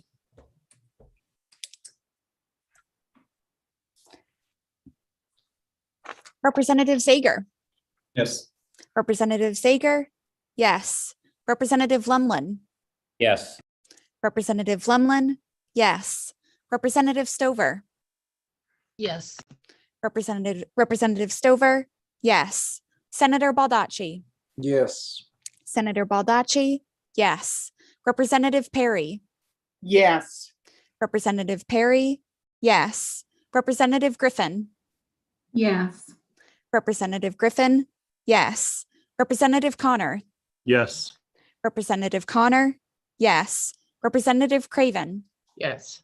Representative Craven. Yes. Representative Madigan. Representative Madigan is absent. Representative Javner. Representative Javner is absent. Senator Moore. Yes. Senator Moore. Yes. Representative Meyer. Yes. Representative Meyer.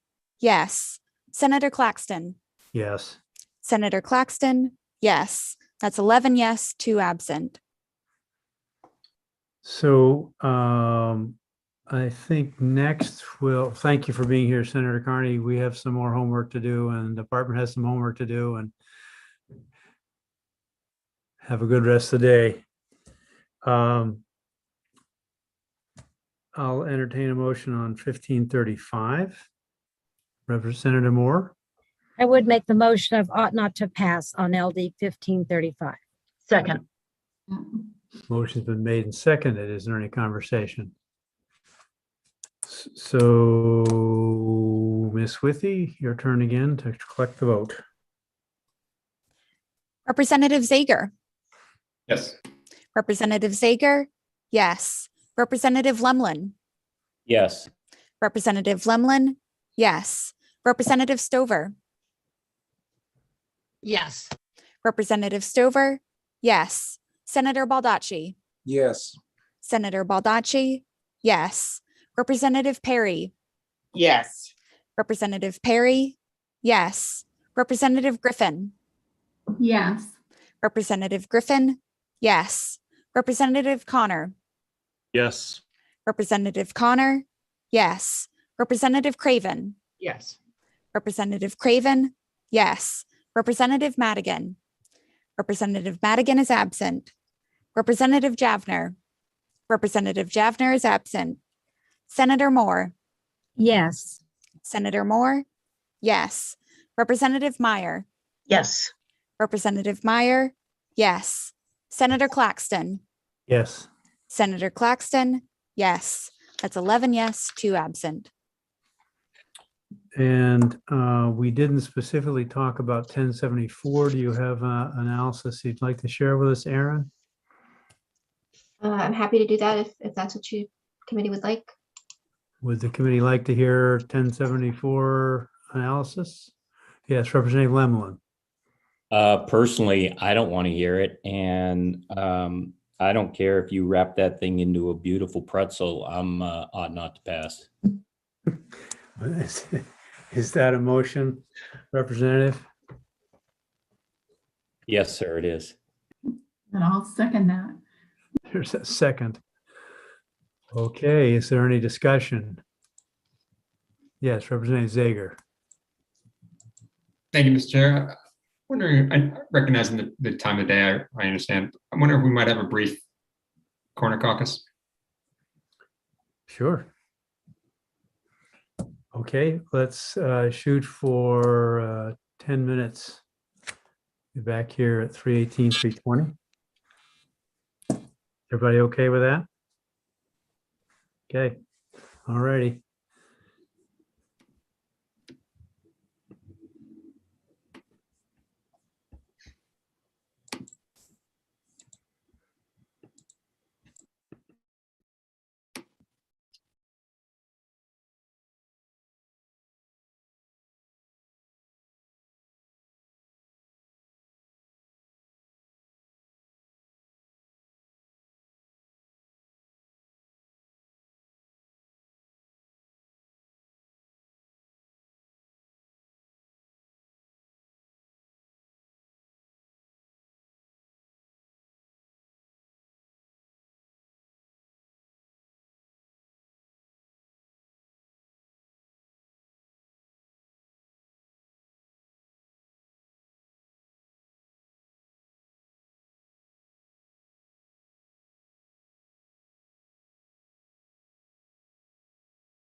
Okay, we can restart. There's a motion on the floor. And we're in the part discussion. So if there were enough questions raised in our caucus, that would make sense to finish hearing from Erin about her analysis. So we can have completed a full look at this bill. So Erin, if you wouldn't mind. Sure. LD 1074 is an act to permit the conduct of open air cremation at designated scattering sites. It would allow a nonprofit corporation to conduct open air cremations by pyre if the cremation is conducted on a property of at least 20 acres that is owned or possessed by the corporation, restricted to one cremation at a time. It would allow the ashes to be scattered on the property or otherwise disposed of pursuant to law. And it directs the Board of Funeral Services to adopt routine technical rules to carry out the purposes of this section. You heard a number of issues raised at the public testimony. The Department of Professional and Financial Regulation, which encompasses the Board of Funeral Service, raised the issue that the practice of funeral service would need to be expanded to include open air cremations, because current practice does not allow a licensed funeral establishment to own or operate a crematorium, and that currently DHHS regulates crematoria. And so this would be a diversion from kind of current practice in that regard, and that a corresponding expansion of regulatory authority directed by the bill would trigger a sunrise review process to create a new licensing category and to adopt rules relating to maintenance and inspection of those facilities or conducting open air cremations. Jennifer Hawk from the Department of Professional and Responsibility submitted a memo that was provided to the committee outlining a little more about the sunrise review process, and I've linked also to the statutory evaluation process for your review, and she also talks a little bit more about the division between DHHS and the State Funeral Board or the Board of Funeral Service in terms of its current regulatory authority.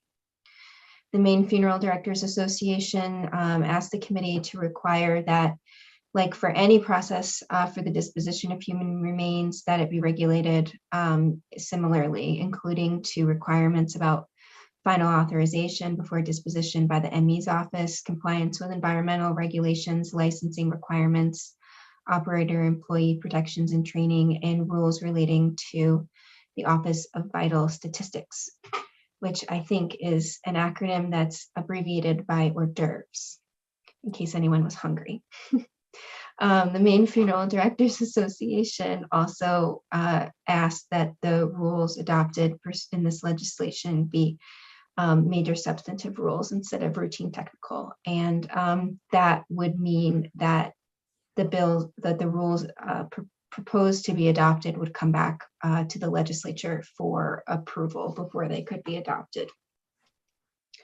The major questions I have with this bill is really how it fits in with existing law. It notwithstands all of Chapter 83 and Title 13 and all of Chapter 707 and Title 22. And that means that I don't really know what the authority of the Board of Funeral Services as provided in this bill would be to adopt regulations, because those other sections that I didn't go into in detail, but outlined in detail on LD 1533 have a number of provisions that currently apply to the practice of disposing of human bodies at the end of life, that it appears that this would completely exempt, as drafted, it would completely exempt open air cremation from a lot of those requirements. I think including things like waiting 2 days after a person's death to be cremated, which I think is one of the provisions in Chapter 707. And so with that, and with the directive to the Board of Funeral Service to adopt routine technical rules to, quote, carry out the purposes of this section, it's unclear to me what the scope of those rules could encompass, given that the statutory directive notwithstands existing laws relating to the dispensation of human remains. I just don't know where that leaves us. So if the committee were to move forward on this bill, I think I would be looking for some specific information intentionally, what provisions should be included and what provisions should not be included in the scope of what that rulemaking should be. For example, Chapter 707 even governs interfacing with the electronic death registration system and what the lawful burial or disposal of bodies or cremains would be. In addition, given the concerns raised by DPFR in the existing rules by the department and the way the statute's written, I would be looking for clarification from the committee about which regulatory authority should have authority over open air cremation. You asked, in addition to the sunrise review process, you asked whether Maine Municipal Association had any input on the bill. Kate Dufour indicated that as long as the bill doesn't preempt their ability to regulate where those activities take place, that they don't see a municipal impact. I would recommend being specific, I think, about whether state law is intending or not to preempt municipal rule. Although the Constitution provides home rule authority, it just would be better to be clear on this what the state is intending to regulate or not. The department, DHHS, was asked for an overview of their authority over the disposition of human remains, and Molly has that information if the committee would like to go there. I also submitted to the Department of Environmental Protection what the environmental impacts of open air cremation are, and had not heard back. You asked about the laws in Colorado related to open air cremation, and one of the proponents submitted to the committee by email on April 8th a summary of the Colorado Crestone End of Life project. Someone can correct me if I'm wrong. My understanding is that in Colorado, funeral services and cremation are regulated under the same regulatory entity, unlike in Maine where we have this division, but that the Colorado open air cremation group is exempted from all of those regulations. And then you also received some materials from one of the proponents in response to public hearing testimony, and that was sent again to you last night. It was originally sent on April 14th. And it was a table kind of summarizing, I think perhaps some proposed amendments to the bill, although I would not be the right person to speak to those proposals. And then you received a preliminary fiscal impact statement from the Department of Professional DPFR, I'm sorry, relating to the costs that would be incurred for, I'm going to share my screen on that for a second, for implementing the sunrise review process from other special revenue funds in the amount of a little over $50,000, increasing over the next few years. Okay. So are there other issues, questions to be raised?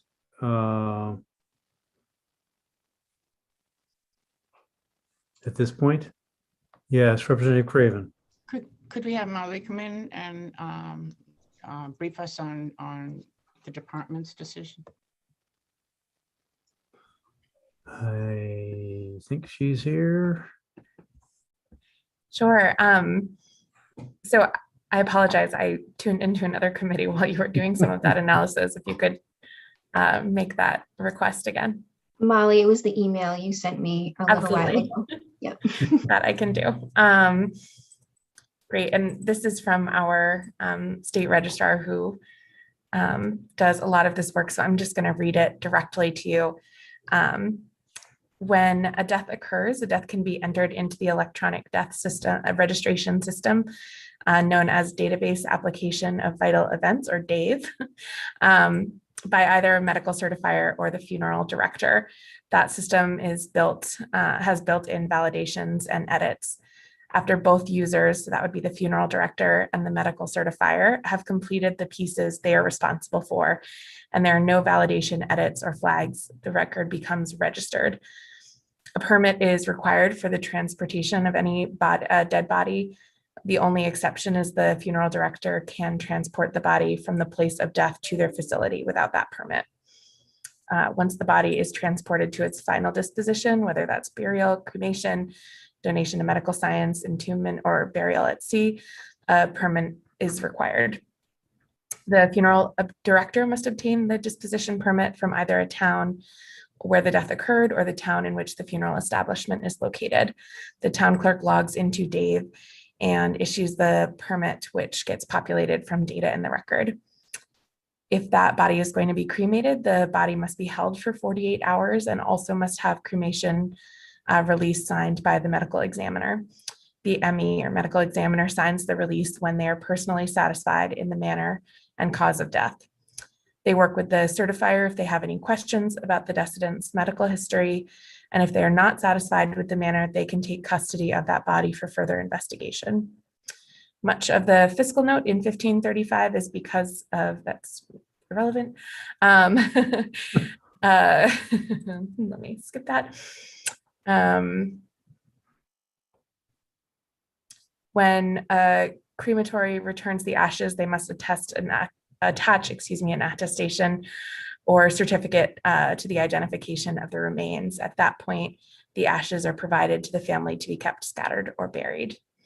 If the cremated remains are going to be buried in a public burial ground, then there's a third form, which is the authorization to bury cremated remains. The funeral director completes that form, which then gets endorsed by the municipality or the person in charge of the public cemetery. And that form records the name of the cemetery, lot, date, and date that the ashes were buried. So that is the vital records and CDC portion of this stewardship process. Thank you very much. Yeah. And it's portions of that are that this bill exempts from, right, Erin? My read of the bill that it exempts them from everything Molly just said. Yes. Yeah. The way it's drafted. Okay, way it's drafted. Yes. Representative Meyer. Thank you, Mr. Chair. I recall there being a request from a committee member for the environmental impact of open air cremation. What was the DEP's response? I sent that request to the DEP. I don't have a response. Okay. Thank you. All righty. Any other discussion to be had before we vote? Yes, Representative Zager. Thank you, Mr. Chair. I just want to say before, I'm not going to be voting in support of this because I think there are some details and things maybe that can be further learned from Colorado or other discussions within Maine. But I say that with full respect of the work and reverence that people who are involved in this work do. I'm also thinking about the fact that anthropologists tell us that the burial and what to do with human remains is one of the earliest markers of what our species did, and based on archaeological evidence. And that in fact other species pay attention to the disposal of their deceased members. So I do with reverence and respect, but on a policy grounds, I'm planning to vote against this. Thank you, Mr. Chair. Thank you. And for me, there's a bit too many exemptions without our truly understanding the limitations. So some of it's on us, but there's also the unanswered from DEP in spite of a specific request and better understanding of what happens. So I will then move to Ms. Withy for recording the vote. The motion is ought not to pass. Representative Zager. Yes. Representative Zager, yes. Representative Lumlin. Yes. Representative Lumlin, yes. Representative Stover.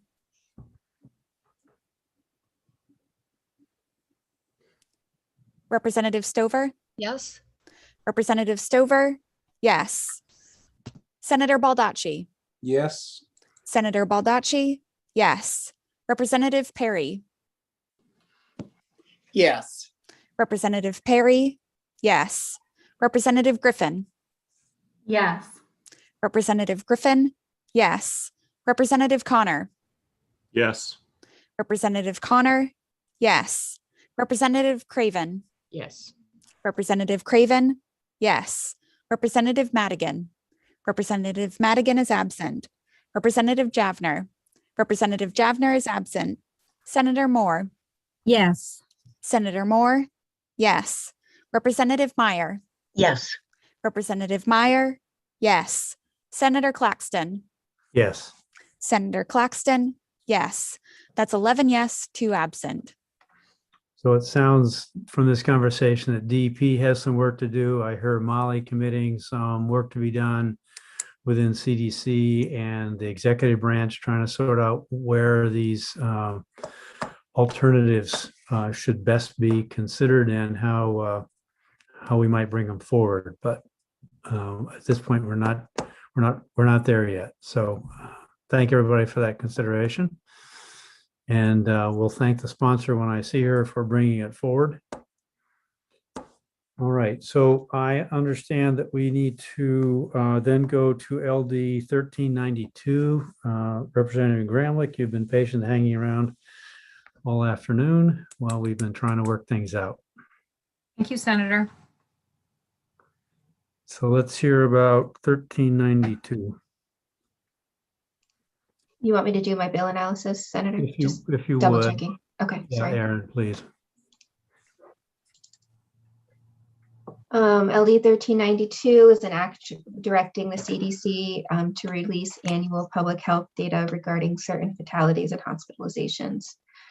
So it requires the director of the CDC to include in its director CDC's annual report to the legislature with the assistance of the Commissioner of Public Safety, public health data concerning firearm fatalities, separated by homicides, including the number of domestic violence homicides, suicides, and accidents, the ages of the victims in each category, and the type, make, and model of the firearm used, and also hospitalizations that occurred as a result of a firearm that did not result in death, and the type, make, and model of firearm used. And it provides that the bill must be publicly available. Maine Hospital Association in its testimony requested that the CDC be directed to rely on data that exists already from the Maine Health Data Organization for information about hospitalization that did not result in death. And that because of a number of practical difficulties, I believe the requirement to identify the type, make, and model of weapon be removed from that provision around hospitalizations. The Department of Public Safety, Maine State Police indicated that currently under the Uniform Crime Reports, which is the standards for data collection are established by the FBI, that only homicide data is collected in those reports, that there is not currently a centralized repository from law enforcement in Maine where data on suicides, accidents, and hospitalizations can be compiled, nor are there set data collection standards. That police reports often do not have standardized data regarding hospitalization information. other than, I think, the name of the hospital. And in order to establish a centralized repository, it need to be designed, built, and maintained. You asked some questions at the public hearing. You asked of the department to provide information on the main injury prevention and whether CDC is still capturing this data. That information request was submitted to Molly. You requested that the MHDO be present at the work session, and I believe Karen Lee Harrington is currently an attendee and can speak to the committee about your questions. You asked about information about the mandatory reporting requirement for treatment of gunshot wound, and I've provided the hyperlink to that requirement here.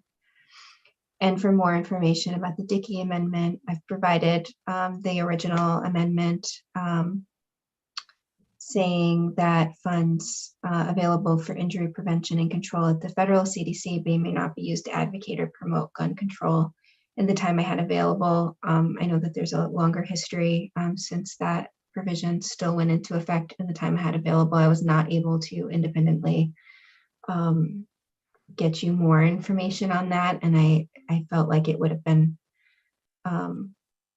not nonpartisan of me to provide some kind of summary prepared by an advocacy group. And I wasn't able to go through that history myself, and I'm sorry for that, but that's the nature of this time of year. And the fiscal impact hasn't yet been determined.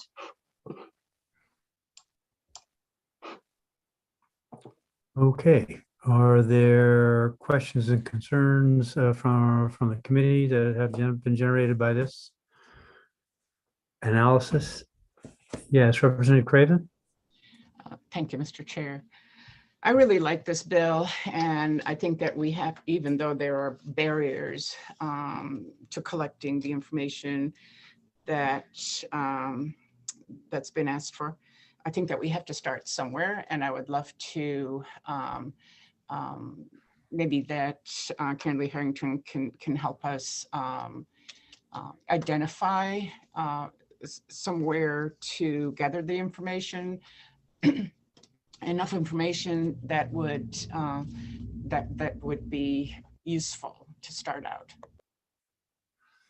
Okay, so we can go to Karen Lee Harrington from MHDO, if you want to unmute and join us. I think the question's been asked about whether you would be a repository for this kind of data and how much of the requested data you could capture. So good afternoon, Senator Claxton and members of the committee. Thank you for having me. You have certainly had a busy session, and it's nice to be here. I'm usually in front of HCIFS, so it's nice to be with you this afternoon. So the Maine Health Data Organization does have some of this data, and we had indicated to Mr. Austin what codes, based on what is in the bill, or as it's written currently, around firearms and hospitalizations that result as or occur as a result of an injury with a firearm. So we do have the data, but we don't have some of the specificity around the type, make, and model of the weapon. But I think that we could certainly, and I don't necessarily know that you need to put this in the law, but we could certainly work with the CDC to identify what data elements we do have. There are codes in the data that we receive that indicate the cause of the injury. So, I mean, there's lots of different pieces that we can look at. And then, of course, there are some limitations. So I'm more than happy to work with our sister agency and, figure out what data MHDO's data sources can support. I don't know if that helps or creates more confusion. Oh, that helps. The issue is there's no database right now that addresses all this all at once. Representative Craven. Thank you, Mr. Chair. So the law enforcement folks said that they didn't have a repository for their information. And I just wonder if MHDO, if they could be reporting to the MHDO as well, so that you could gather that information as well. So let me say it back to you to make sure I understand. So basically, would we take the information that they have and build it into our data sets, or create a different data stream with their data? Is that what you're asking? Yeah, they just said that they didn't have a repository for their varied, law enforcement folks, and so I just wondered if you'd be able to, if they'd be able to report to you so that it would all be in one place. That's a little bit outside the box. Not that we're opposed to thinking outside the box. I just would need a little bit of time to think that through and talk with, I think, some folks over at law enforcement to understand what type of data it is. I mean, we have, very specific structures in terms of data that comes in. And I'm just not familiar with what they've got and how we might be able to help support that, but I'm more than happy to have that conversation and report back. Representative Stover?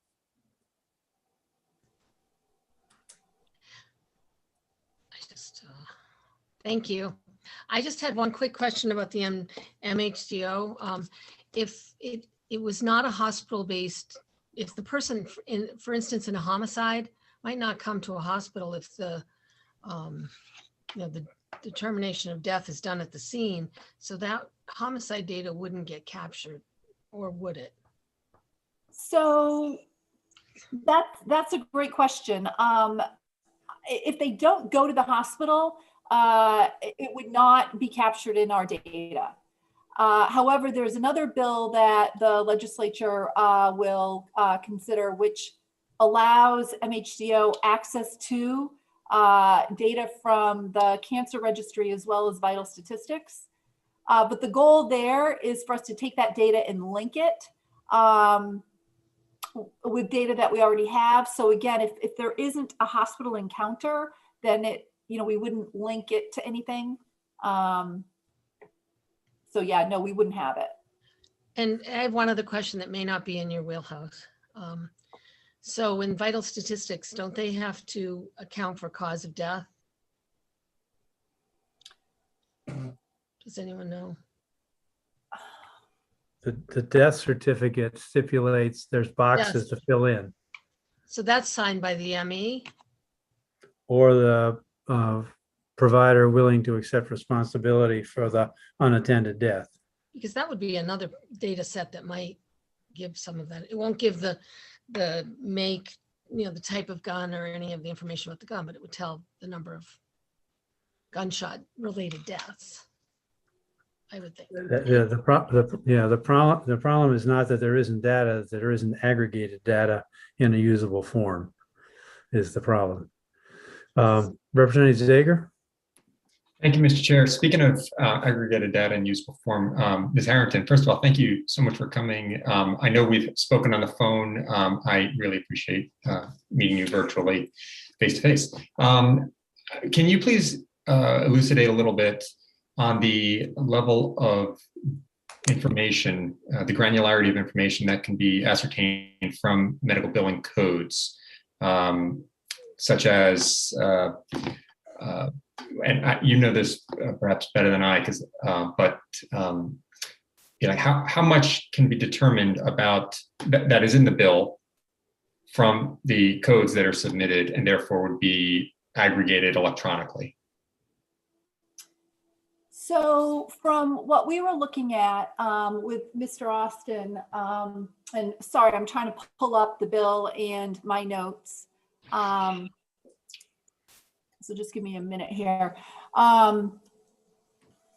So we had found a number of ICD-10 codes that are in the data that identify or they're specified for assault by other and unspecified firearm and gun discharge.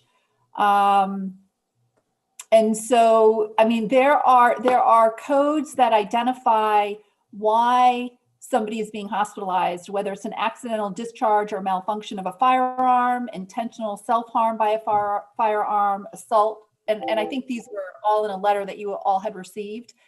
So those codes are in the data.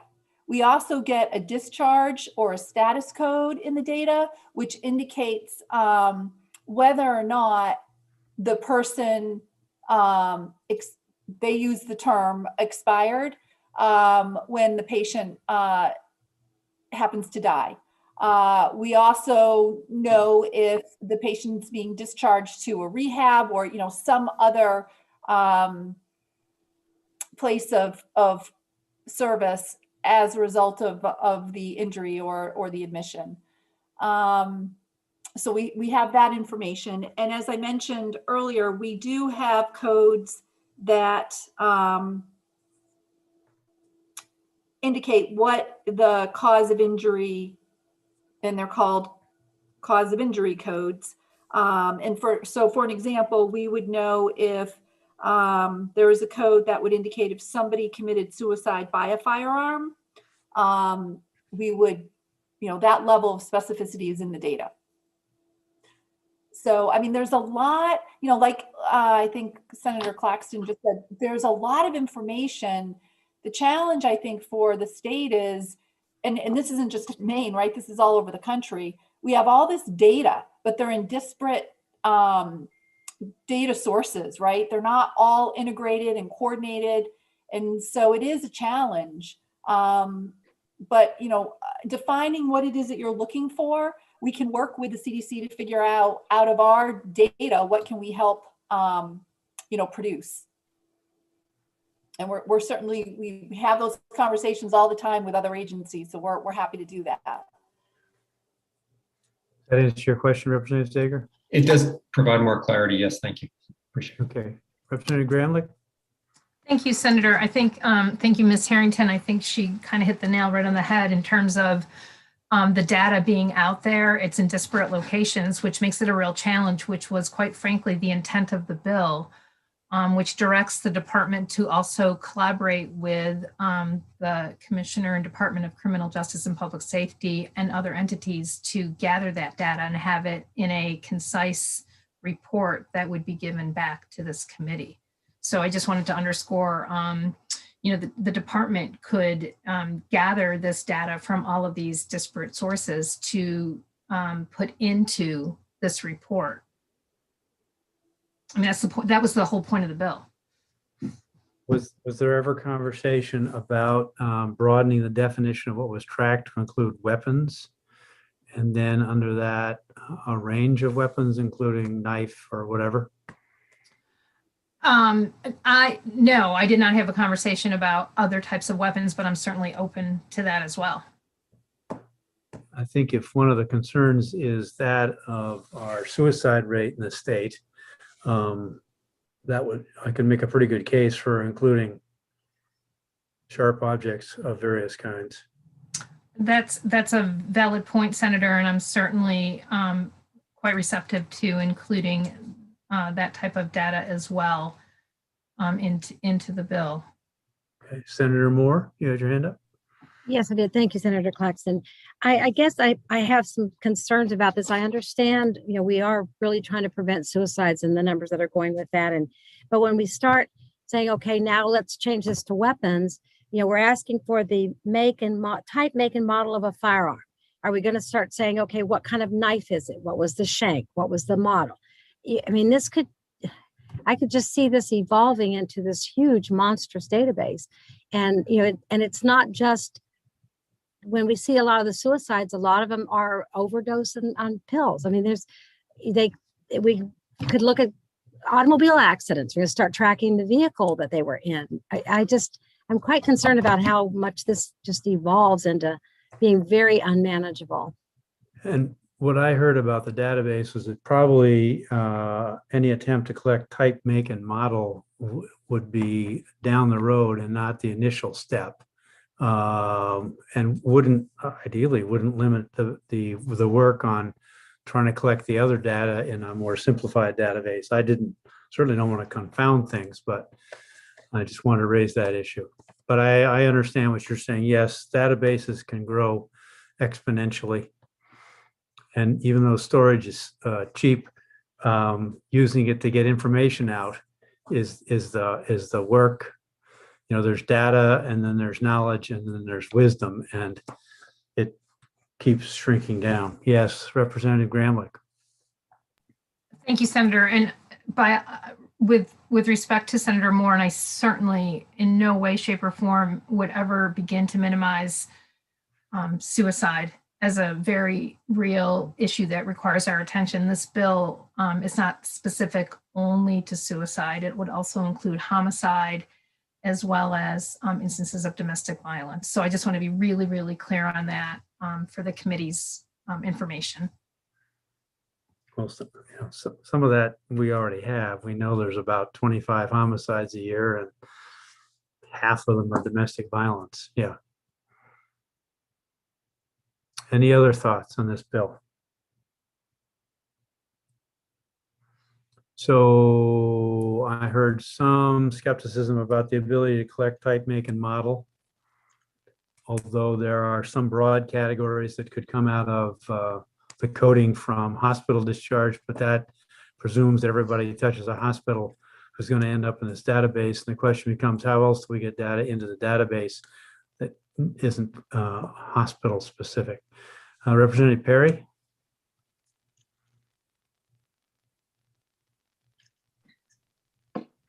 Okay, I'm thinking in a couple of different directions.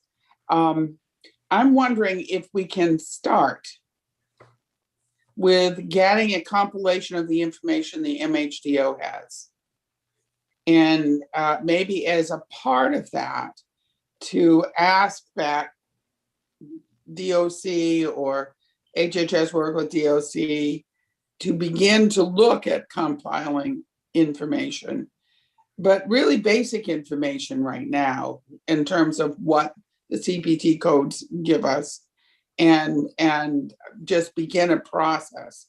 I think to create and say there has to be a process by a certain time, I think is going a little bit far because we don't know what we have out of MHDO yet, and whether that gives us a robust enough information to go any further.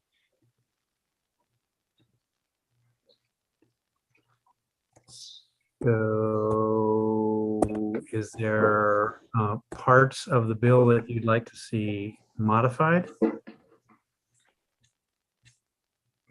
Yeah, and I don't have the bill right in front of me. I'm working off my iPad right now.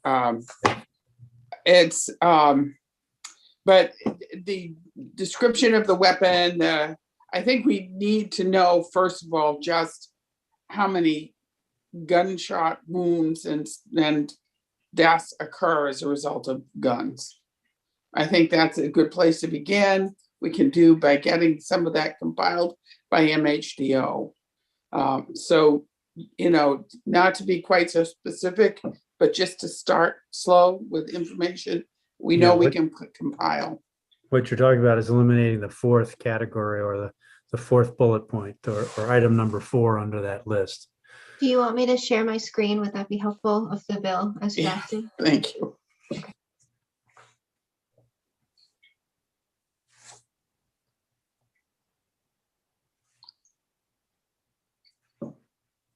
Yeah, that fourth point is not something that's going to come out of ICD-9 or ICD-10 or CPT codes or 11, whatever's coming. Ms. Harrington, did you want to weigh in? I just wanted to share with you that we did go ahead and before we responded to Mr. Austin's question, we did query our data for the specific codes that have to do with firearm injuries, etc. So I have some preliminary data that I'd be more than happy to send to the committee. It just gives the number, the count based on the different codes. So to Representative Perry's point, I mean, we can do that. We can certainly pull together information that we already have in the data. But specifically to the issue of make, model, and type, that's not in exactly. So maybe we ought to strike that portion. How does that sound to you, Representative Gramlich? Thank you, Senator. I was actually, thank you for calling on me, and thank you, Representative Craven, for letting me jump ahead. I was going to suggest that if it would make the bill more palatable to the committee to strike that. I think the other components of the bill as crafted gets us really good data and that again was the intent of the bill. So I'm happy to and receptive to the committee striking that. Okay, thank you. Representative Craven? Thank you, Mr. Chair. I just wanted to ask Molly if you think the department has a method to be able to, as Representative Grimlich suggested, collecting the information that the other departments have and compiling it with the MHDO information. Sure, thank you. And absolutely, a lot of this is data that we don't have, but we are happy to report and have good working. We certainly have a great working relationship with Karen Lee and her organization, and expect that DPS would be good partners in this as well. So we're certainly happy to do that work, recognizing that we will need to get the data in order to report it, but happy to do that. And then get it in the data in a form that MHDO can process, which are two different steps. Representative Perry? Yeah, I just had one other question. If we are getting this information from other areas, how are we going to figure out duplication? Where we may be reporting the same person in two different areas. And if we really want true qualitative data, I guess I'm trying to figure out is how we adjust to duplication.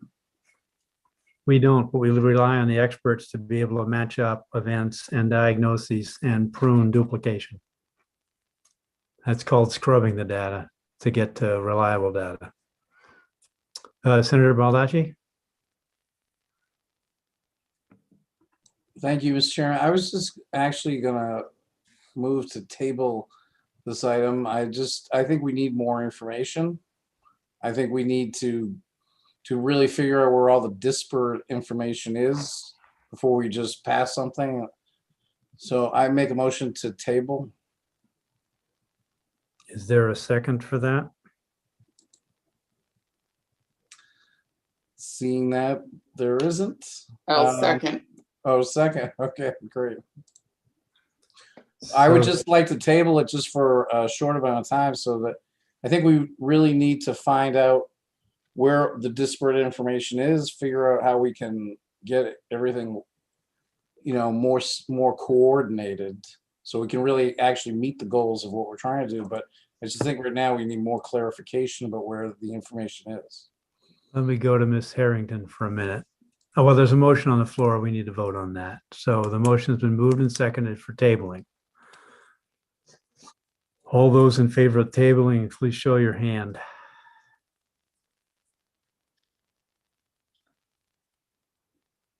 Okay. Do we need to do that as a vote? I didn't see everybody's hand. Okay, let's do it as a vote. Gary, could you run the roll? Representative Zager. Yes. Representative Zager, yes. Representative Lemlin. Yes. Representative Lemlin, yes. Representative Stover. Yes. Representative Stover, yes. Senator Baldacci. Yes. Senator Baldacci, yes. Representative Perry. Yes. Representative Perry, yes. Representative Griffin. Yes. Representative Griffin, yes. Representative Connor. Yes. Representative Connor, yes. Representative Craven. Yes. Representative Craven, yes. Representative Madigan. Representative Madigan is absent. Representative Javner. Representative Javner is absent. Senator Moore. Yes. Senator Moore. Yes. Representative Meyer. Yes. Representative Meyer.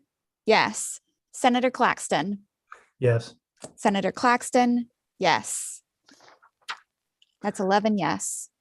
Ms. Harrington, as long as you're here, could you care to speculate how long about the work? Could you describe the work involved in getting information from several different sources, already mentioned CDC and state police, and getting those into a format that the MHDO database can include? So, well, first of all, just say that it is a heavy lift because it's not the way we're set up, right? I'm not saying it's not doable, but I think there are some challenges. So I guess my question is back to, I think what Representative Perry was suggesting, sort of walk before you run. You know, are we talking about first step, identify the different data sources and what is available and what we can and cannot integrate? And let that be step one and report back to the committee. And then step two is figure out, to your point, Senator Claxton, is there an opportunity for MHDO to become the repository for these data? Because it's not, you know, it is a little bit outside of our, I think somebody said our wheelhouse, and it is. However, that doesn't mean it wouldn't make sense for us to figure out how to do. I just don't know enough about the different data sets and what it is that they collect. Sure. I know what we have, and I think with what we have and with what others have, we can weave together information based on what you're interested in. How much time do you think it would take to do step one? I think, you know, I think, and Molly, jump in, but I mean, I am certainly willing to make this a priority and figure out who to talk to. And I'm just not sure. Okay. Because again, some of these players. And I didn't mean to ask an unfair question. I think the work is understood or underappreciated, how much work goes into that. So I just want to be respectful of that. It's a lot. And honestly, Senator, I don't have relationships with the folks at law enforcement, I'm happy to say.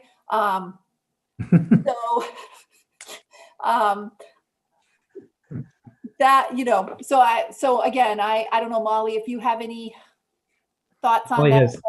Molly knows people. Molly knows everybody. Heavily involved in law enforcement. No. Yeah, we can certainly talk to my counterpart over there and figure out who the right folks would be to have this conversation. All right. My suspicion is that we're going to come back to this by the time we need to finish handling it. And we're still going to be on the table because we're not going to have the information that we want, given the short timeframes we're talking about. So I just want to set that as a realistic expectation that we'll bring it back, but we're not going to have a lot more information now than we will in a week or maybe 10 days when we're supposed to have been finished tomorrow with this part of the work. So I just have to put that out there. All right, Representative Meyer. Thank you, Mr. Chair. I want to echo that. And I would just like to know exactly who needs to be here when we take this off the table and consider it again, and what information we are looking for in order to be able to give this this important bill its due in a work session. Who do we need here, and what information do those who made the tabling motion need in order to work the bill? Mr. Chairman, may I? Please, yes, please. Okay, the intent of the tabling motion was to get, at least to go through step one that's been identified. I think that from the written testimony that we received from law enforcement, in addition to this discussion today, it's clear that there are various places where information is that would go towards what this bill's goal is. And I'd like to go through this process step by step, so that when we do get to a bill, we've actually put together a better bill, because we know where the stuff is, we know how to access the information, we know what information is available. I just think that that will help us in the final analysis. I understand that, and I don't like tabling anything, but I would want to go through this process that we just talked about with Karen Lee and with Molly, and try to work it one step at a time. Because clearly when the law enforcement people tell us they have no central repository, and so I'd like to make sure we can put this together one way or the other. I'm hopeful to go through the process that Karen Lee had just outlined. Thank you. Representative Perry? Yes, with that, I'm hoping that maybe with this bill, we can create really a process within the bill, and so that we have a sense of, what direction this bill should go in, which I think requires an amendment that gives some sense of the some sense of the pathway to get where you want to go. Okay, Aaron, did you have a question, comment? Yeah, I just want to make really sure that everyone who needs to has their marching orders, because I'm a little confused about who's supposed to be doing what. So I hear that the first step raised by Karen Lee Harrington was to identify the different data sources and what is or is not available. So that's information that, at least in part, can come from MHDO, but that's not the full scope of information before you in this bill. So who else do you need me to reach out to, and what are the specific questions I need to ask them? I think if Karen Lee works with Molly Bogart, and Molly can help bring in the folks from the state police and other similar contacts, we can find out what's out there for any data. Does that miss any category that we should consider?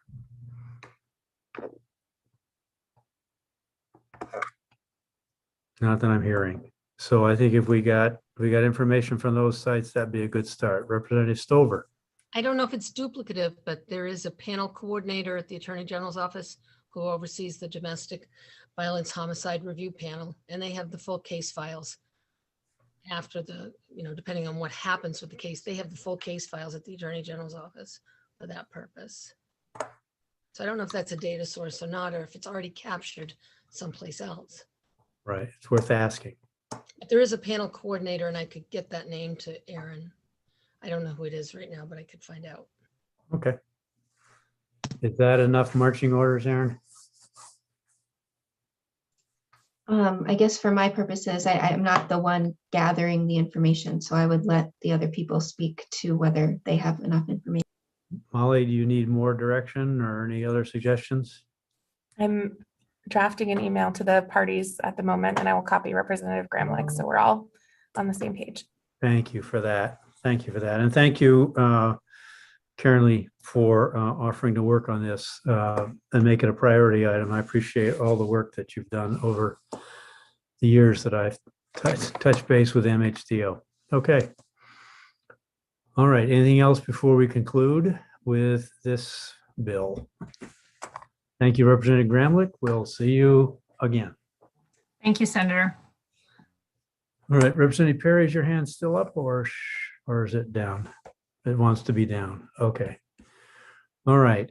So at this point, it feels like the chairs and leads need to take a break and meet to have a conversation. So I have just sent an updated link that you all should have gotten. So we'd like to be back here by 4:30 at the latest. So don't go too far. I hate to leave everybody hanging with one bill to go, but we want to make sure we get this done right and in the right way. So we'll take a break until 4:30, and I'll ask my leads colleagues to join us at the chairs and leads link that I just sent.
So we're back, and the remaining bill to consider is LD 739. It's currently tabled, so I would entertain a motion to take it off the table. I'll make that motion. And it's been seconded. Thank you. All those in favor of taking LD 739 off the table? Thank you. Unanimous of those present. So we've been trying to find a way forward to help Representative O'Connor advocate for her constituents. And at this point, are stuck with not being able to figure out a really good way to be helpful in that process. So at this point, having entertained a number of possible pathways, Senator Moore? Yes, Senator Claxton, thank you. I'm going to make the motion on the blessings of the sponsor because she has worked hard at trying to do that. But I'm going to make a motion on LD 739 ought not to pass. Second. So the motion's been made and seconded. Is there any discussion about this? Not seeing any, I'll ask Ms. Withy to collect the vote. Representative Zager. Yes. Representative Zager, yes. Representative Lumlin. Yes. Representative Lumlin, yes. Representative Stover. Yes. Representative Stover, yes. Senator Baldacci. Yes. Senator Baldacci, yes. Representative Perry. Yes. Representative Perry, yes. Representative Griffin. Yes. Representative Griffin, yes. Representative Connor. Sorry, I didn't catch that, Representative Connor. My apologies. Yes. Representative Connor, yes. Representative Craven. Yes. Representative Craven, yes. Representative Madigan. Representative Madigan is absent. Representative Javner. Representative Javner is absent. Senator Moore. Yes. Senator Moore, yes. Representative Meyer. Yes. Representative Meyer, yes. Senator Claxton. Yes. Senator Claxton, yes. That's 11 yes, 2 absent. So I think those of us who have worked with Representative O'Connor in the past can attest to her being a fierce advocate for her people. So you got to respect her efforts, and maybe there'll be a way to help in the future. So does anybody dare try and bring up, does anybody have any other business to conduct before we adjourn? Yes, Ms. Withy. Thank you, Senator Claxton. I just have a few missed votes from Senator Baldacci. If I could get those before we close, that would be great. And we will reconvene tomorrow at 9 o'clock. Is that correct? Yes, that's correct. And Kristen Braun, our researcher, will be with you for the public hearing tomorrow. Okay, and those of you who do not have to turn in a vote are excused. Happy recess. Thank you. See you tomorrow. Good night, everyone. Good night. Mr. Chairman, I'm gonna, Yes. I have state and local government tomorrow morning too. Okay. So I'll be going back and forth again. Yeah. Lucky you. It's just hearing tomorrow, so you won't be missing any votes. Oh, okay, okay. Carrie, go right ahead. You're gonna have to tell me the title Okay, give me one moment. though. I I can appreciate help with the you. title if you need it, Carrie. The first one is LD 496, an act to clear waiting lists for and ensure timely access to mental health services for Maine children.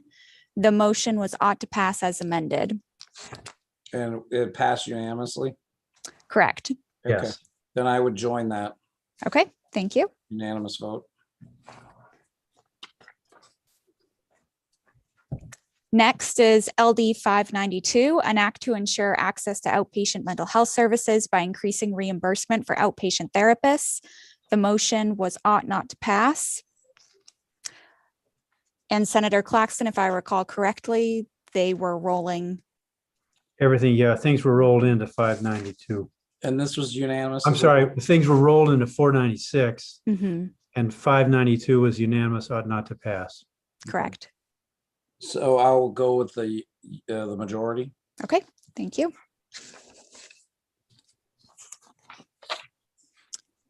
Then LD 1173, which is resolve to develop a plan to treat in Maine those children with behavioral health needs currently treated outside the state. And the motion was ought not to pass. What was the vote? That was you- unanimous. Okay, so I'll vote with the unanimous. Thank you. And I believe that was the last one, but let me just run through the rest of these Sure, thank you. quickly.